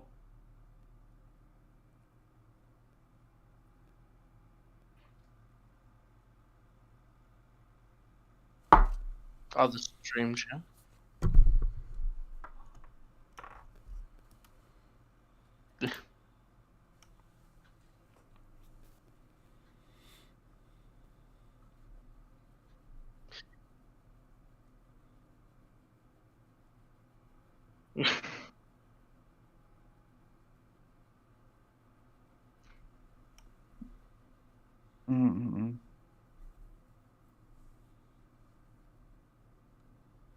Please, let's not watch Hatch.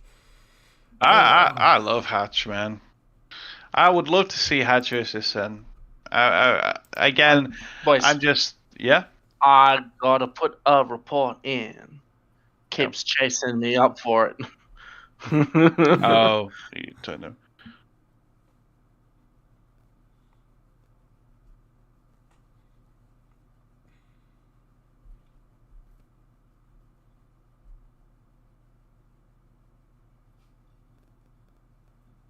Where we're at currently then. So 10 minutes overtime already done. Let's have a look how many people have reported. Looks like everybody's reported. Yeah, everyone's reported. So we've got, so at least we know 2 of the 4 are Sin and Hatch. We don't know. I don't know what Kevin's playing. Actually, I think we've had Kevin on stream earlier. Let me just check. I don't think that we had Kevin on the stream. So the next game might be Sin versus Hatch. Yeah, I know, guys. I'm reading comments. I see like, first off, thanks for all the support. And yeah, I'm reading. You guys don't want Hatch, but we're stationary at table 1, the stream table. So what comes to us is what we are streaming today. And we've done pretty well. As we mentioned earlier, all the matchups we've had have been so unique, and this Yeah. was the only meta one. So, and even potentially the next one's only half meta because obviously Hatch is not meta. So it's like I say, this Kevin and Max, I think they're the other ones that are undefeated. So we don't know what Max or Kevin is playing. One of them might be Kai. It is possible that one of them is Kai. I just recognize the name. Like one of them we've talked about, so it could have been when we were looking at the deck lists. I know that there was a Kai and there was a Trunks Jita. Back in round 4 or so that were undefeated. Round 3. After round 3 that were undefeated. So now going into round 5, it could be that it's one of them. Yeah, I don't know. I personally, like you say, obviously I love the weird decks that people don't love. I personally would like to see Sin versus Hatch, but that's because it's very curious how things go. It's because it's choose one of your Shadow Dragon battle cards and then up to one Battle or Unison card. So you have to hit a Shadow Dragon, and then the other one is optional. And because it's the cost, it's mandatory for the whole thing. But as John just pointed out, it's not like you couldn't have gone, I play this and then negative. It's like the end result doesn't change, but it's still a slap on the wrist, Minnie.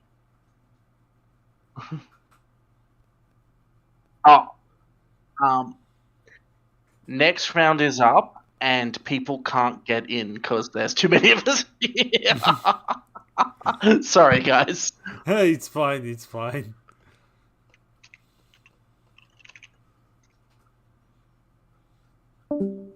Okay, so it's Benny versus Kevin. Benny versus Kevin. Okay. Oh, Yeah. I don't want to do this, Benny. Why would we do this? So I'm This is switching to breaks in, guys.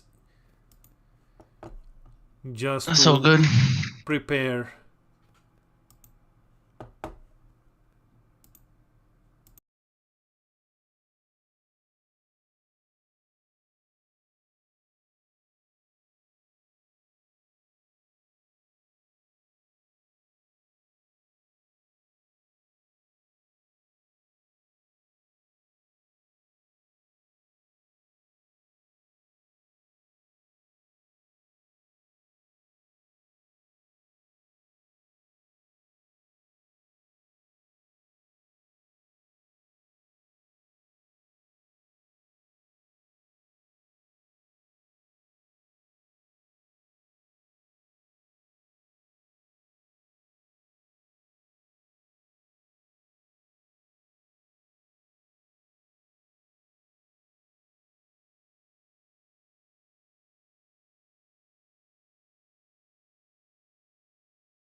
Look, guys, what we have for you. It's a Sin Mirror match. Yay! BT18 all over again. This is round 6. Now watch us Yes. lose viewers lightning fast. One interesting thing I will say that we picked up on I don't know how it's happened, so I don't know if somebody got some kind of a draw or whatever, but we've actually only got 3 undefeateds now, where I would have thought there would have been 4 going into this round. So potentially, if the person that got paired down loses, then this will be the last round. So the ones... do indeed. I mean, TRM says decide things with scissors, paper, rock. So, like, we only listen to it sometimes. Oh, okay, I think he's just talking to the players. So the undefeated players at the moment, we have these 2 Sins, and then we have Hatch, who is still currently undefeated. So that's very exciting. I'm not quite sure what's happened there because I thought there would be 4 undefeateds. So I'm not sure. So how are we looking at this? This can potentially be the last round, you said. Yes. It depends on, obviously, if the Hatch player loses his game. Michael, how many players? I would say 76 according to the deck lists that I got. It might be 80. There might be 4 missing. But like I've been here, I got 76. I've heard somewhere 80. So anything is possible. But I'm going to go for the number of deck lists that I have and say 76 in total. Yeah, either way, it gives you a ballpark of what we're looking for. But it's a huge turnout. It's very very big turnout. And the most important thing for me as a player and people and a person that likes watching content, for me, I'm very happy that. Fair enough, we're casting it, but if I wasn't casting it or you weren't casting it, I'm happy that we have the opportunity to watch the event. I personally try and watch as many events as possible. Like, even though I'm casting this, I will be watching the American one tomorrow. Well, I say tomorrow because I haven't gone to sleep yet, but technically kind of tonight. my concept of time is very off at the moment. Yeah. And then obviously tomorrow, so Sunday, obviously for anyone that doesn't know, me and Demian are casting the Latin American on Sunday regionals on Sunday. So again, when I'm going to be watching America, and then I'm going to be watching and casting in Latin.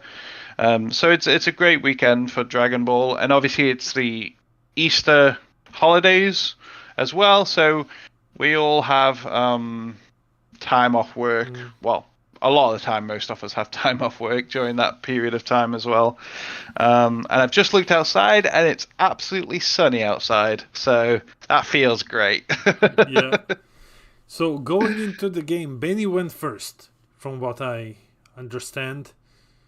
And yes, neither of them had any Dragon Balls in their lives.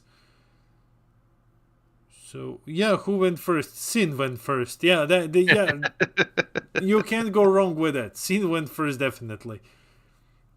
It's going to be a very interesting matchup. I mean, I've played the Mirror a few times when I was playing Sin a few sets ago, and I don't really.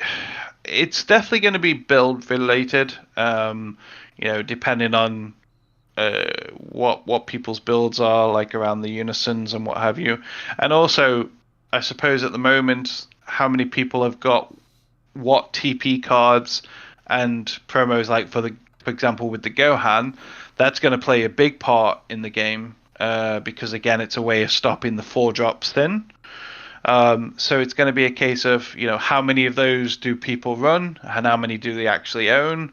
I'd imagine this is going to be a slower mirror match than it would have been 2 sets ago due to like the Gohan and due to the way, like the fact there's not crit from the haze anymore because that's banned.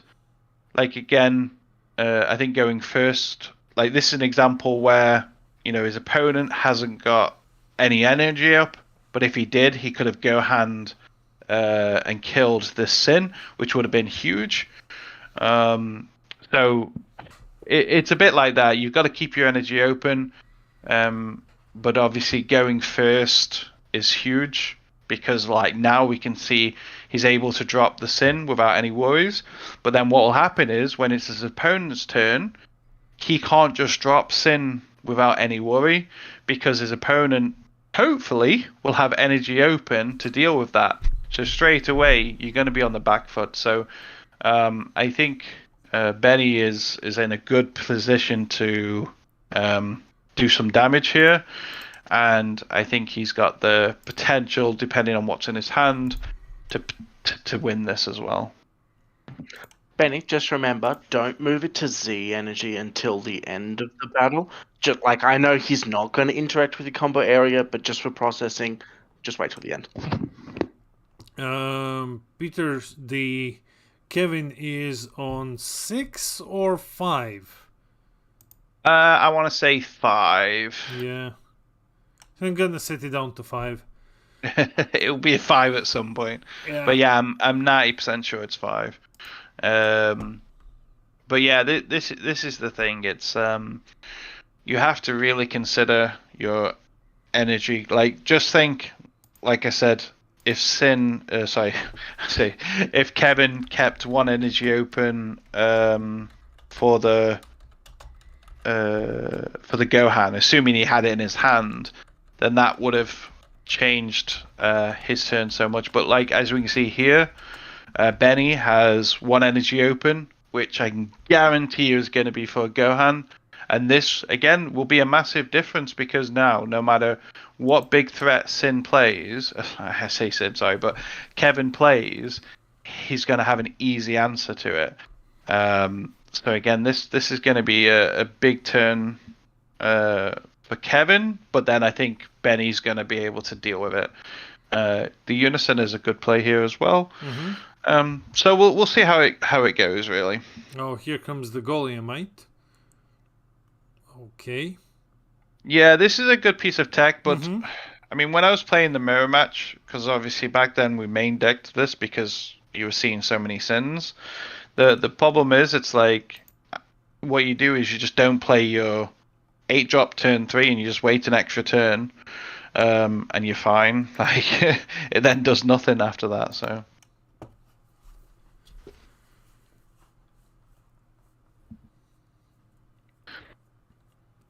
But yeah, there's not much happening right now. We're just sort of waiting for them to mostly set up, really. Yeah, I'm a bit quieter. I'm a bit drifting off in this Sin versus Sin game. Yeah, I think the problem is it's like for Kevin, he's on the back foot. He's behind on life. He's behind on board. He's in a rough place right now. Yeah, well, Benny is still strong, awakened, with the double striker on board, still on 8 lives, putting on the pressure. That's he's really putting Kevin in a bit of a more defensive position, forcing him to take lives. It's not good basically for him. So he's playing this, right? No, he was combo. Okay, sure. So we're seeing Kevin minusing the Oceania Shenron. Oh yeah, he was playing the 20k, but Gohan came in, stop him. He's going to minus 15 something. Exactly. Like I was saying, just that's exactly the play that's going to happen, and like. It's unfortunate. Again, this is where like you have to really consider what cards you need to have and keep and what have you. And this is a prime example of how effective the Gohan actually is. because he's just able to stop that 20k double that would have done so much, potentially so much. He stops there, and it's a great card. It's again, it's why people expected red to do so well, because the TP cards for red are really strong. Yeah, TP cards for red this time around are insane. They're so crazy, especially considering that we lost Yamcha, so that like red doesn't have too many defensive tools, and then Gohan came in, and yeah. But what we are seeing is 1, 2, 3. So Benny is on 7, Kevin is on 4. Yes, that's what I would say as well. This match is actually going pretty quick, pretty fast in Benny's favor. He is dominating right now. Yeah, because at this point, I'm not even sure what Kevin can do to catch back up, because I feel like, I know it might not seem like it, but it feels like Kevin is so far behind. Like, even though it's very early, it feels like he's so far behind. I can't see how he can come back from this. Especially if Benny is able to stop his next turn again, like say with some kind of tools. So we'll see what happens. But he's going to get some value now with drawing more cards. He's going to have more pressure. I don't know. We'll see how it pans out, but I don't think Kevin can come back from this. Yeah, the Unison play is too slow, going second in mirror. Yeah, we'll see if Kevin can come back from this, but this is really a very bad position. It's very bad. The problem is, well, like Miyamoto says, roll dice match. The first team player, if the first team player, and that's usually the player who's going first, who can get his engine, who can just pick up speed, can just roll over the other one. It's very difficult in this matchup to gain an upper hand once you start losing it very fast. Yeah, and that's what we are seeing in this match. Yeah, but I also do think that it's because I try to be a little bit more open-minded at times when it comes to saying about dice rolls and stuff, because I think as a competitive player, it's a dangerous place to sort of have that mindset at times. Yes, that is true, but for example, when Kevin was fully tapped, even though he went second, he fully tapped out turn 1. Now, yes, he might not have had the Gohan counterplay in his hand. However, the fact he fully tapped out meant his opponent knew that, because he knew he didn't have mana for it. So then he was free to play the 20k double strike. So it's like, yes, obviously going second is massively hindrance. However, at the same time, there's mental things you could do, or like, again, depending if you've got the cards or not, that you could do that also helps. Like, let's say, for example, he didn't tap out there. His opponent might think he's got Gohan, so he might not have played the double striker, which again means that you wouldn't have taken 2 damage there, and things like that. So there's things like that to also consider, more than just, he lost the dice roll. Yeah, of course. It's always more to consider than just... I was about to say. It's not a roll as well, if play match incorrect. You pay high costs. Yeah. But quite interesting, he's got the 8 drop on the field. This is going to be quite big, because obviously the activate battle on the Sin, and what I hope he does is obviously use Oceania's to give him barrier, because again, that will be a big thing. I'm sure he will. I'm just waiting for that before he ends his turn. Kevin, that is. Yeah. But yeah, this will be big. The fact he established an 8-drop first, I think this is just what you've got to do. But I'm curious This what can the help him. delays. Yeah, this can help him turn the tide a bit in his favor. Yeah, I think so as well. Here comes an after image. This is big because he's minus the Oceanus. Yeah, there goes the barrier. And again, this is a prime example of sequencing, because you could have given it barrier first before swinging into that.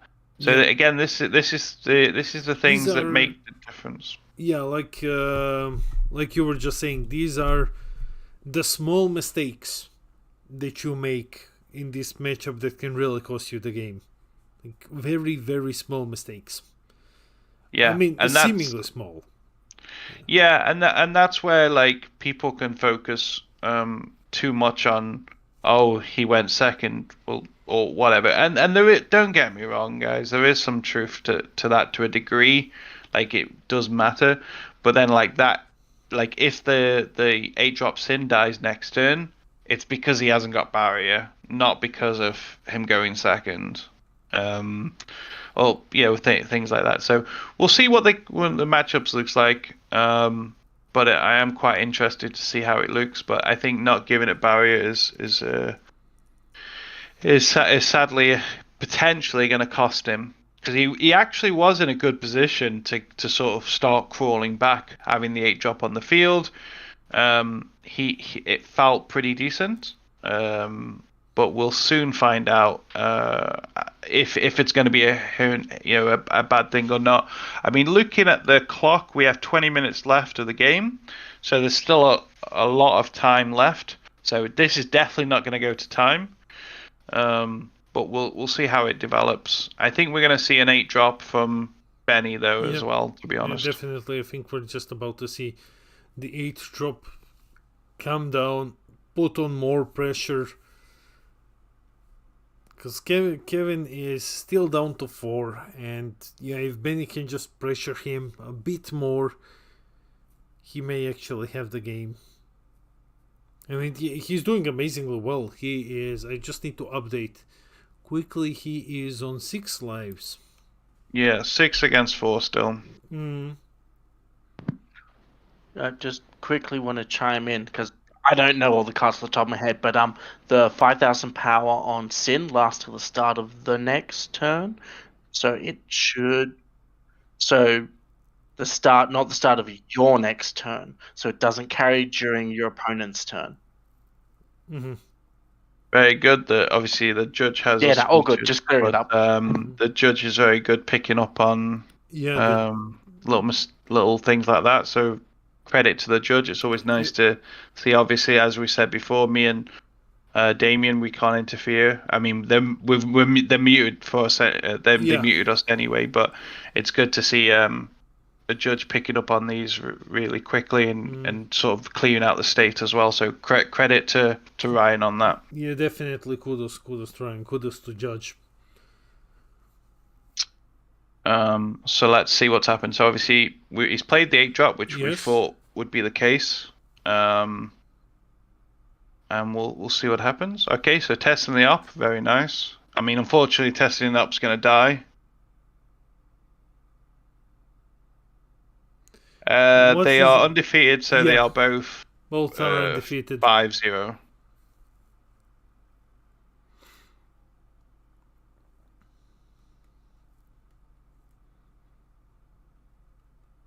Yeah, not much happening here. Sin's just... but yeah, I'm not a fan of using token negates against Sin just because of how easy it is to kill them, really.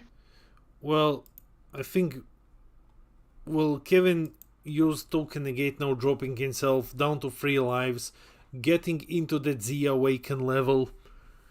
So he can Z Awaken now defensively, get those plus 5k, which can be quite valuable in this match. We will see how this goes now.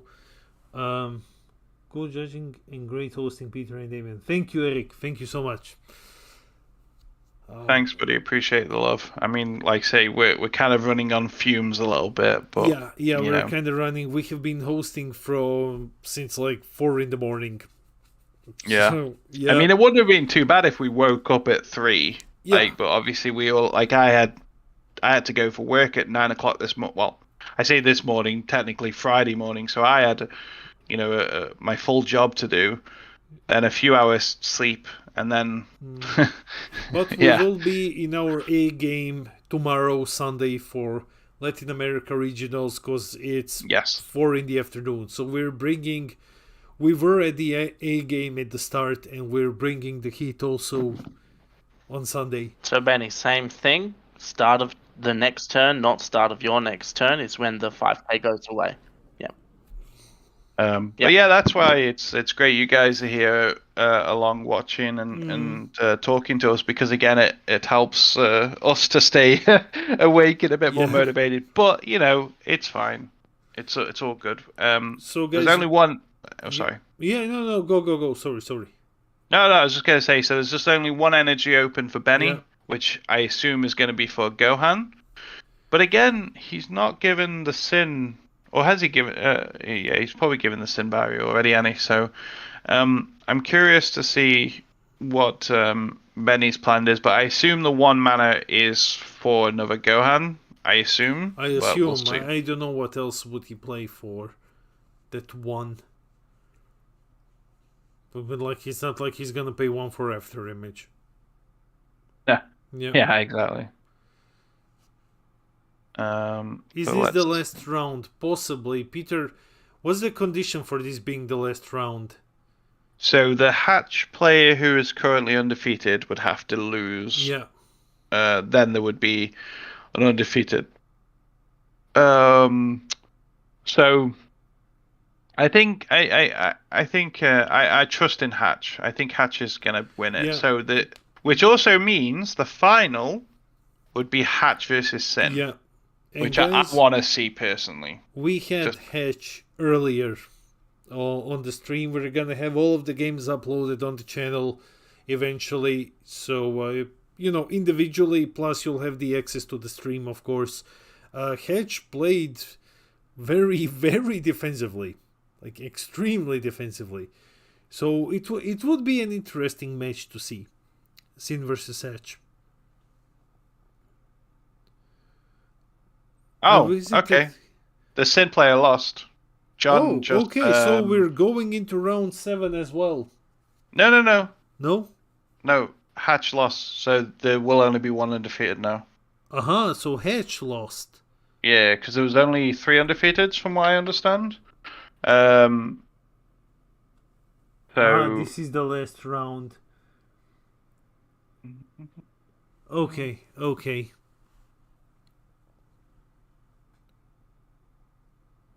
unless I've missed something and there's more than 3 undefeated, but from what I can see on the pairings, there was only 3 and What's the question?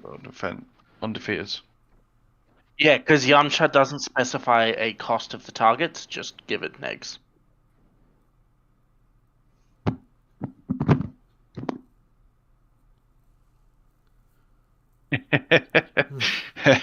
I love that. Hatch played defensive. Insert surprise Pikachu meme.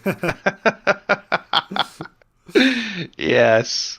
I'm just picturing that. So guys, we are seeing, however this goes, we are seeing first place Sin, second place Sin, and then third place Sin, and fourth place Hatch. I think. The first No, because what happens is, because I got done on this on pairing, so Okay.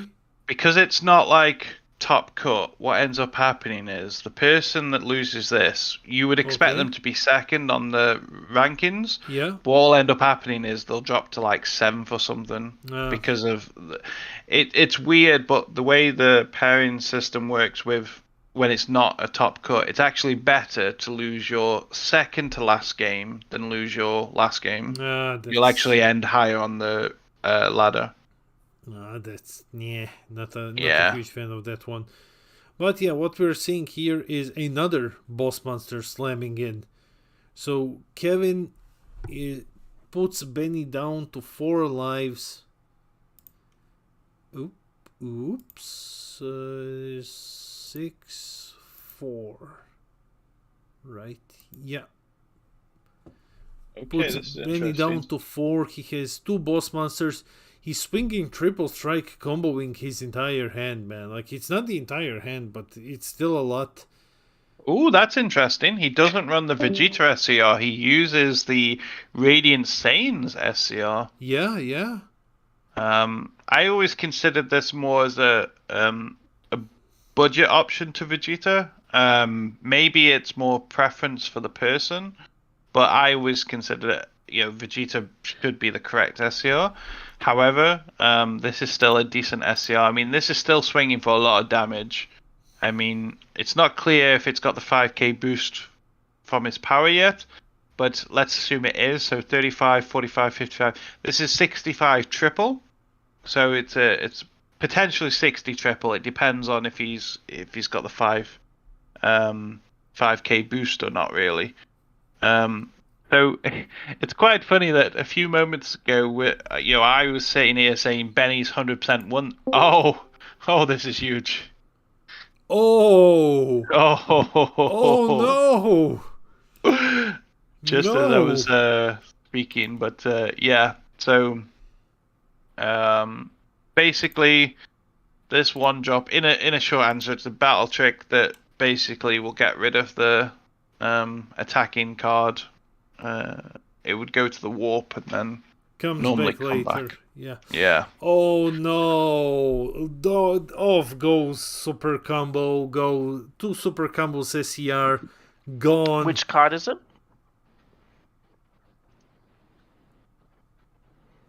Yeah, it's a great thing. The fact because Sin is a Shadow Dragon and there's certain cards that don't care what color Shadow Dragon you are. It's so good. This was so devastating. Yeah. I literally was about to say it looks like Kevin's gonna come back and win this, and then Benny all of a sudden then proves me wrong. So I guess it kind of shows how back and forth this game has been, because prior to that I was always like, okay, Benny's 100% won this, there's no chance. And then like Kevin was like it felt like he was potentially gonna win this. And then that one card changed everything. Yeah, that's insane. Insanely great combat trick. Yeah. So again, it's been a great back and forth. Now his opponent probably is wondering, does he bring out the SCR? Because the problem is if he pays for the SCR to come out, which he has done, then he's fully tapped out now. So this is quite a dangerous place to be. As we have seen, yeah, he is fully tapped out, but Benny has like half of his deck in his hand, ready to defend himself. Yeah. One thing to consider is Kevin hasn't awakened yet, and he's obviously got his Z leader's skill. So this is quite huge, and this token negate is gonna die now because he's gonna Z awaken. He's gonna minus. Subtle question: do you have a card that Bandai's not going to get cranky at us for you using? You're on stream. Fuck. All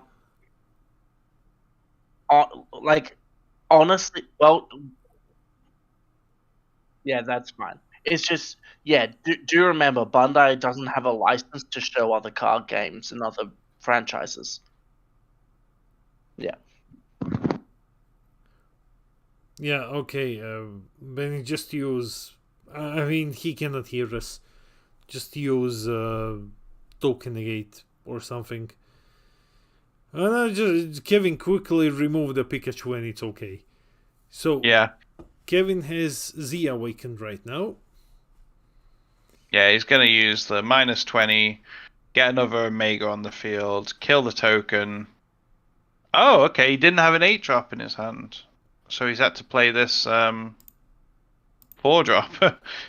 It feels a bit of a inferior type card situation, but a bit unfortunate. Like, I feel like if he had another 8-drop, that would have been pretty big there.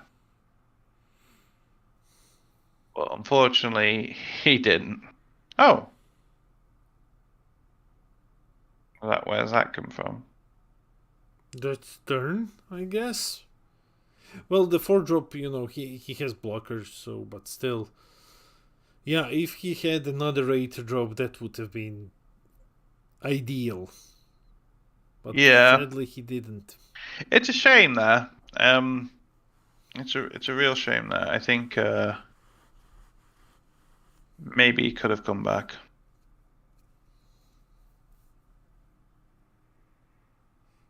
But the battle trick, activate battle, was the I think the final nail on the coffin there. So I think Benny is just simply gonna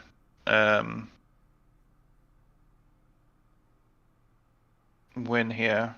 I think he's just probably working out maybe how much combo power or what cards he wants to. Oh, Oh, well.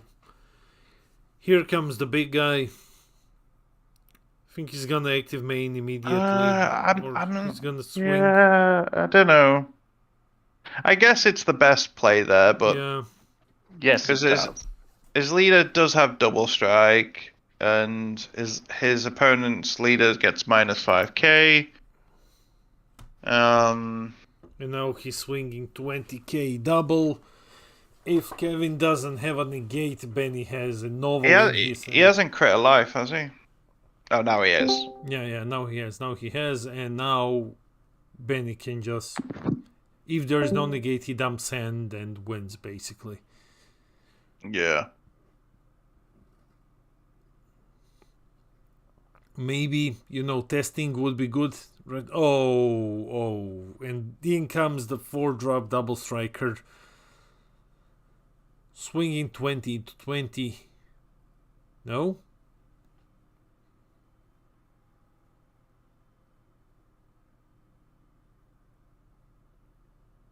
Not sure what he's waiting on.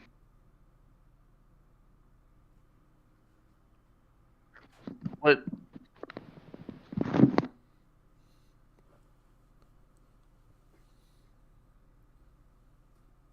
I think, yeah, for the token negate here, but then the thing is, Benny's just going to use his leader skill to -20 on the sin, kill the token, play a Shenron from his hand, which I assume will be an 8-drop. It is. And this game, basically. Yeah, I think it is. Oh, okay, there's a negate. Very nice. Which is also a blocker, so that's actually that's actually huge. That's huge. I mean, say what you will, but both of these players are playing phenomenally. Yeah. Yeah, it's massively back and forth, and it's Yeah. like I keep saying like, oh no, they're gonna win. So I feel bad saying that now because of how close and back and forth the game has been. It's just wow, he's not dead. Okay. So both SCRs have been used from both players. So there's no more SCRs. However, surely this is the turn Kevin wins. We'll see what happens. But then again, at the same time, Benny has a big hand. I don't think Kevin has such a big hand. So in comes the negate. Now Kevin needs to win this round. Kevin just flat out needs to win this round if he wants to. I mean, this turn if he wants to win. Oh, I'm enjoying this game a lot. I am. Actually, I am. You know, I was falling asleep at some point from being so tired. But yeah, this is really back and forth. This is really interesting right now. Yeah, and that's the thing, isn't it? These are the kind of games we want. We want a very back and forth type game. We want the like normally the idea of sin versus sin is very boring for people. However, like this to me is a very interesting matchup, and I like it even more when it's back and forth like this. So yeah, I'm enjoying this match a lot. Okay, so it plays zone 8 drop. Sweet. Swings. Is this going to be game? We'll see. We will see. Because it's really back and forth. Oh, so both players at 1 life. If Kevin can push 1 damage... Well, yeah, he might still combo here, bro. Because don't forget, Yeah. his leader gets a 40k boost, but Sin is 30k. Yeah, but he's 60 at the moment. Yeah, he probably won't combo, but Yeah, just saying, he might consider Let's it. not exclude all the possibilities. Man, it's wild. We have like 144 people in viewers, in the players, whatever, in the chat. I'm so tired. We have 144 amazing people still watching us. It's so insane. We haven't dropped below like 100 and something the entire evening. Thanks for everyone for coming to check out the stream. I promise we'll be more awake on Sunday. We're alright, don't worry. I think, to be honest, I would have preferred... I mean, I don't know how much the energy has got, but I think I would have preferred the Vegeta Z battle card here, personally. But again, well, Kevin is stepped out now completely. So he's swinging with Gogeta. He's just looking for an opening. Benny says no negates and in comes all in. Right, guys. That's time. You're in turns now. So here it goes, all in. No, because combo power supply at the end of the battle. He loses any floating effects on the card.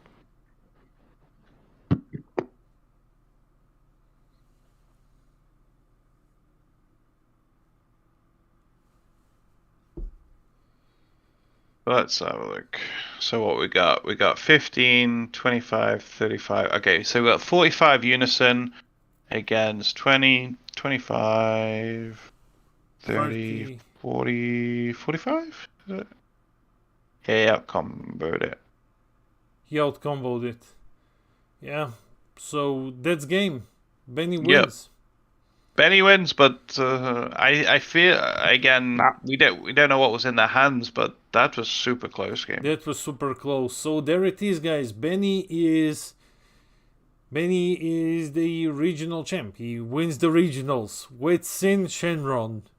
Well, I was gonna say just hang in 2 seconds in case this. Yeah. Oh yeah, we'll have one undefeated at the end of this round. Yeah. So yeah, there is no 7 round. Yeah. It's I just wanted 100% certain before we tell people in case they leave and then we have one more round. Yeah. Sorry to cut you off there, but yes, it looks like it's over. That's it, guys. While the post-game banter is great, Benny, can you during the post-game banter remember to report?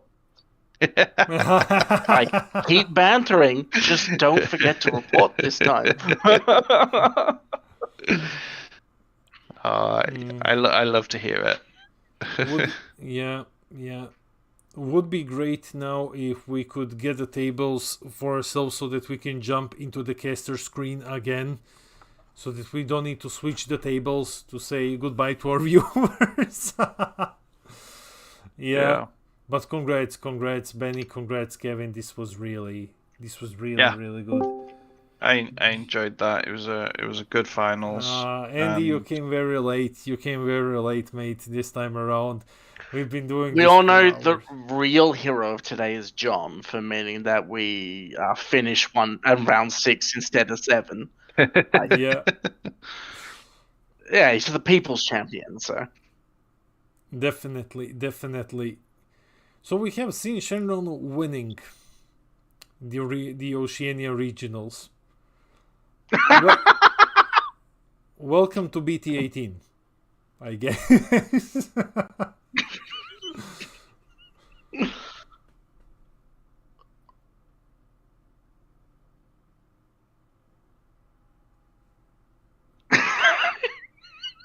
Peter, you still here? Is it worth? I've unmuted everyone, Damien, so I can barely hear. But is it worth jumping in a different channel? Jumping into a different channel. I think we can Yeah. jump into a different channel. So, guys, we're just briefly going to jump into a different channel. 1 second, please.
And here we are, everyone. We are back.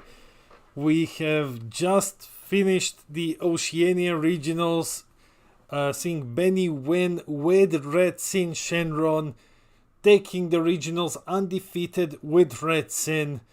Yeah, what do you have to say about that, Peter? Surprised that it ended with Sin versus Sin, even though I know we're heavy red.